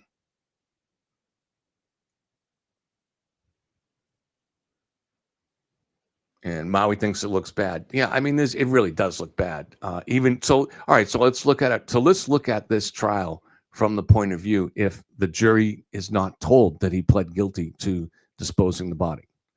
You still have plenty of evidence. I mean, and we saw visual today. We saw the tools that he used, and we allegedly used, and we saw some of the gear that he bought to wear, like the booty coverings and things like that. You wouldn't have that stuff around the house normally, you wouldn't think. And in fact, he went and receipts showed that he just bought it. So even if the jury is not told that he's pled guilty to this stuff, I'm gonna go for now on the assumption that the jury will be told that he pled guilty on misleading the police, but that they won't be told that he pled guilty to disposing his wife. Because I think in these cases, the judge is always going to err on the side of caution and try to help, not help, but err on the side of caution when it comes to giving the defense as much room as possible to defend someone on the charge of murder, given the gravity of the charge. So I'm going to go with that assumption that they're not allowed to tell the jury that he pled guilty to disposing the body, but that they will be, that's just my opinion, I'm not a lawyer, but that they will be allowed to say that he pled guilty of misleading the investigators, because that does seem to be relevant. And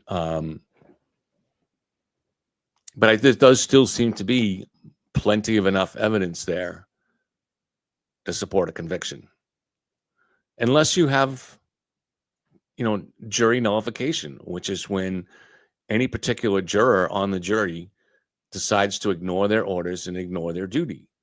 Now, jury nullification has different forms, but I can tell you that I have people that are friends, some that are here in chat, and also relatives that believed Karen Reed was guilty, but were reluctant to they claimed if they had been on a jury, they'd be reluctant to vote guilty if they thought her sentence was going to be 20 years, because they just didn't believe she deserved 20 years.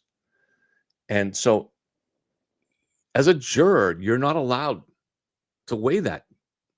You're there to determine the facts. That's your duty.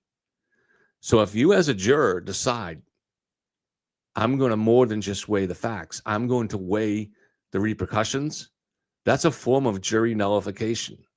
That's you saying, I am going to thumb my nose at my legal instructions.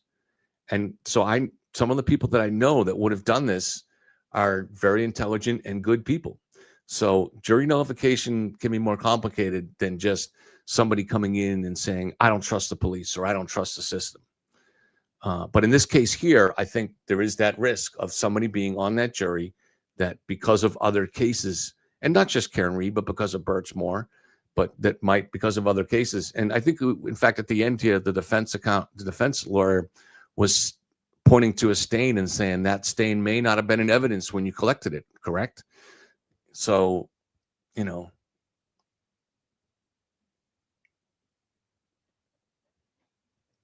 Liz, yes, I did think of that, and that's very possible. In fact, I thought of that when I first heard that maybe why he pleaded as he did was knowing that the guilty pleas wouldn't be allowed to tell the jury. Yes, I think that's something that they probably calculated. That's a very good point, Liz, and I think that is something that they calculated.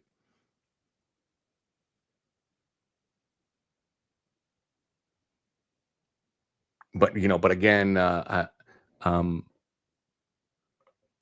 as I keep repeating, I'm not a lawyer, obviously, so I try to think about it just from a common sense kind of way. And Maui said that should be teased out during voir dire. You gotta. The good thing about the voir dires is the judge gets to question the expert too. That's what's pretty cool about it. And a grand jury, the jurors get to question the witnesses. Maybe that's how the trial should be too, right? That the jurors should get to ask questions. Maybe if the jurors in the Karen Reed case could have asked questions to the witnesses, maybe that might have allayed some of their concerns, and it might have changed the result. So, I'm curious. I'm sure there's legal arguments for this to go back to the setting up of the courts and the establishment of these rules, which would be possibly different in each state. There might be states. In fact, I think there are states, possibly like Nevada or Utah or something like that, where they are allowed to question the witnesses. Oh, Maui says in Florida, so they can ask, so the jurors can ask questions in Florida. Yeah, I knew there were states that it was allowed. So it's up to each state to decide that. And some judges don't like the questions in Florida. You mean, so does a judge, are there rules that apply to that? Does the judge have the ability to overrule a question? Do they have the ability to cancel a question or veto a question or instruct in how to formulate a question? That's really interesting.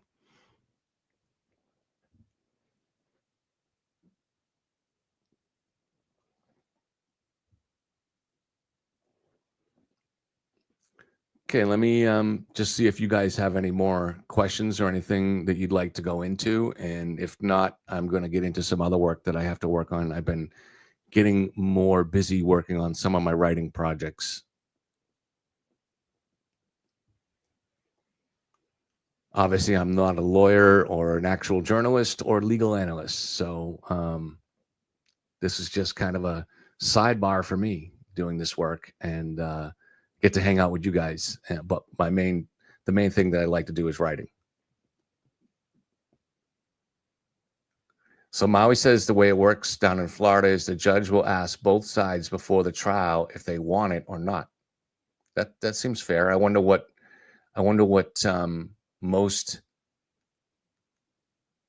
sides would choose. Is it to the advantage generally to the defense or the prosecution? Maybe that varies case to case, but is it generally to the advantage? What do you think, Maui? Is it generally to the advantage of the defense or the prosecution allowing the jurors to ask questions?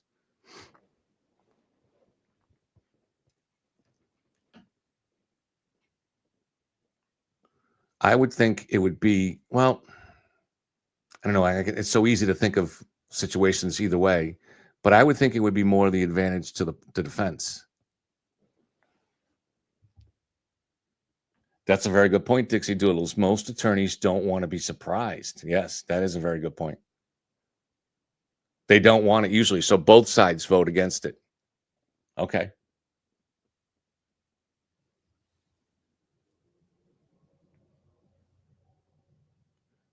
Maui thinks it's an advantage for the prosecution. Okay.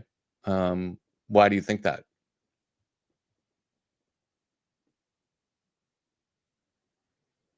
I can totally see scenarios where it would be too, where you ask Well, especially certainly if the defendant takes the stand, I could see that.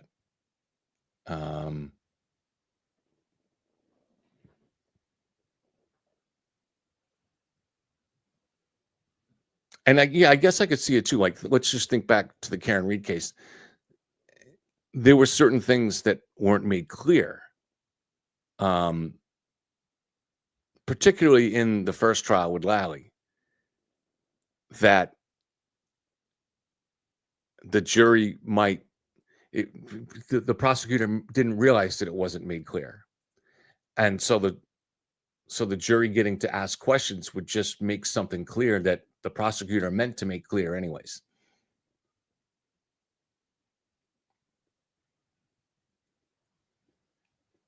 Right. And especially if they're asking, and they also get to ask experts questions like that. So think about back to when you had experts on the stand in the Karen Reed case. It would have been, especially some of the ones talking about really technical stuff like, SQLite files and things like that. That could be a little bit overwhelming. And it might have been explained, but because there was so much, it might have been lost in some of that verbiage. So that would be an advantage to the prosecution. So I agree.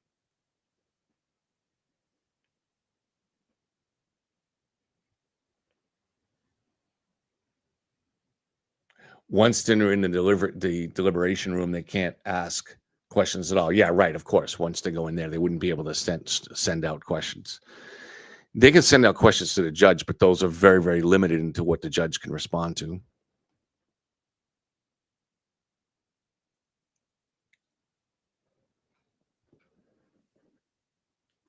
Thank you, Joe. Yes, so become a member. Give us that support of $2.99 a month. I do appreciate it because trying to get the channel to where it's back to breaking even again. There are some expenses with it. So if you can afford to give us that $2.99 a month, that would be great. If you can't, that's okay. It's no big deal.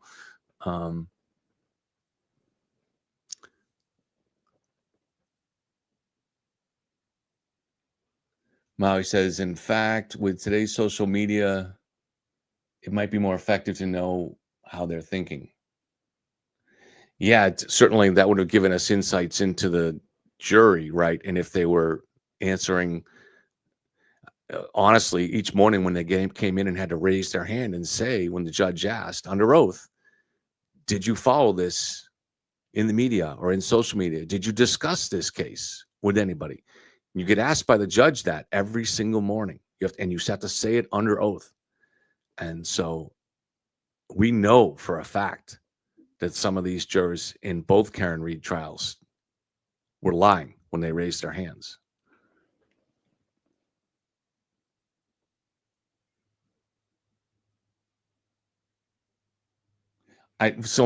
Jeff, I think what Maui was saying is it would give us insights into what that particular juror might be thinking based on their questions. So, for example, I had heard that in a particular grand jury that I won't mention, that there was one juror who was asking questions frequently. And based on the nature of questions that she was asking to the witnesses, it was clear that she had been getting her information from social media, from Turtle Boy, or something similar to that, because her questions were straight out of that. It was straight out of the defense theory. So, and the grand jury wasn't even on something that had anything to do with Karen Reed's guilt or innocence in the charges about murdering John O'Keefe. So, but certainly we could look at her, from my understanding is her questions were a clear sign that she was getting that from social media. So I think I correctly understood what Maui meant.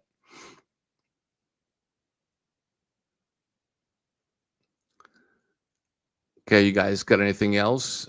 Any other questions? Just a reminder. So I'm not sure what happened to Margaret. It's, when you go out on the road, you get caught up in things. So I don't know. I heard from her briefly a few hours ago, but then I didn't hear from her. Joe says court on Friday is just from 9 to 1. Thank you, Joe. Appreciate that. I didn't know. I was wondering that, but I didn't know for sure. So I do want to, as I keep mentioning on the show a couple of times a day, I do want to cover other topics. And, I know we have we have a small but very smart and group in chat that's interested in a diversity of topics. And one that's interesting to me is artificial intelligence. I've already had on a guest that his company has an artificial intelligence tool that is used to help law enforcement. But I have a guest on December 13th, so a couple weeks from this Saturday, that his company has developed. He's one of the smartest guys in the world, and his company, he works for MIT. He studies at MIT. I don't know if it's fair to say he works there. His group is based out of MIT. He's, I don't think I wouldn't call him a student there. He's older than that. But this company is, what they do is, I'm not sure if they're a company, because I don't think they're doing this for money, but they have developed software that is used to analyze molecules right down to the atom in order to fight disease. So in order to design proteins to fight disease. All right, I'm going to have to let everybody go because I have to go take care of something. Thank you, guys.